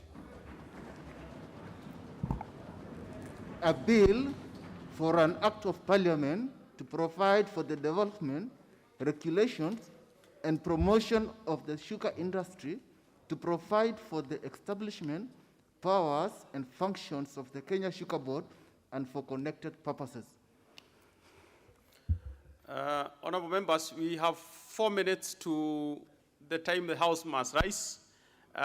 We really may not proceed to the next business, having only 4 minutes to 7 p.m. So, honorable members, it will be important for you to take note of the notification of recess, the notification in the order paper of recess from 9th of July to 2nd of August 2021. Honorable members, the time being 4 minutes to 7 p.m., this House sat adjourned until Tuesday, 3rd August 2021 at 2:30 p.m.